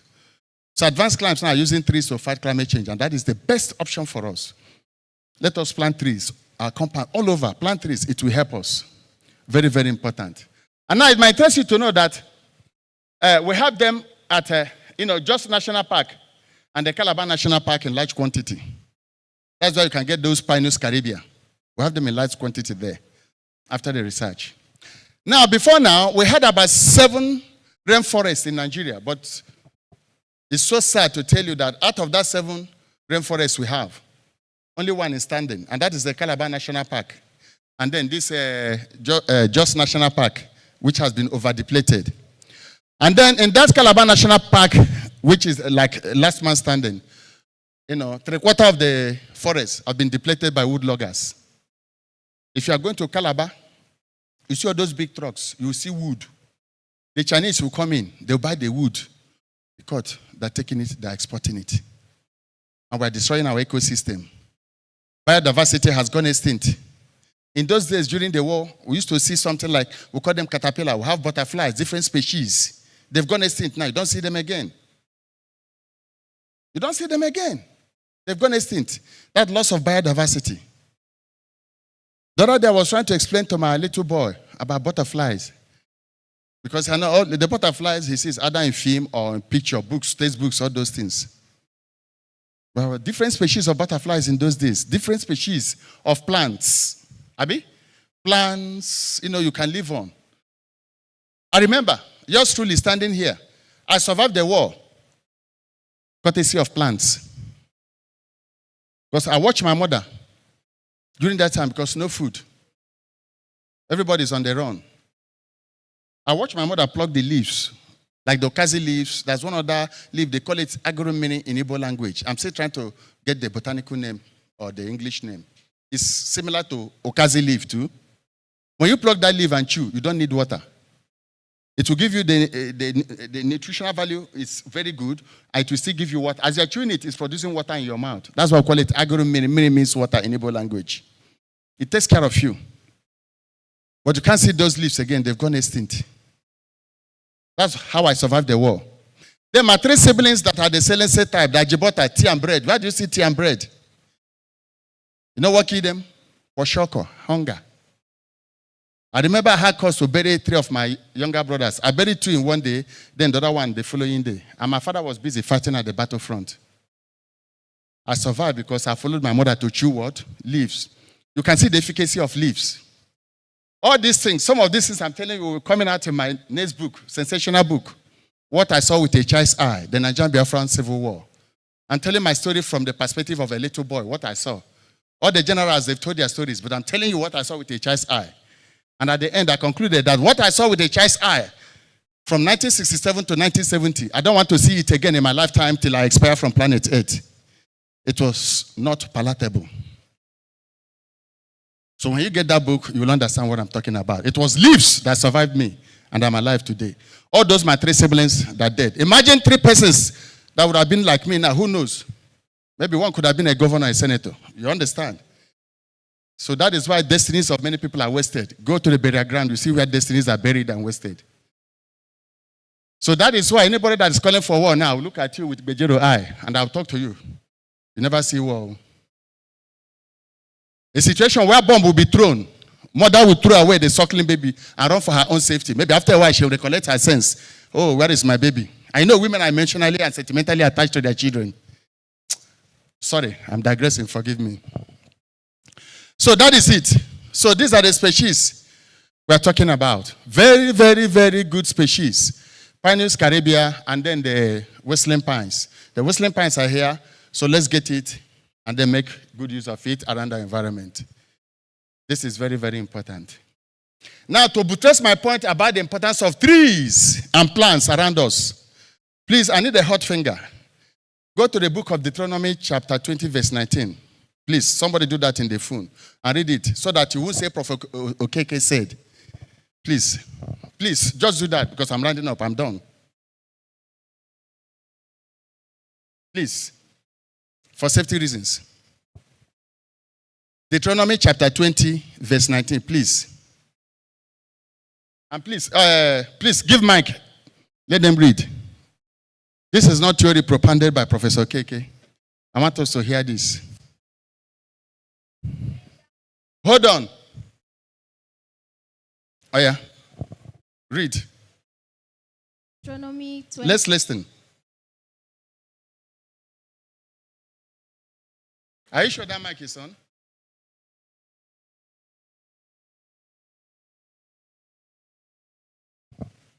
Please take this. Okay. Deuteronomy 20, verse 19. When thou shalt besiege a city a long time, in making war against it, to take it, thou shalt not destroy the trees thereof, by forcing an axe against them, but thou mayest eat of them. And when thou shalt not cut them down, for the tree of the field is man's life, to employ them in the siege. Who said this? Professor Keke? Who said that now? King James Version. Okay. Okay, now King James Version. That is from God, the creator of the universe. Was admonishing the Israelites. When you go to war, go to battle, fight your enemies, kill them, do anything. But do not put an axe on the tree, for the tree is a source of man's what? Survival. But right now we are doing the opposite. If you go to the book of Genesis chapter 2, the Garden of Eden was described as lush green, full of what? Vegetation. I begin to wonder why Methuselah, somebody lived 900 and 500 and. Why are we not living? Because we deviated from the creator's this thing. And that is why if somebody reached 70 years now, we celebrate. That is it. Plants, veggies, very, very crucial. This is God talking. Kill your enemies, fine, do anything. But don't put what? Axe. But now we are cutting everything. If you go to Lekki as an example, they don't cut everything, dredge. And that's why watch, when the rain comes now, some people will go and lodge their family in the hotel because they've built along the water course. That is a topic for another day. So that is it. You can see God talking about the importance and beauty of trees. We should not destroy it. We need them. So today, when you go, plant trees around you. As I'm rounding up, give me the last slide. How many of us know this tree? This plant. Yeah, we call it what? The snake. We call it the snake what? Yeah, this plant. If you lock this place now, switch off the AC, everything. Yeah? And put these plants like this. Lock everywhere. Make it airtight. This plant will survive you for more than 7 days. It will be generating fresh oxygen for you to live. So get them and put around your environment. No, it's not this one. This is not the poisonous. No, it's not this. I know the one you are talking about. It's not this. It's not this one. This is snake plant. It will give you fresh oxygen. It will survive you. So this is very, very important. The importance of plants and trees cannot be overemphasized. Let us do the needful. Let's stop distorting the balance of creation. Let's stop cutting down the trees. Let's do the needful. Let's start planting trees. Let's live let's bequeath a very wonderful environment to our generations unborn. If our forefathers had messed the environment, you and I will not be here today. Am I right? When you go to the beaches now, you see polythene, everything all over. That's the topic for another day. Ladies and gentlemen, the best time to start it is what? Now. Protect the environment. Be an environmental hero, not an environmental villain. Remember, in every bad thing you do, the man in you dies. According to my senior professor, Wole Soyinka, do the right thing and the man in you will live. Thank you and God bless you. Any question for me before I go and sit down? Okay, I don't know. Okay, good afternoon, Prof. Thank you very much for your presentation. If it was not that I see you are called a prof, I would have said you are probably a herbalist. But then my question is this. You talked about the pine trees in Calabar and in Jos. Yeah. We know that trees are sort of territorial. Some grow in some places and those others don't grow in other places. And we know Nigeria is very diverse. So those trees, can they really survive in other places outside of Calabar? And will they still have the same effect of 40 to 45%? Of course. I'm from the east. I'm from Imo State. You know, it's a hinterland. It's a dry land. You know that? We have it there. Even in our school, the primary school I attended during 1968, 69, 70. Still there today. We have it, and that's why we saw it. And that's why we got the name whistling. You should know what I'm talking about. If you went in those days, especially when the people do, we call it whistling pines. It will be whistling. But the botanical name is, Pinus caribou. So that is it. It will survive. It will thrive. Plant trees around you if you want to live long. If you want to live longer and have fresh oxygen. Are you with me, my brother? At least I've taken you to the book of Deuteronomy. You heard what God said, not Professor KK. We are doing the opposite, and we are paying dearly for it. Any other question? Yeah, thank you very much, sir. Yeah. And so, when you were running through your presentation, you said that when you were running through your presentation, you talked about climate change, greenhouse gases, and obviously the world is facing climate crisis. But research has shown that Africa contributes about 3.8% to greenhouse gas emissions worldwide. But we are the front line of the continent that suffers the negative impact and consequences of climate change. So now, and obviously you are a climate change expert and a professor in that field. So now, talking about climate justice and environmental justice, how do we bring these Europeans or bring these people who are the front line of contributing or championing this climate change and climate greenhouse gas emission that we're talking about? Because at the end of the day, everything else still boils down to climate justice and environmental justice. Thank you. My brother, to start with, do you know why the Europeans are not feeling the impact of climate change so much? Because they're planting trees. Yes, I'm being honest to you. They are fighting the climate change now with trees. If not, they were the worst hit. And they're the major polluters. But they will come and give you statistics and paint Africa black. If you had watched my live talk yesterday on AIT, you will see what I said. They are the worst polluters.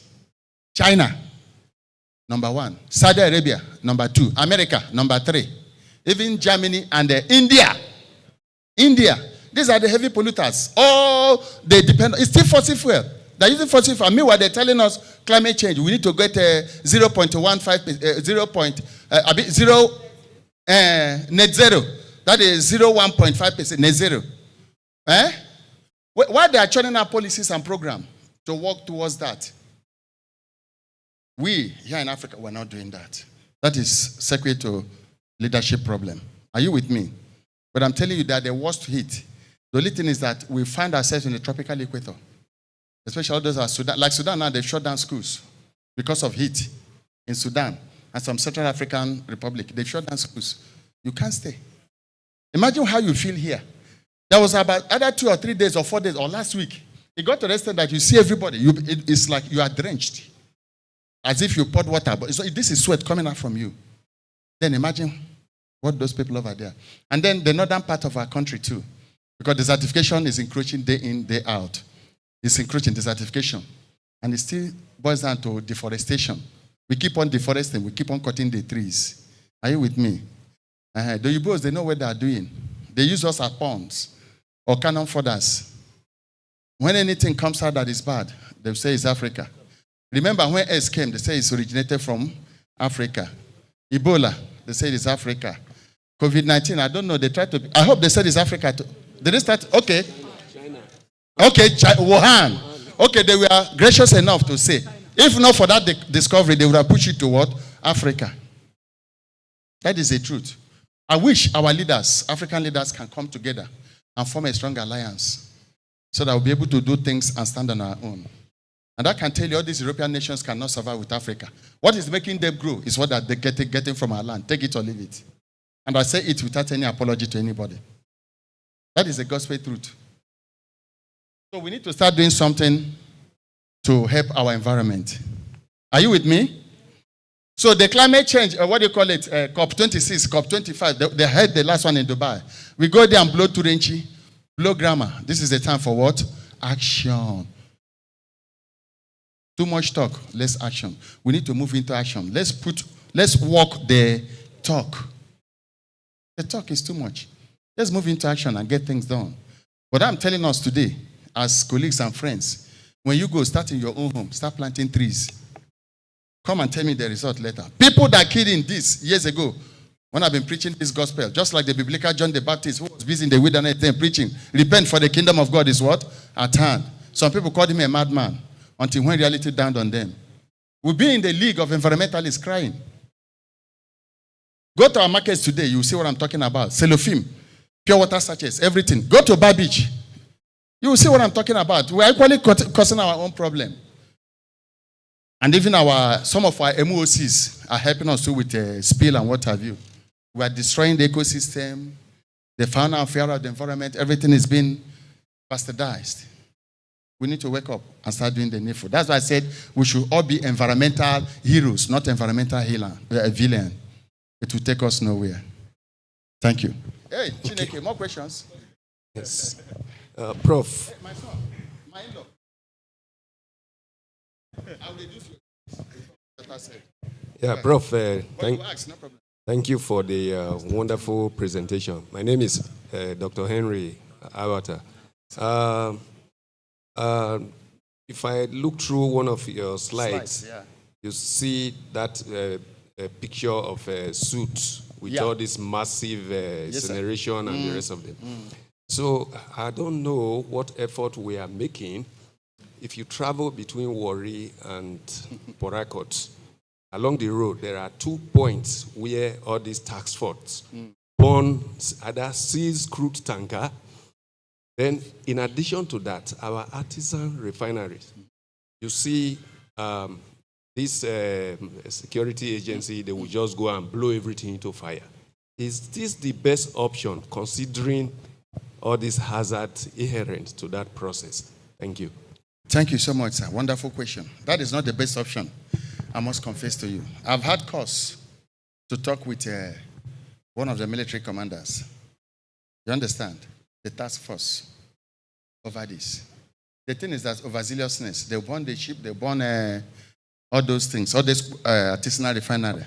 You are causing more problem to us. That is the truth. You can seize them, return the crude to any nearby fuel station, right? And seize that particular vessel or whatever. But burning it, you are contributing to the global warming. You are contributing to the carbon emissions. That is not the best option. And I've had cause, even our so-called, sorry ma, don't be offended ma. Forgive me, my sister. You are my regulator now. Even an NPC, they are contributing to the flaring. How many of you living in Warri here? Warri? If you're a Warri person, make I see your hand now. Do you know Ubeji? That's within the refinery. There was a time this suit became an issue. You wash your cloth and spray. In the morning or in the afternoon, you see dark substances on it. Even your car you wash, you come out in the morning, you will see dark. So most of the times I do run a television program at Data Rainbow Television. They used to invite me once, I come and talk and educate our people. And I told my people living around there, I say, make una relocate. People living around there are endangered species, especially little children. You are destroying their biological system. Take it or leave it, I don't care. Please, when we finish, take time, type benzene, Google it, and see the permissible limit a human being should be exposed to. And I told you that when we went for a research, we are getting between 900 to 1,200 ppm. People are breathing it on a daily basis. Google benzene, please. You have your phones now. It shouldn't be. I have given you these statistics. Take it or leave it. In the next 10, 15, 20 years, watch out for what will happen in Port Harcourt. There'll be explosion of illnesses that we're looking somehow. Even somebody will say, this guy tell me, say he will deal with me. Maybe he's dealing with me now, not knowing that it's what you have inhaled. All right. Okay. Doc, thank you. Prof, thank you so much. Yeah. The area I'm going is, talked about deforestation. At the same time, if you look at increase in number of estates that we're building, Abuja, Lagos, Port Harcourt, and even this particular conference center we are, how much green area do we really have? Green area do we really have? If we are struggling to legislate occupational health and safety with the legislature, how much more can we do when it comes to environmental issues like you are talking about? I've listened to you. I really appreciate the awareness and the education, even on the television yesterday, I believe. But my worry is, when are we going to get these laws that will help us to comply to, and then we have our heart back? We're expected to give, when you are building, not to build on the entire plot. There are certain percentage given, and then certain percentage of green areas. Even the Abuja master plan, the green areas are being devastated, acquired, and so many other things. So it worries me. We know these things, but we're not doing it. So what more can we do? Do you know that song? The answer, my friend, Prof, is blowing in thank the you. wind. Hey, thank you, sir. Is that my regulator? No, I'm not a regulator. I Okay, just want sorry, to ask sir. a question, sir. Okay, sorry, sir. Now, I will attend to you. we've been talking about the solution is planting trees. Yeah. Now, I want to ask a question. Yes, sir. Don't we have regulators in Nigeria that handle forestry, reserve, and all those things in Nigeria? We have. But they are not doing anything about it. Yes, we have. Now my mouth to go here say, Reverend Father, get picking. We have. You and I know the truth. When I was growing up, are you with me? Yes, sir. When I was growing up, even as that, in the peak of the war, around 70, 71, 72, before Gowon, you know, 72, Gowon was still in power. We used to have, we call them forestry guards. You dare not cut a tree without getting permission. They will come to your house and arrest you. Where are they now? They've gone extinct. So we are leaving a lot of things to churches. You know what some of them do? When they go to the office, they sign, they have normal government, they sign attendance, they go to their business. Our forests are being I don't know what to say. You know what I'm talking about. We have them. Are they living up to expectation? That is it. We have them. I told you that before now we had about 7 rainforests in this nation. All have gone extinct with the exception of Calabar National Park. And 1/4 of Calabar National Park have been depleted. And it's because of the depletion of the forest towards the northern zone. That is why desertification is encroaching. We had a forest over there. Even up to this, our Sambesa now, that, that was a very huge forest before now. But go and see now. Desertification is encroaching. It's like a bare land now. Some areas where you see trees, they are scanty. So, that is it. We need to plant more. Okay, Prof. My own, I will divert a bit Go ahead, from the issue of afforestation and things like that to the issue of this net zero and emissions that you talked about. Yes, sir. Yes, it's a known fact that all the world-class, or rather, how do I put it now? The Chinas of the world and the USs and what have you are the major polluters, even though they are the proponents of net zero. Yes. Why or what do you think, in your own view, is the solutions to that, especially to us third world nations, as they claim, that we pollute less, we emit less, but the deadlines are there for us to become net zero, even with our own minute emissions in terms of what we do in the industrialization and stuff like that. My brother, this is your question. Yeah, correct. But do you know the truth? Ideally, there should be a kind of lump of money that should be budgeted for African nation to help in fighting climate change. Since 2007, they've been talking about it. Paris Agreement, you remember the Paris conference? You remember the Kyoto Protocol in Japan? You remember but Sisi, they have not given. I don't know if you get what I'm saying. But they're busy creating renewable energy alternatives. Are you with me? They don't care. So we have to work out our own solution because it's like a problem. Time we come now, they will tell you it's Africa that caused the climate change. I'm telling you, it's getting to that level. Because they say, okay, can't you see Sudan, Mali, Rwanda, all those areas that are turning into deserts? Are you with me? That will tell you. So, but our problem is from there. Africa, about 3.8% emission. There was a time in India, in New Delhi, you cannot, although my brother is standing there, I can't see him because of pollution. And you wear what? Mask. And heat wave was killing people. There was, in 1 week, about 2,405 persons died because of heat wave. Are you with me? That is it. Okay, sorry. That's your question. I'm waiting again. Okay.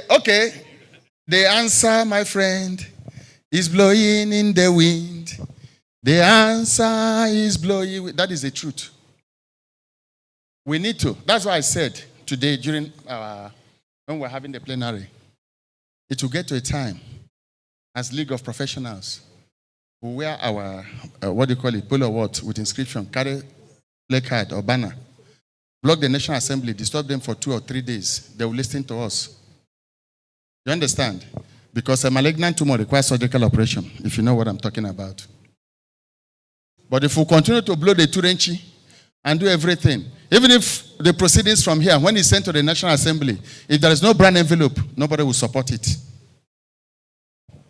May God have mercy on Nigeria in Jesus' name. Any other question I'm dropping, please? If you want to ask more, okay. Oh, sir, please, after auntie, please, big uncle. Then we'll draw the curtain. Yeah, after him, we'll draw the curtain.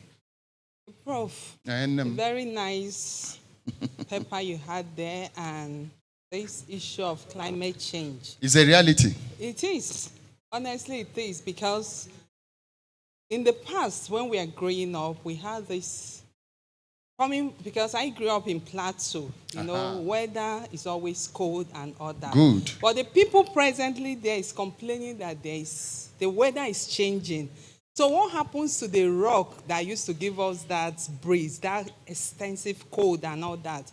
So, but coming back to Abuja, what we are seeing reality now, the estates and developments cannot actually help this tree planting. Because the truth of the matter is, you come to a compound, initially you will see a very big space. Nothing is happening. Before, over time, you see every tree is down because you want development to spring up. But we still want to advocate. That is why I'm a Rotarian. And what we preach is part of this tree planting. We'll go out as part of our duties to the society to make sure that each tree, mostly in areas that are too hot, Gwagwalada and all that, there's so much concentration on that area to ensure that you plant more trees to help the environment. Because we know that once you go outside, yesterday we were in this hall enjoying the AC. Immediately we came out. You receive baptism today of fire. It's actually hot like this. Yeah. So you'll be looking for a very cool area to just have a shade.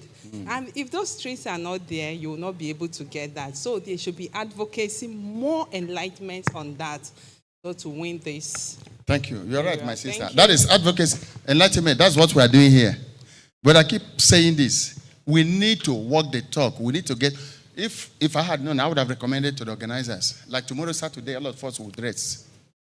Go sit on the National Assembly gate, carry placard. Oh, down recess.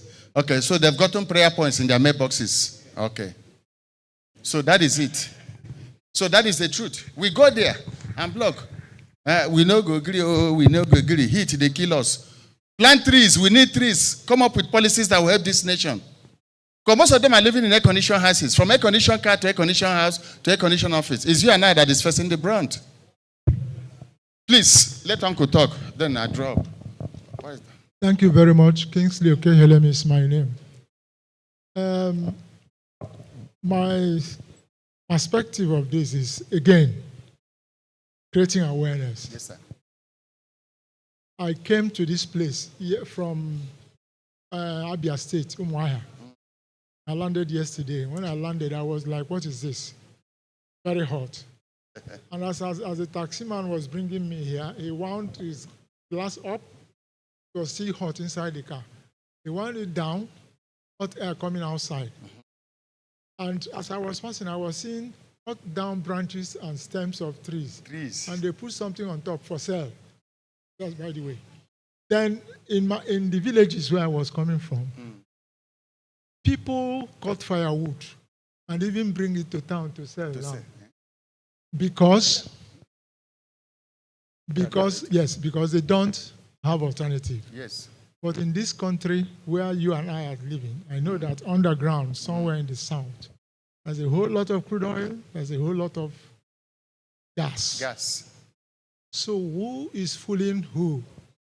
How are we going to create the awareness that cutting down these trees and bringing them to town to sell as firewood is bad? That the alternative is maybe if our people will help ourselves, improve the technology to bring out the gas and make it a little bit, it's there. It's there. Praise the Lord. Thank you. Sir, you are right. But look at the gas you talked about as an alternative. Very expensive. So it will go to a stage, all of us will resort to cooking with wood, though, which is fossil. We'll continue in the, heating up the atmosphere. I pray we won't get to that level, though. This one we are seeing as even small. When you go to where you have, in America, there's a place that is called the Valley of Death in California. Do you know why it's called the Valley of Death? The heat there is horrible. It's in the range of between 40, 42, 43 degrees Celsius. So there is a giant thermometer that is placed. At every point in time, it will be telling you the temperature reading. So that's why it's called the Valley. It's like a tourist. You go there, you pay, you go and watch. Very hot. That's why they call it the Valley of what? Death. People don't live around there. It's like a kind of tourist attraction for you to go and see. If you go there, you know that it's really the Valley of what? Death. That's what we're talking about. But they have things they can use to make things work. I don't know. But Ralph Emerson, one of the America's greatest thinker and philosopher, I love him so much. In his book, The Conduct of Life, he says you study geology the morning after earthquake. But we're having series of earthquake. Here in Nigeria, political earthquake, aeroplane earthquake, house earthquake, housewife earthquake, and nothing happens. May God have mercy on us in Jesus' name. Please, let's celebrate, Prof. Thank you, Prof. Your cup, sir. You want the water? Okay. No, thank you, sir. Okay, so we are ready for the last plenary sessions. I want to draw your attention to the topics because some of us will need to go to those other breakout sessions as well. So holding in this room is Dr. Cynthia's session. It's on, if you can see your program, you'll see it right there. Serious injuries. Okay, preventing, oh, sorry. The role of, it has been changed, right? Yeah, the role of physical, okay, that's it right there. So this is holding here. And then we have in the exclusive hall, psychosocial hazards, the silent killer. That's been facilitated by Miss Ayo. She's already there right now. And then for the hall, at the session at CAS Hall is having neurodiversity in safety and human performances by Mr. Joseph Bagbeke. All right, so please, let's move. Please, let's move. I know you've been sitting here for a long time. Sorry, ma.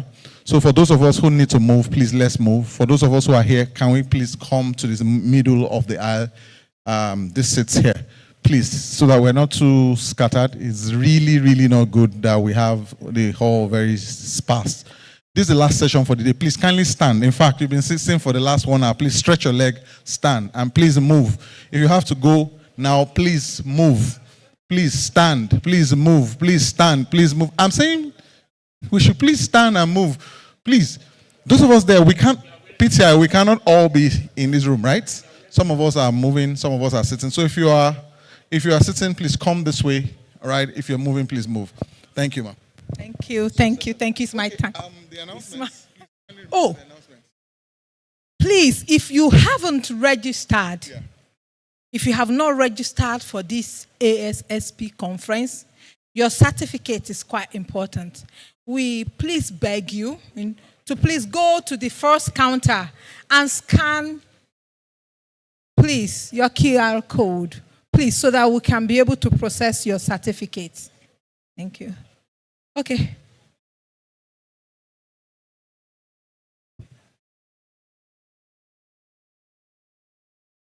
The role of physical exercise on mental health and well-being.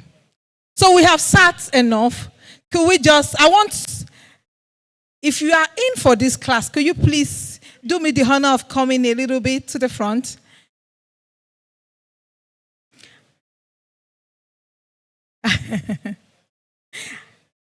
Being that we just had our lunch, some of us are a bit heavy.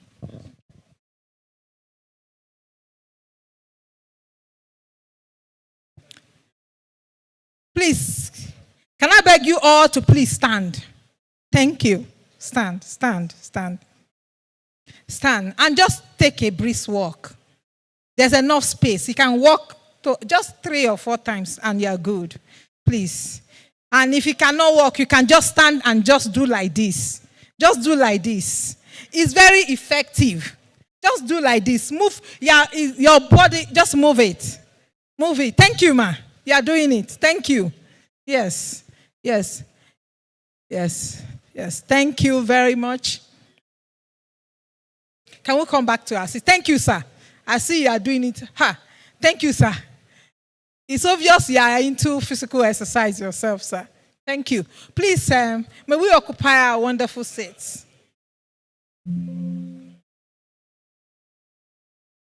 The outline, I won't waste our time with the introduction. There's an increasing amount of evidence documenting the beneficial impact of physical activity on mental health.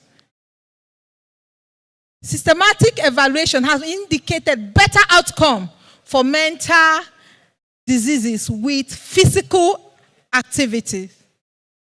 According to general results, exercise enhances mood and self-esteem while decreasing stress tendencies, a factor known to aggravate mental and physical diseases or illnesses. So this shows that people who exercise regularly have a better frame of mind. However, it should be highlighted that a consistent link between mood enhancement and exercise in healthy individuals has not been proven yet.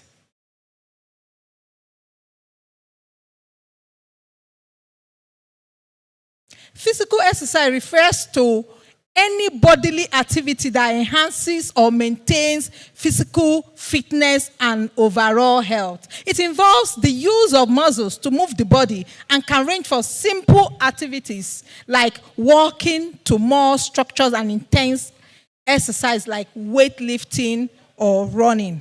But whichever one that is comfortable with you, so long as it is physical exercise, you are in a good place.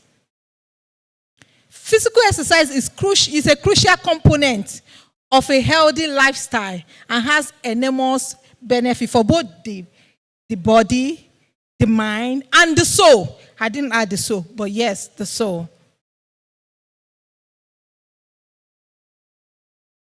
Before I continue, I would just want to take, I want to appreciate, I had this work is an empirical studies anyways. You are going to see it soon. I'm doing this work with a neurosurgeon.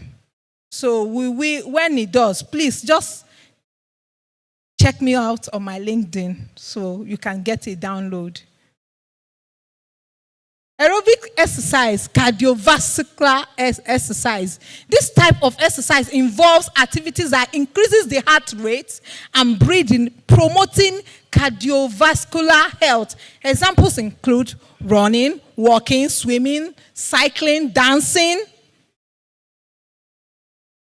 Strength training, that's resistance exercise, involves using resistance like those belt weights, resistance bands to build and strengthen one's muscle. Common strength training exercise include weightlifting, body weight exercise, push-up, squats, and resistance training. While flexibility and balance exercise focuses on improving flexibility, range of motion and balance. Example includes stretching, yoga, and exercise that enhances stability and coordination. Please follow me. Definition. Remember, the topic is physical exercise improves on mental health. Mental health refers to a person's emotional, psychological, social well-being, a state of their mind, and how they cope with life's challenges, life situations. It encompasses aspects such as thoughts, emotion, behavior, and the ability to manage stress and make decisions. Mental health is a dynamic state that can vary over time, influenced by biological, environmental, genetic factors. Well-being, on the other hand, is broader aspect that includes not only mental health, but also physical health, social relationship, and overall life satisfaction. It reflects an individual's perception of their life and their ability to meet their basic needs, pursue goals, and experience fulfillment.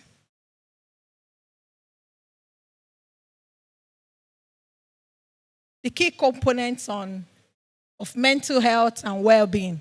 Emotional resilience. The ability to adapt to stress, life changes, and maintaining emotional balance and coping effectively. The ability to be able to go that extra mile and still come out strong. Positive relationship, healthy social connection, positive relationship with your community, with your family, with your organization, they are all significant to mental well-being. The self-esteem, a positive self-image, a sense of self-worth that is vital for mental health. It involves recognizing one's abilities, one's achievements, and intrinsic value. Stress management. That's coping with strategies and the ability to manage stress, the ability to manage challenges. That contributes to your mental health, mental well-being. It includes finding outlets for stress and developing resilience. The stress will come, life will throw what it is. You hear this phrase that life happens. Life will come with its challenges, but you will be resilient and you will be able to overcome that challenges or whatever it is that life has thrown at you. Keep component, purpose and meaning, having a sense of purpose. Of course, physical health. Physical and mental health are interconnected. Regular exercise, balanced diet, adequate sleep positively impact on both. It impacts on both your physical and your mental well-being. Coping skill, the ability to cope with life's challenges. We already talked about that. Mindfulness and self-awareness. Your being mindful and self-aware helps to enhance and contribute to your overall mental well-being. Promoting mental health and well-being involves a holistic approach that considers various aspects of an individual's life.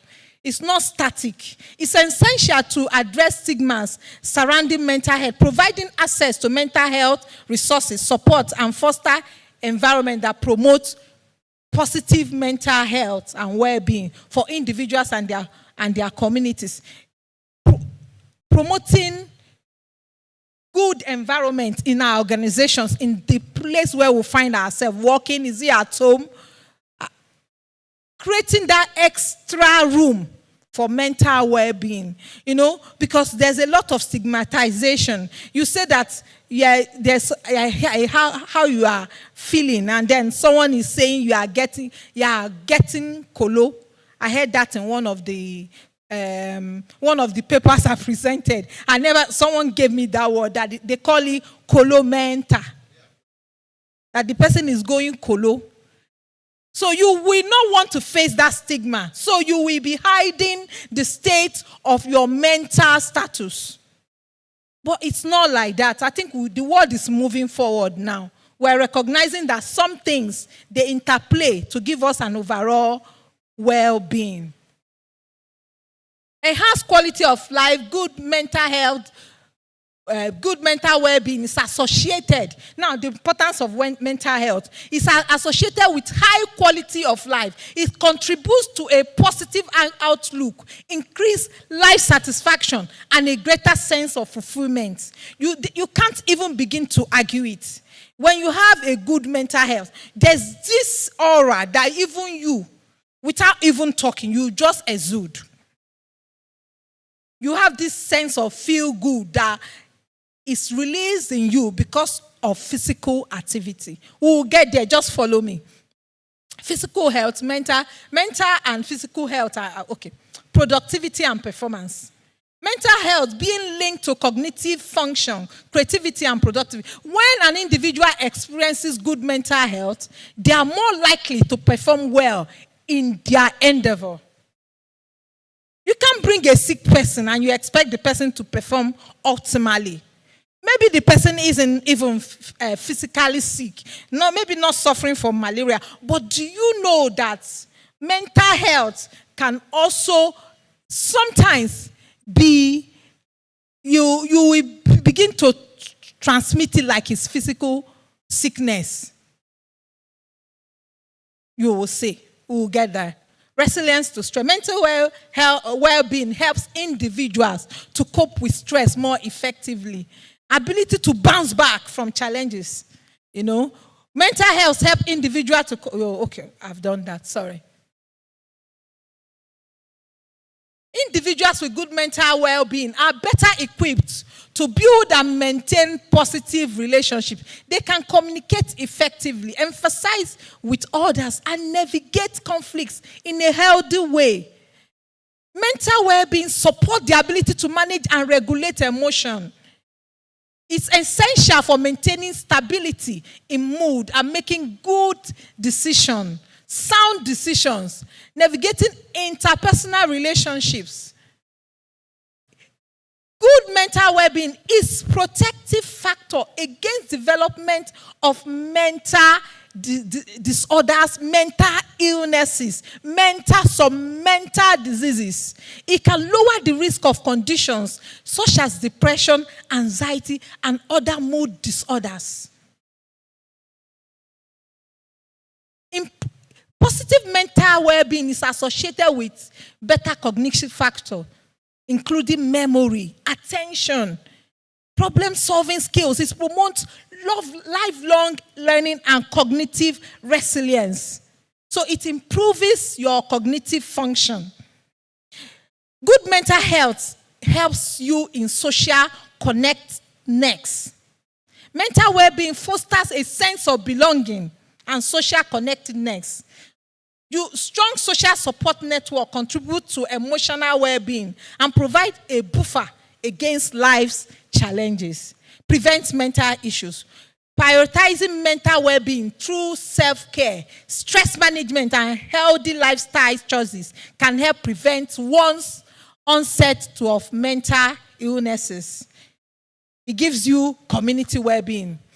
Individuals who prioritize mental well-being contribute to a healthier and more vibrant community. It fosters empathy, cooperation, and collective efforts to address mental health challenges. Okay, so I will skip this because, like I said, it's an empirical study. So, but our sample, we do not have black like Nigeria. So let me just skip that. The concept of mind-body connection. The mind-body connection is an holistic concept that emphasizes the intricate relationship between the mind, mental processes and emotion, and then the body, the physical, the well-being, the one you can feel. It suggests that the two are closely interconnected and that mental and emotional states can significantly influence physical health and vice versa. I mean, if you are well mentally, it means that even your state of physical well-being, will be looking good. And if you are not well mentally, if you are in that stage where you are battling with some mental issues, you will see that it will invariably affect your physical conduct. Recognizing and understanding mood, mind-body connection is essential for a comprehensive approach to health and wellness. It emphasizes the need to address not only physical symptoms, but also psychological and emotional aspects of well-being to achieve optimal health.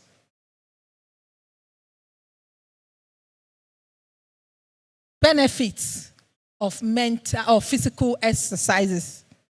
I'm sure that if I give us a chance to speak, we all will come out with all the benefits of physical exercises. But the question is, how many of us who knows the benefit of physical exercises actually do then now harvest in the knowledge they have? How many? It reduces stress and anxiety. Physical activity helps you to reduce the level of stress hormones such as cortisol and promote relaxation. Regular exercise can be an effective way to manage and alleviate symptoms of stress and anxiety. We haven't even started yet. Follow me. It improved sleep. Regular exercise is linked to improve your sleep quality. You know, it's not the one. Some people will go to bed and then they will wake up. They are already tired. I don't know if anybody has experienced it or knows someone that has. You went to bed all right, but you will see that you didn't really have a rest. And people, you come out, you are yawning.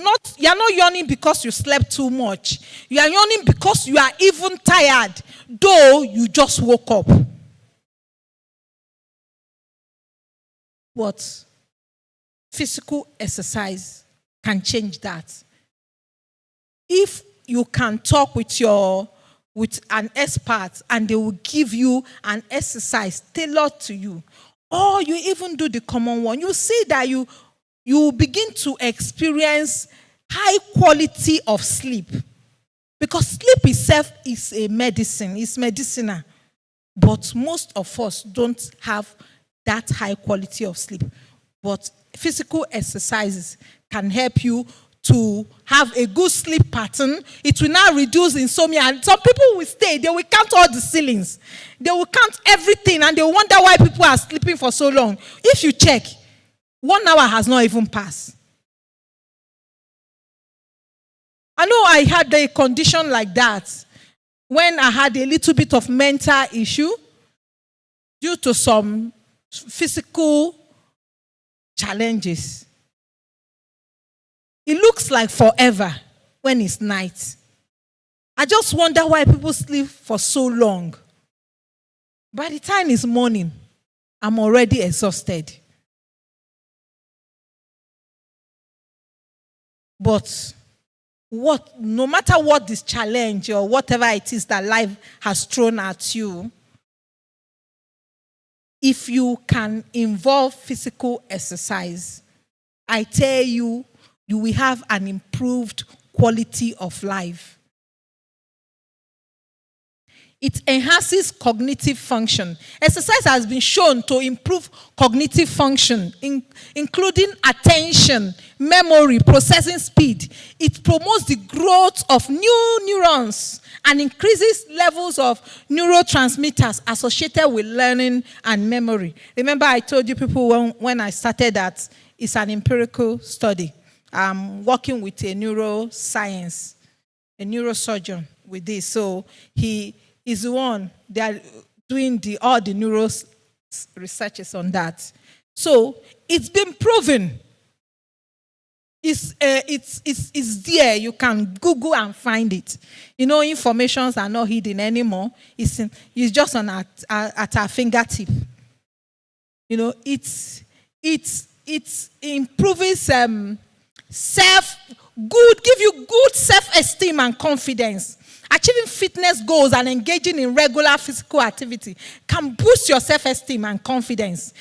The sense of accomplishment from reaching exercise milestone contributes positively to mental health. You give yourself a set goal. I want to do 5,000 steps. Just walking. And you see that you were able to achieve that. It gives you this, there's this feel good feeling that you have for even achieving your milestone that you set for yourself. And guess what? That self-esteem will not just leave you there and then. It will follow you through the day. You just see that you are lighter. You are bouncing, your steps are, you are not drawing your step. You are just walking with this confidence that nobody knows where it's coming from. But guess what? Physical exercises can give you that boost, that confidence. It increases, social interaction. Participate.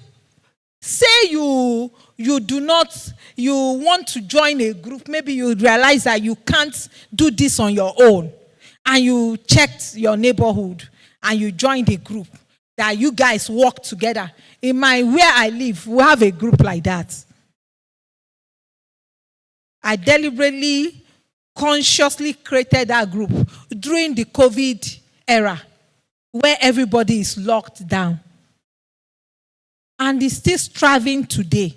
It gives you have this social interaction, you have companionship, you even have support. I had a friend that was weighing over 120 kg when we started. As we speak today, unfortunately, she left us in December. But as of that December, she was now 80-something. From 120. Because there was good community support. Physical exercise can do that. Brain health and neuroplasticity. Exercise can be linked to lower risk of cognitive decline and neurodegenerative diseases. And this is most common as we grow older. Except for children that are born with special issues, which exercise also help them. But as we grow older, we realize that there are some things we are struggling to remember. And you're wondering, this is not how I used to be. You used to be someone that, information is just like this. And suddenly, when they give you a message, you will have forgotten until it has gone. They tell you there's a wedding and you really want to attend this wedding. And then the next time you will remember it was 1 month before. It has gone 1 month. Because as you grow, your cognitive sense declines. But guess what? Physical exercise can help you to stop the decline. It can help you. Because you will be shedding some, it's like regenerating. You are shedding some old leaves while your body is renewing. Your body is producing new ones.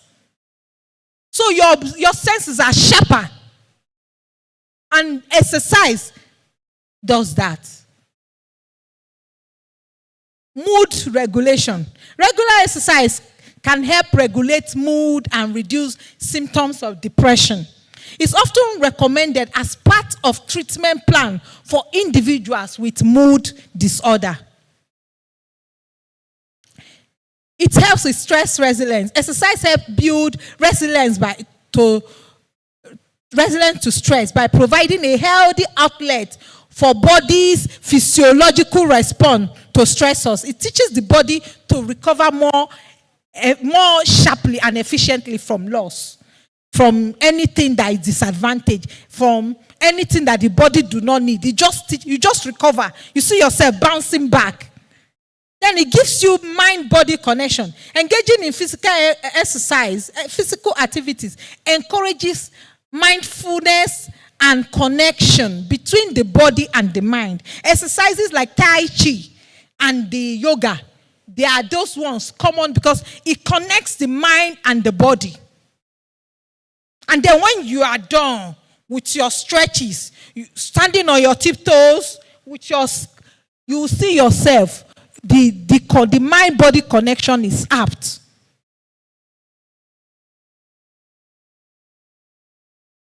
Exercise has been widely recognized as for its positive impact on mental health and can play a crucial role in managing and alleviating symptoms of various mental health conditions. If you want to talk about depression, you want to talk about anxiety, the number one thing that you don't even need to buy in the market is not even drug, it's physical exercise. It has been proven to help alleviate such mental health conditions like depression and anxiety. Just give it a try today and thank me later.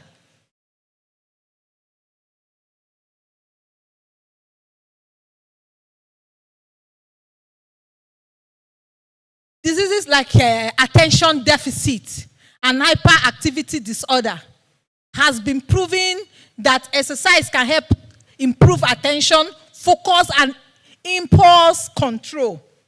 It has been proven. So, people with such disabilities, even children that are born that way, all this Down syndrome and all that, physical exercise is one of the key ingredients that they use now to treat such. So we're not putting a lot of chemicals. Like you're trying to cure one thing and you're now bringing 5 negative things just because you want to cure one thing. But no, with physical exercise, it's a win-win.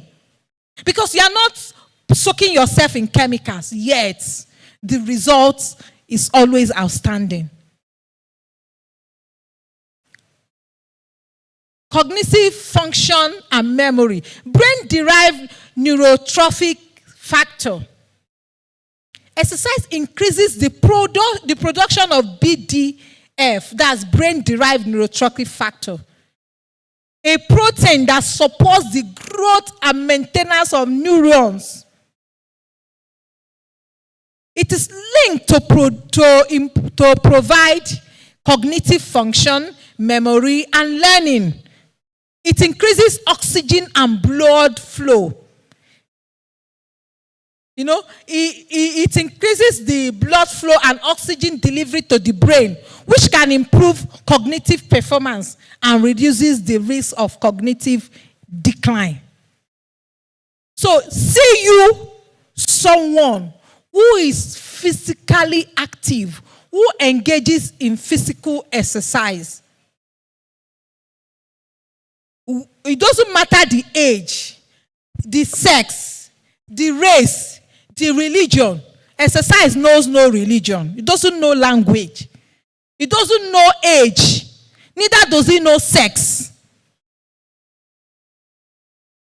See you, such ones who is involved in physical exercise. And you will see someone that is healthy, both body and mental health. If peradventure you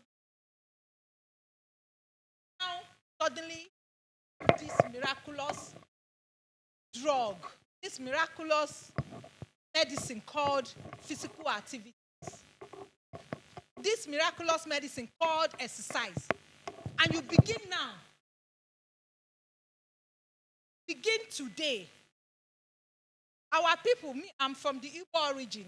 I recently learned some 2 years back the meaning of Osita Dimma. I was thinking it's a German name. I used to hear Osita. I didn't know it's an Igbo name until I heard the Dimma.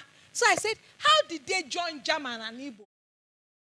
And it turned out that it's actually Igbo. And they said if it starts now, that it will be good.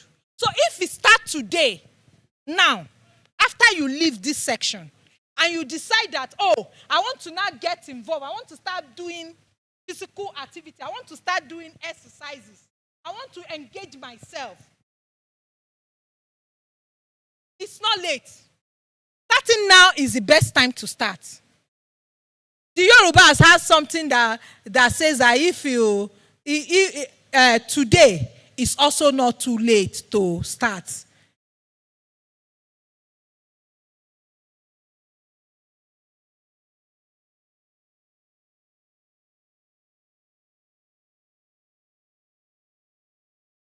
Okay.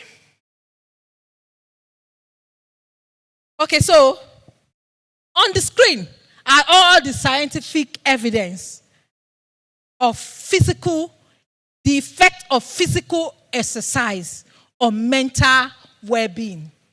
It's not just a jargon.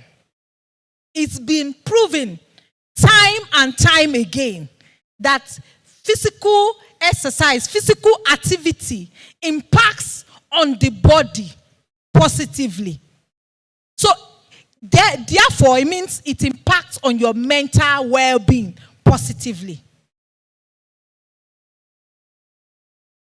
A systematic review journal, randomized control trial published in 2017 shows that structured exercise program can improve cognitive function and reduce symptoms in individuals with schizophrenia. A systematic review journal of attention disorder 2020 indicated that exercise can have positive effects on attention, behavior, and academic performance in individuals. Guess what? Even in those days, our teachers had this song that says, is it a song or they converted in a song that too much work, too much study, no play makes Jack a dull boy. So when you keep Jack, you give him mathematics. He has done mathematics. You give him English. After a while, the brain will want to assume a sleep mode pattern. Not because Jack is lazy, but that's the brain is tired. At that point, you have to switch and introduce some excitement. Play is exercise. It's a form of exercise. Jump up, jump, enter trampoline is all a form of exercise. And you now realize that children, that they have this, bio way of teaching them. You do some studies and then you do some exercise in form of play or whatever you call it. They come out even more smarter. And they bring out better performance than those that just keep loading them. After a while, the brain will shut down. It will just be, you'll be talking to yourself. However, it's important to know that why this example showcases positive outcomes, individual responses to exercises can vary.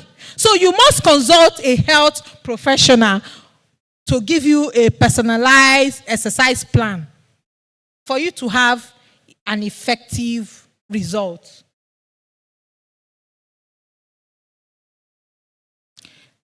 Exercise as a preventive measure. This is where I want us to be. Not curative. Not when it has happened. You are not looking for how medicine to cure. But let's even prevent that thing from happening. Let's prevent it.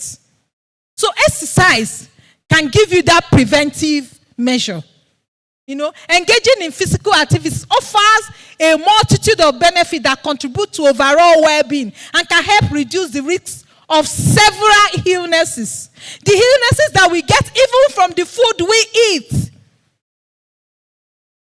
from the air we breathe, from the environment we are in. Cardiovascular health. This is what it does to cardiovascular health. It reduces risk of heart disease. Exercise help you to help your heart from getting sick. Regular exercise helps maintain healthy weight, lowers blood pressure, and for those of us, like I have low blood pressure already, guess what? Exercise helps me to maintain a balanced blood pressure.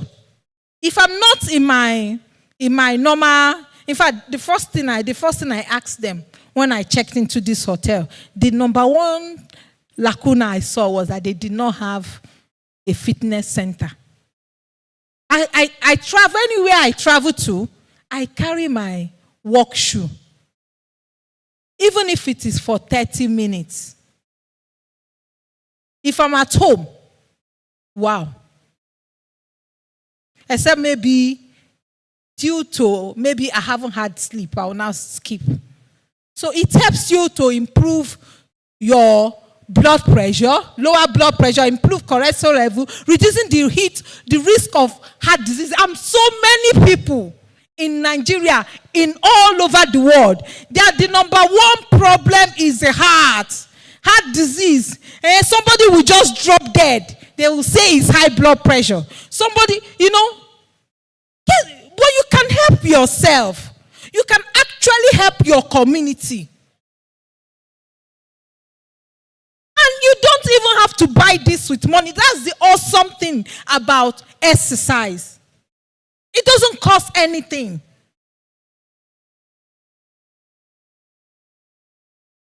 Metabolic health, prevention of type 2 diabetes. Physical activities help improve insulin sensitivity and help regulate blood sugar levels, reducing the risk of developing type 2 diabetes. It helps you in your weight management. Obesity prevention. Regular exercising plays a crucial role in weight management by burning excess calories and promoting the maintenance of healthy weight, therefore reducing the risk of obesity-related conditions. You see my prof that just gave us this thing on climate change. If you knew him before, there was a time he was times 2. Prof, do I have a witness in the house? He was not just a walking hazard. In fact, it was danger to even people around him. But look at Prof today. What do you think is the secret? Exercise. Yes. Then, by the time Prof and I walks from here to here, he will say, Adane, slow down. But now, Prof and I, we walked the whole through. I deliberately was taking him on that walk. I just wanted to know how active he has. Sometimes you might actually have lost some weight. Like if you are actually you're on exercise for weight loss, you will lose weight immediately. If you are consistent, you will drop, and then after a while, you will stay at a plateau. Like you will not drop, but you will not add. So I wanted to know where he is. And my, oh my. We walked, we came back, we walked again, we came back. I said, yes. Now this is my brother. It's working. It a walk. It's proven it's working. Yeah, in the other I didn't hear that. Bone and joint health. Osteoporosis. We know it's a common sickness in the West. Everywhere, osteoporosis. Even, initially it was associated with people that are older. Now, you see young people, they have osteoporosis, and I'm like, what is happening? Could it be in the food? Could it be in some habits that people, with time, some bad habits that you didn't even know is bad habits? Like microwave. Could it be? But I have good news for you today.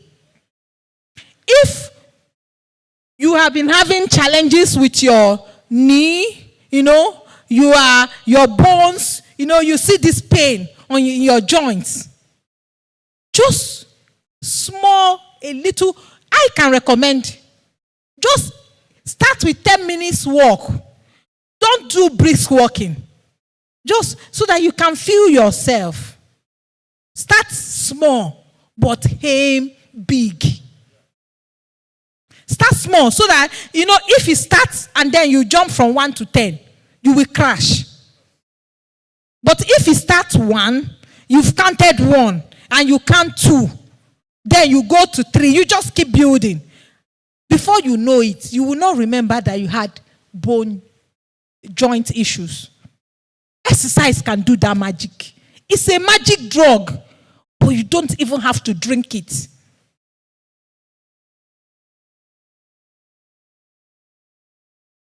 It helps you to maintain joint flexibility and reduces the risk of conditions like arthritis.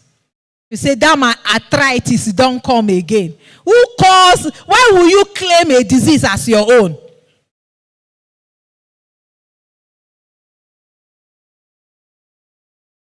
Guess what? Exercise helps in cancer prevention. Ooh. How is that even possible? It is. Please Google it and check. Certain cancers, regular exercise is associated with lower risk of developing certain types of cancers, including breast and colon cancer. So, ladies in the house, I ask you today, engage in physical activities. Engage. Today is not a bad time to start. Start now. It's still good. And you will see the effect. Like I said, you will thank me later. Immune system boost, of course. It improves the immune system, reducing the risk of infections and nyama diseases. Why will it be only you that small time, only you is sneezing? No, only you. Only you is coughing. Only you. Only you is having malaria. Only you. It's okay. That's in the past now. Because, like I said, the Nutri-Bullets that you need is exercise.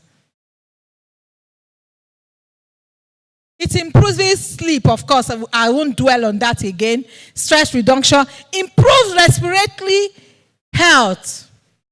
Lung functions. Aerobic exercises can improve your respiratory function and reduce the risk of respiratory conditions.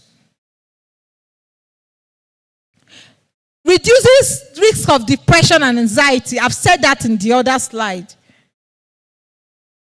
And cognitive function. Of course, I said that in the other slide. It helps you to reduce risk of age-related cognitive decline. You will see your son. You will look and look and look. You will not even know what the name of your son is. You will see, you have 2 sons. You call one. You just be shifting the name. Daddy, I'm not the one. There's a decline. It's a sickness. You know, people will say, my dad then will say, there's too much thing in my head. You will call Andalin, Bia. Okay, Bia. One person. You are calling all the names of your children before you will get it right. My dear, now diseases are no obstacles. They are barely excuses. If you do not have lack of time, solution. Prioritize and schedule exercises as you would any other important activities. You don't want to age being sick, being a liability to your children. First of all, to yourself. Then to your children or your wife or husband, as the case may be, and to your family and to your community. You are just a liability. But they will not tell you. You want to end strong. And for you to end strong, you need to help yourself. So please, consider incorporating physical activity into your daily routine. Such as taking the stairs. In our place of work, some of us work where our office is probably the 5th or the 6th floor. Like I always say, when you want to start exercise for the first time, please start small. Not after today. Your office is on the 7th floor. You say, oh, you will now want to climb the stairs. You will run the stairs, 7th floor, all by yourself for yourself. Something you have not done before. Start small. You can take the lift, stop somewhere, stop on the 4th floor, and then continue. Just start small, but be deliberate and consistent. Find time. Lack of motivation. Solution. Find activities you enjoy. Set realistic and achievable targets. Consider working out with friends and joining group classes for social support. Mix up your routine to keep things interesting and reward yourself for meeting fitness milestone. Put music if that will help you.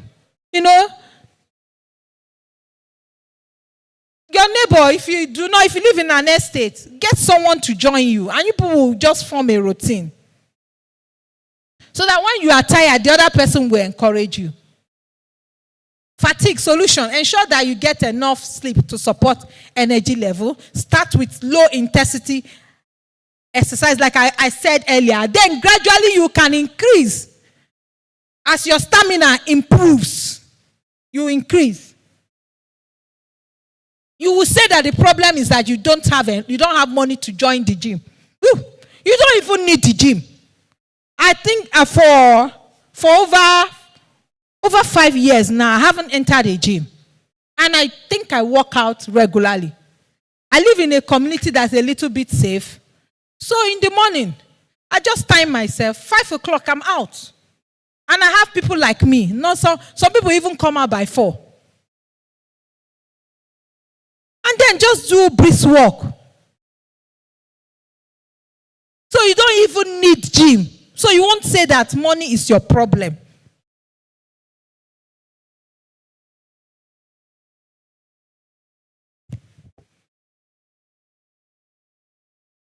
Okay. Health issues or chronic conditions. Solution. Consult your healthcare provider before starting exercise program. If you have health issues or chronic condition, don't just go there and start lifting weights when that is not what you need. Please consult your healthcare professional. They will help you. Lack of social support. Join fitness class now. Guys, then they play football every Saturday. You fit no join the football, just they walk around the field and be sharing up the people playing the football. Guess what? We are exercising. Yes, now. You must not play the league. You see those people that catches ball. Join the ball catchers now. But guess what? You are intentional. You know what you want to achieve. And this is, you've set up a goal for yourself and you've started it. You are walking around the field. Those that are playing the football, they are playing. But you know what you are doing.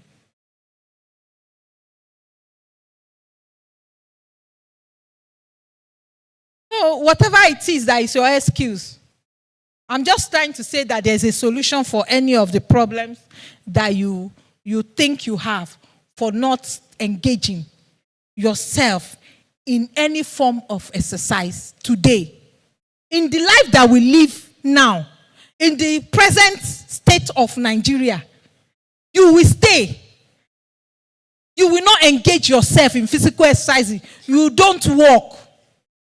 You don't jog. You don't run. You don't even squat. You don't do yoga. You don't play football. You don't play lawn tennis. You don't do any form of exercise. My dear, I have news for you. You are gradually digging your grave. If you are not digging your grave, you are gradually bringing sickness and illness to yourself. You are trying to make yourself to become a liability to other people. You say you have 7 boys. What thing then they do? So their problem will now be to be carrying you for the rest of your remaining days. Please, This is a wake-up call for all of us. You know, our topic is living safety. Living safety. So it starts with you. You can't be practicing safety. You are saying meanwhile you're not even healthy. One day, my children and I, we travel, and then they will say, Mom, see, look at that police officer. In fact, I now want to be a police officer. Because they look, you know, with all the, when they compare the police officers they see here, they don't want to be police officers. But outside, you see, the police officer looks fit. Now, we are the health professionals. But we're coming out. People will even look at us, then go tire for our case. We're curing the environment. Is it not charity begins at home? Where is your home? Is it not your body? Your home is your body. So charity begins with you. Safety, health and safety begins with you. Please, live safety. Live it. Practice it. Conclusion. It's important to know that while exercise can be beneficial, it should not replace professional mental health care. For some people that already have mental illness. Don't come and say after now that Dr. Cynthia said exercise have taken care of that. Don't quote me. No, sir. Please, still see your professional, is he a consultant? Individuals with mental conditions should consult their healthcare professionals to determine the most appropriate treatment plan for their specific need. Additionally, the type and intensity of exercise can vary based on individual preferences and health status. But there is an exercise tailored for you. You cannot say, I have this heart condition, therefore I cannot do strenuous exercise. There is one just for you. So I charge us today, as we have been talking on the theme, living safety. Let's charity begins with us. Let us actually live safely. Let's love our body. Let's love our mind. Let's love our mental health. I was in a class yesterday, and one of the speakers said, his worker came to work and said, I'm not in a good mental health to work today. And he didn't know what to do. In the morning, he just came to work, and he's not in a good mental health. But it is true. But we can change the narrative starting with us. Thank you, everyone.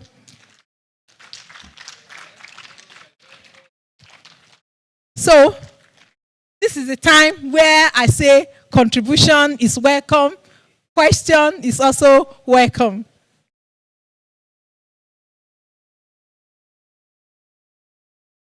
Prof, this is your laughter.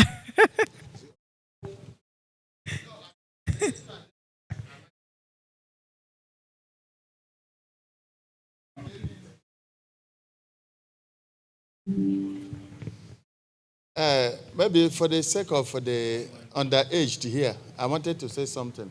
I can see a lot of students here. You know, we have various forms of exercises. My doctor, are you here? Yeah, so just like you said, I remember before I was massive and I was a hazard. You know, but now I'm very fit as a fiddle. My wife can prove that. If you ask my wife, she will tell you I'm very, very good.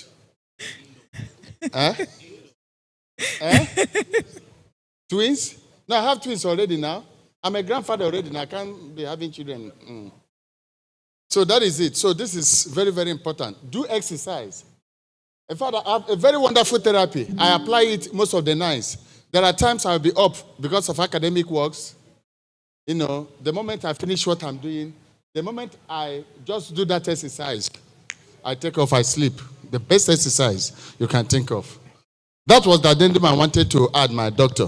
You know, various forms of exercises. You can squat, you can kick, you can do a lot of things. For safety reasons, I'll stop there. Okay, thank you very much, Prof. Oh, please, the gentleman over there has a hand up.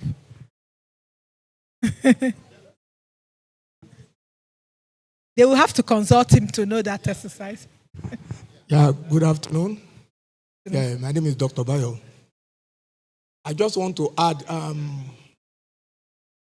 very good presentation, and you've actually addressed all the issues. But a quick item I just want to add has to do with why the exercise is good, but the quality of food you eat will also make you to prolong your life very long. I just want to add to that. Very true. I even stated it in one of my earlier stats. Food, quality of food, yes. Sir, you want to say something? Okay, just say. Good presentation. I think she said it all. This is my guidance. Seek professional medical evaluation before you go into any form of exercise. And if we say truly, live safety is all about early diagnosis and treatment. Most of the time, we let it slip. Some sickness has stages, 1 to 20. You only identify it when you are almost at the grave. It becomes late. So my advice to my professionals are, if you've not been doing your mandatories, you know you're up to from 40 or thereabouts, you better start doing it and follow the rules. The one that say exercise, they'll recommend what they should recommend for you. The one that is not optional, there are some options that are not for you. Follow your medical health care provider. Thank you very much. Thank you, sir. Go ahead, sir.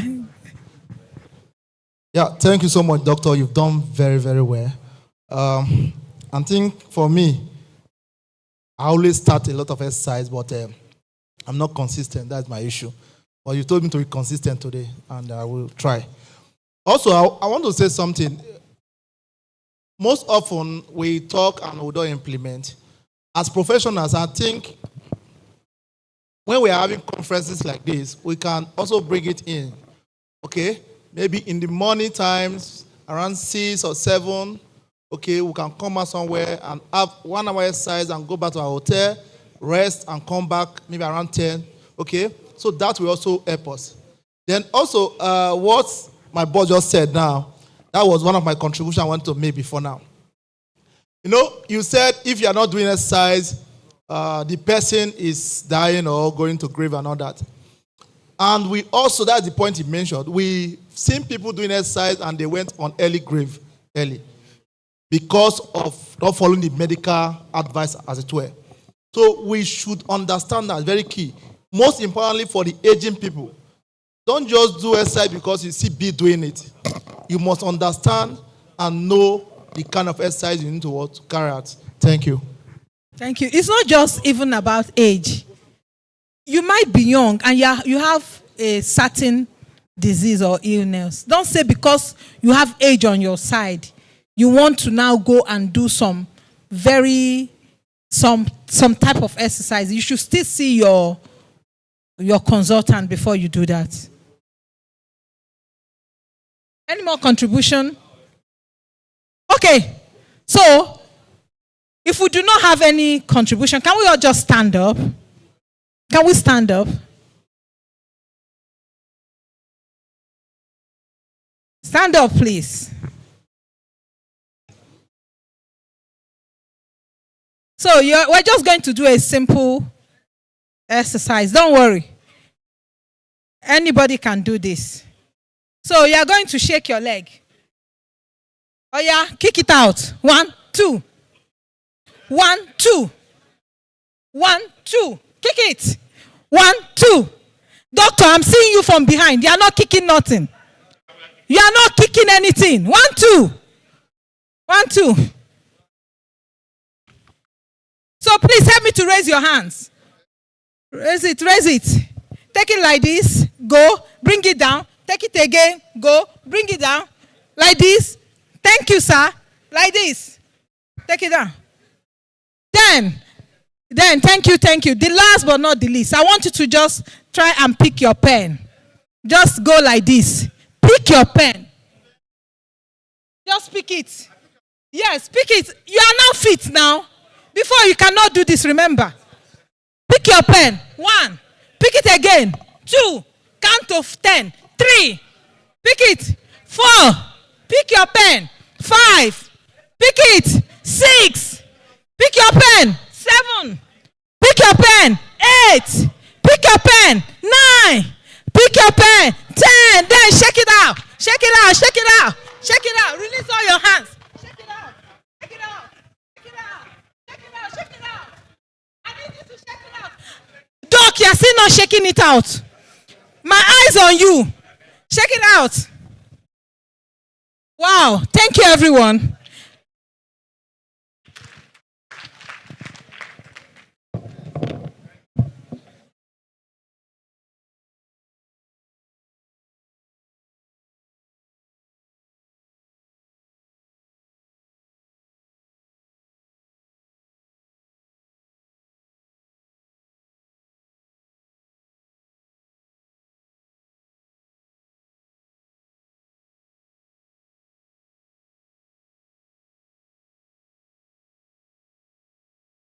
What time for the...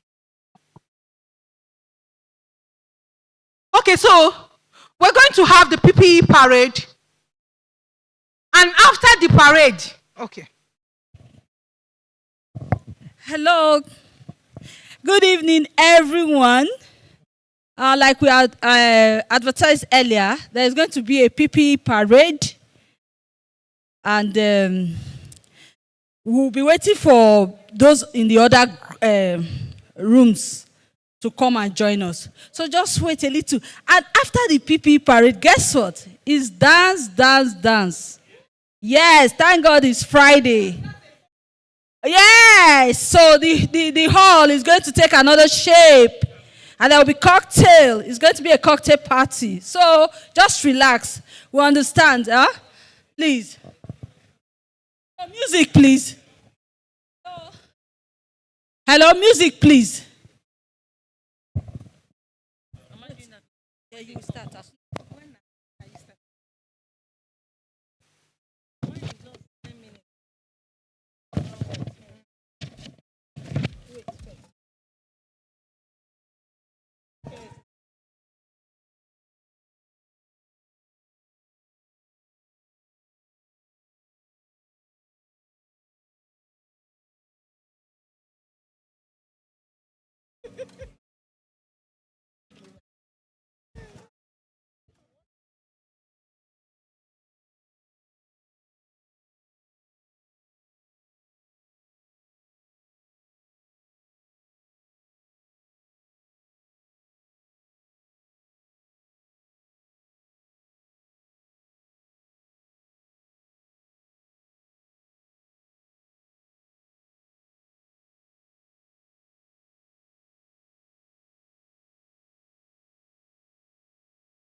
All right, so I would just like to tell us a bit about WISE as one of the common interest groups of American Society of Safety Professionals. So when we say WISE, WISE means Women in Safety Excellence, and that is the women arm of the association. WISE is also a community of safety professionals, which are mostly women, that promotes the quality and advancement of women in the safety profession. We just finished a session on challenges women face, and it was a very extensive one. So the platform of WISE also helps women grow and advance in their careers. We're also committed in WISE to influencing industry and identifying solutions to safety and health challenges that impact women worldwide. So ASSP as a body has the WISE arm, and we're proud to also say that Nigerian chapter is also having an active WISE platform. What are some of the benefits that we can get from being a WISE member? One of them is free and reduced costs of webinars and open calls. There are a series of webinars that help to develop women. They help us to learn, unlearn, and relearn several things that can make us successful in our career. So that's one of the benefits, free and reduced costs webinars. There's also worldwide and local networking. So we can also network with the global village, and we can also network with the Nigerian chapter. And then there's local and society level volunteering opportunities in WISE. So we always advise those who are members of ASSP, if you're a woman and you're not a member of WISE, there's something missing. So you should be a member of ASSP and also be a member of WISE so that you can stand on a balanced level to achieve your aims. Again, Nigerian chapter of WISE is a team of representatives that coordinate local WISE activities. So in as much as we have the global body, the Nigerian chapter also has series of activities that we run. So I'll just give you a few of them that we have done so far in this chapter year, and then our future plans for the rest of the chapter year. So we hosted one of the ASSP meetings in October 2023. It was hosted by Women in Safety Excellence. We also had a knowledge sharing series anchored by WISE. I think that was done in December. We had some visits to vulnerable people. So we visited the widows in Port Harcourt. We also visited the less privileged, and then the orphanage, where we handed over some gifts to them on behalf of the association. We also launched the mentorship program, where we had to link a mentor to a mentee, and it is one-on-one. We had the phase 1, and we are glad to say that after this conference, we're going to commence phase 2 of the mentorship program. So I'd like to enjoin all proposed mentees or prospective mentees and mentors, please indicate interest, and we'll be able to match you with a mentor or a mentee as the case may be. Other future plans we have, we're going to have a physical seminar, and it's going to be a big one. We've already started planning for it. It will be a big one. Further details would be rolled out as we firm up our plans as to the date and the location. So the seminar is going to be for everybody, but it will be hosted by WISE, Women in Safety Excellence. And then, of course, we'll have more visits to the vulnerable people, to young children, to widows, orphanages again, just to take the message of safety to everyone. The theme of this conference is living safety, so it's not enough for it to end here. We have to go out to the vulnerable people to tell them what they need to know to ensure that they live safely. So I'd like to enjoin every woman here, every lady here. Please, if you're not a member of WISE already, please see me immediately after this session so that we can get you into WISE. We would really, really love to have you there so that we can learn from you and you can also learn. Thank you very much.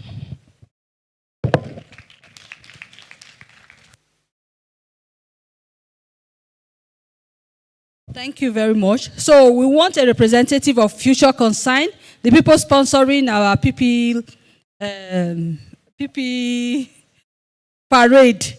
to come and tell us a little about themselves before the parade starts. Good evening, everyone.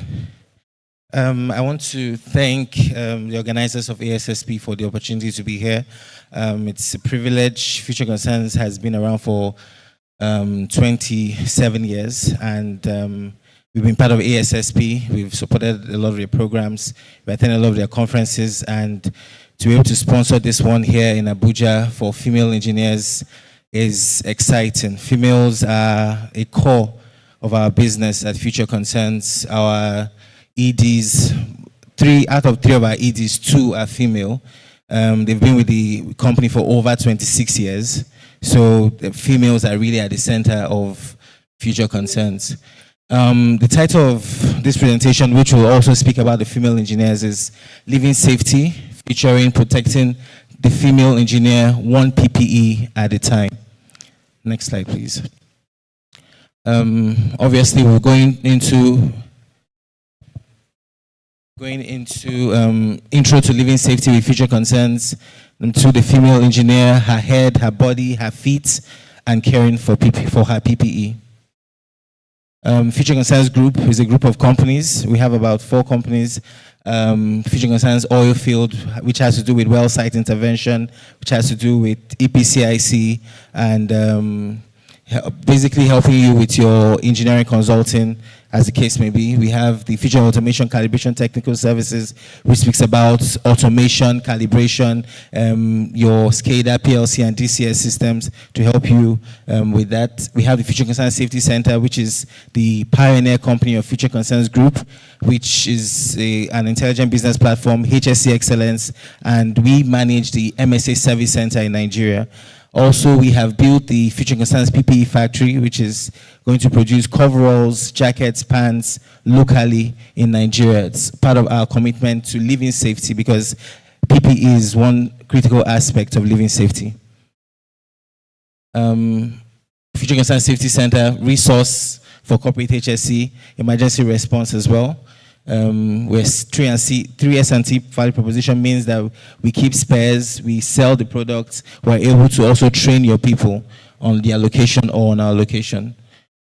At the bottom, you'll see that our core values are competence, respect, innovation, and client focus. This is something that has been re-echoed throughout the conference from day one. We've spoken a lot about competence.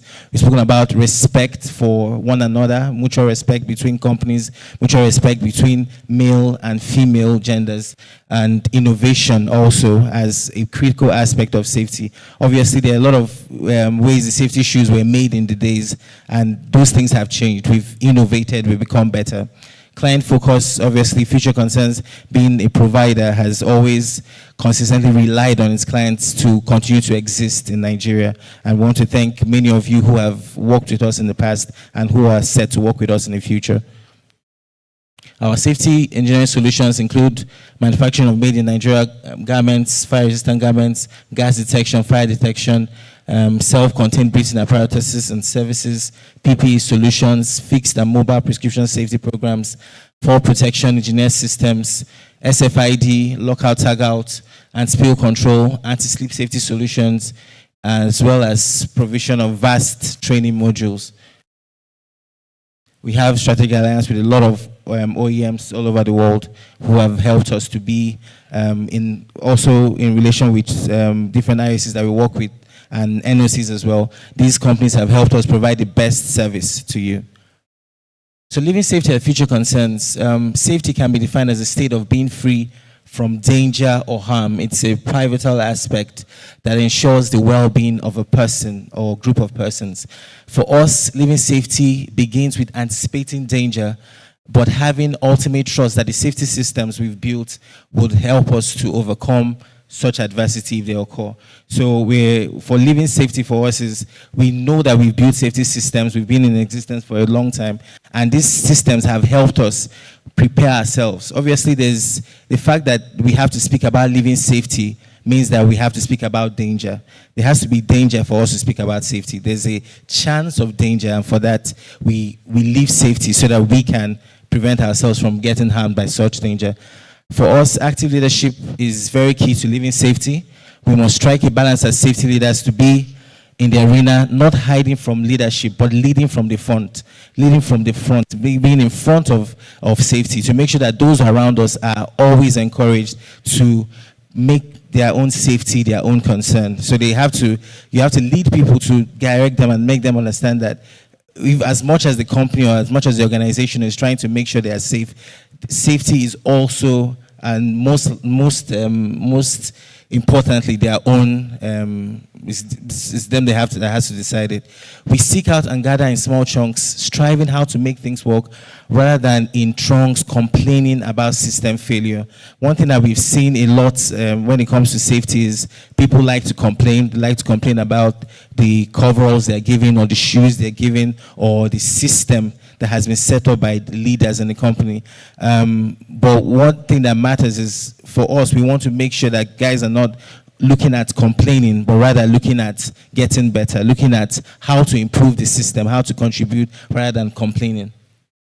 Fluidity must be encouraged. We must be nimble and agile, as these are all currency to ensure we live in safety together. Our safety system includes the people, the policies, and the camaraderie that exists within our space. At Future Concerns, we commit, we engage, we lead, we learn, we fail, we get up and go. That's how we live in safety and how we practice living safely.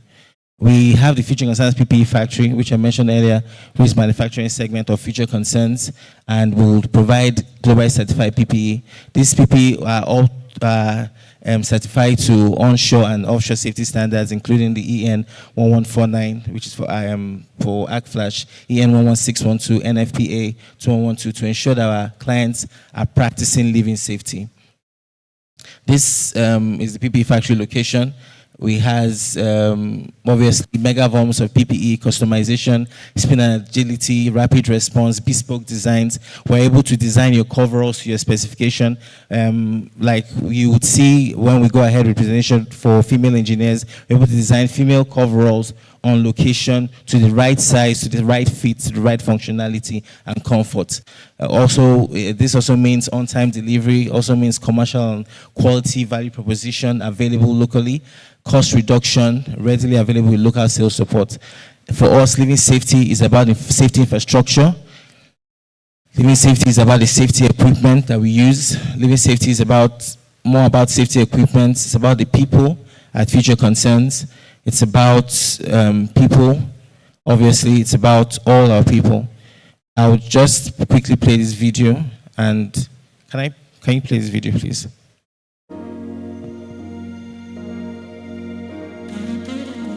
So this is the Future Concerns PPE factory.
PPE factory is not a manufacturing spot. It's assembly, production, the entire enchilada. Yes, sir. And like I said, a lot of movement, a 21st century experience, first of its kind. We want to show that it can be done. And yes, there are some golf carts that move you within the facility. And we're very proud of what this can do. So, folks, welcome to the future. What jumps out to you? Yeah, one thing that really stands out to me is the fact that we're going to employ Nigerians. We're gonna really reduce the unemployment rate, and that for youth like me, it speaks volumes. So to be able to be part of that journey towards doing that, I think it's really speaks a lot to me.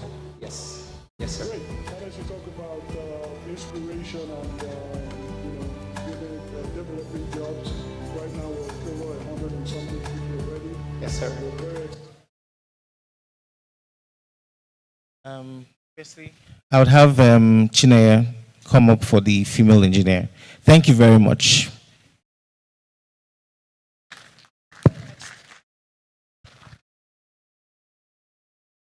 Good afternoon, ladies and gentlemen.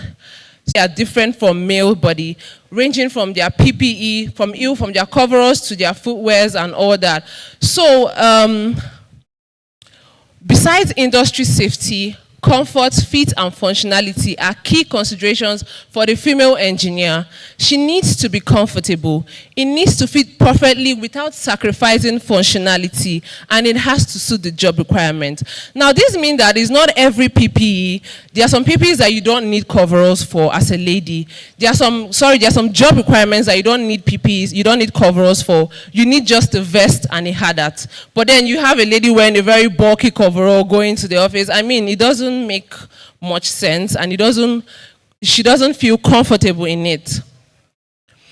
Now, I'll be talking about her head protection. Why is her head important? As we all know, the head consists of the brain, the eyes, the ears, the nose, and the mouth, which are very crucial parts of the body, and when endangered, can be life-threatening. So it is very important to protect her head. Frequent causes of injuries to her head are falling objects, bump head, and accidental head contact with electrical hazards. Now today, we have various head protections. We have the hard hats, we have different ranges of MSA hard hat. So today I'll be talking about the MSA V-Guard 930 hard hat. So why the MSA V-Guard 930 hard hat? This hard hat is made of ABS for strength and lateral crush protection. It is modern, it is dynamic with sport-style shell, as we can see, and it has integrated over spectacles to fit most corrective lenses. Now we have this issue where we have ladies like Doctor.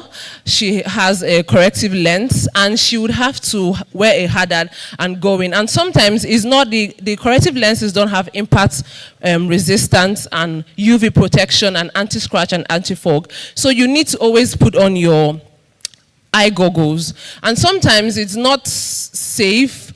It's not safe to carry your normal glasses in. So this hard hat comes with a over spectacle that you can easily push down and push up, and it can also fit on top of your corrective lenses, which is very comfortable if you ask me, for a lady, because you don't have to go through the stress of pulling out and putting on. And it's not only just for ladies, it's also for guys and in the industry and so.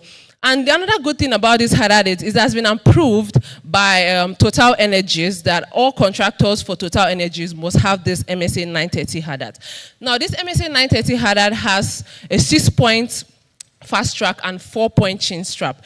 Now the regular hard hats have 4-point fast track, which is, so the unique thing about this one is a 6 points, which makes it more strong and fit on the head. So now, her body protection. So we will be bringing in some beautiful ladies to showcase our coveralls and hard hats and shoes.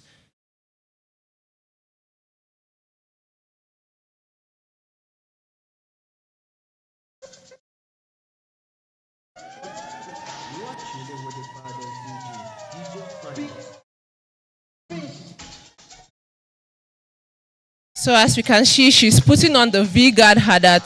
This hadat comes in different colors, so as this one.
And all that. So the good thing about this coverall is that it is made with a unique zipper that makes it easy for you to rip it off without destroying the zip.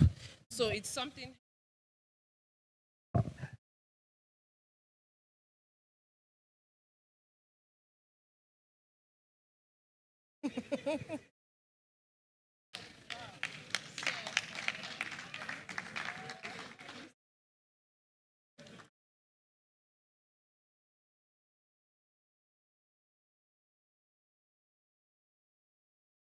The idea is to make the female engineer comfortable, to make her comfortable and do her job with ease and comfort. Thank you very much. Yes, for safety professionals, exactly. And it's an FR coverall. Yes. Yeah. Guys can.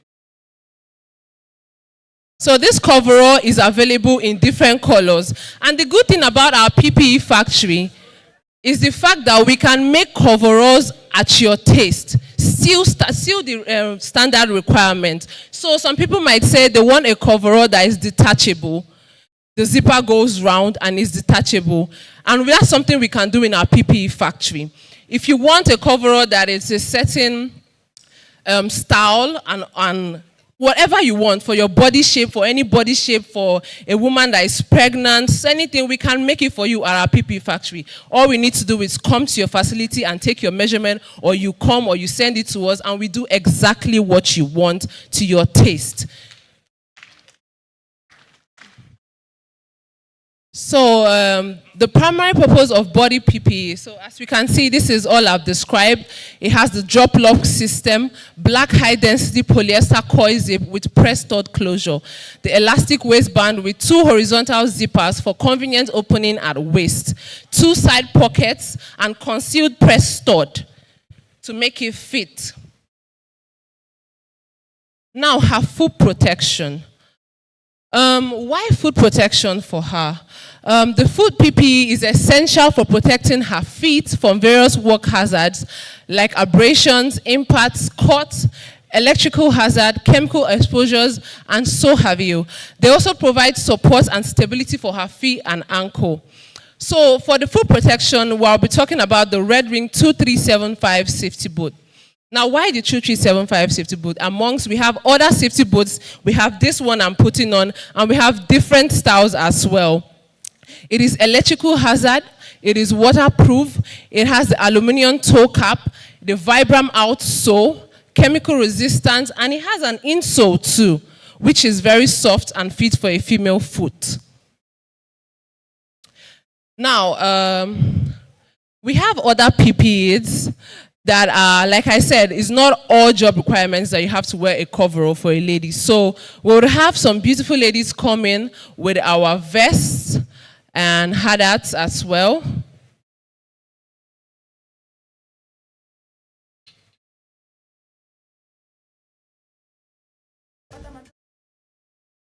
So gone are the days when women wear bulky vests and be looking so, you know, unkempt and not like a lady.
All right, thank you very much.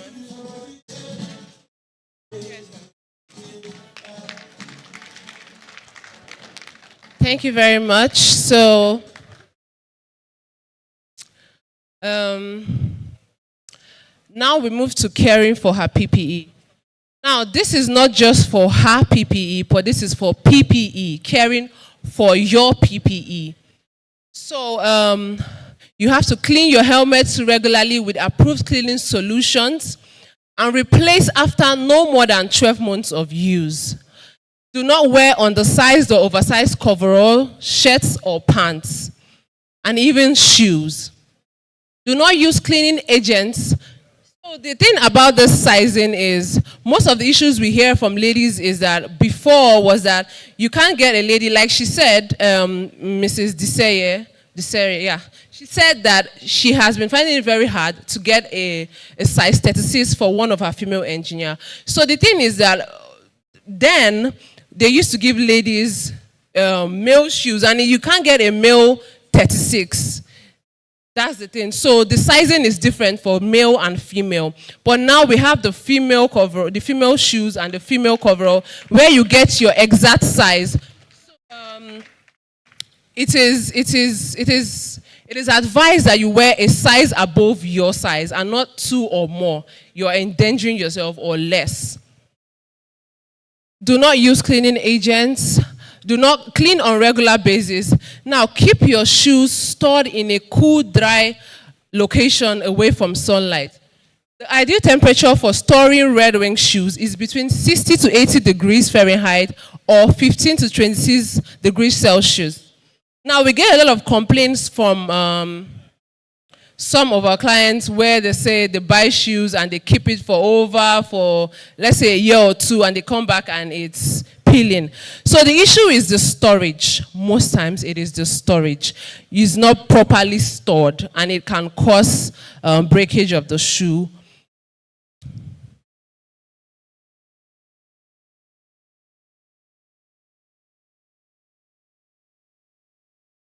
So we have the responsibilities of an employer and a female engineer. So employer should perform a hazard assessment before sending a female engineer or any engineer to the field. And the engineer should properly wear the required PPE. You should provide the appropriate PPE, train employees, maintain and replace PPE when needed, review, update, and evaluate PPE program. Now, these are things that are needed from the employer in a facility. So I would conclude by saying, prevention is better than cure.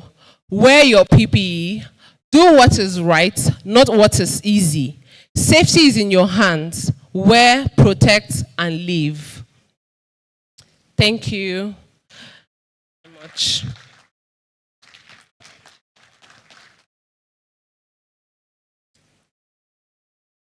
Any questions or contributions?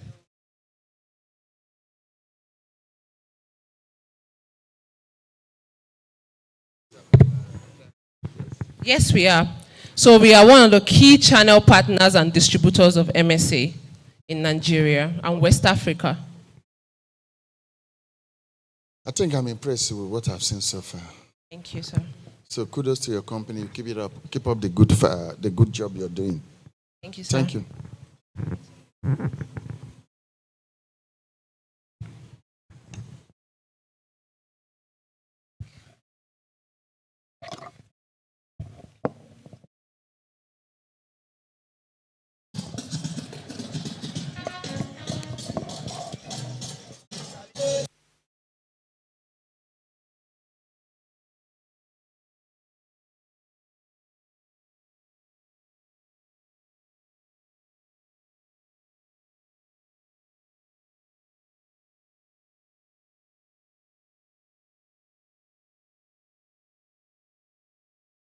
Oh, there's a parade? Okay. Sorry, the president wants to lead our team to do a parade. Sorry, the president wants to come out on PP. Hello, dear. Please come out. The president wants to come out. Just for ceremonial purpose, please. All right, let's go ahead with that. Please play the music.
Okay, the long-awaited parade by the president herself.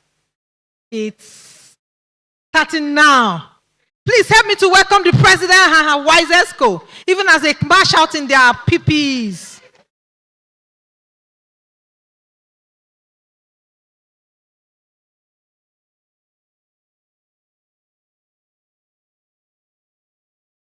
Who wants to try this able-bodied? Thank you.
The DJ's body is very hot. Okay, thank you so much, everyone that is still here. We appreciate you for giving us your time. And I want to use this opportunity to thank my EXCOs for the WISE, which is the Women in Safety Excellence of ASSP, and also to Future Consign for sponsoring this for us. Thank you so much, and thank you, everyone. Sorry, please, don't forget, we still have a little cocktail by 6 p.m. Immediately we finish it, we are starting that so that we can have, the DJ can do what he knows how to do best. Thank you so much.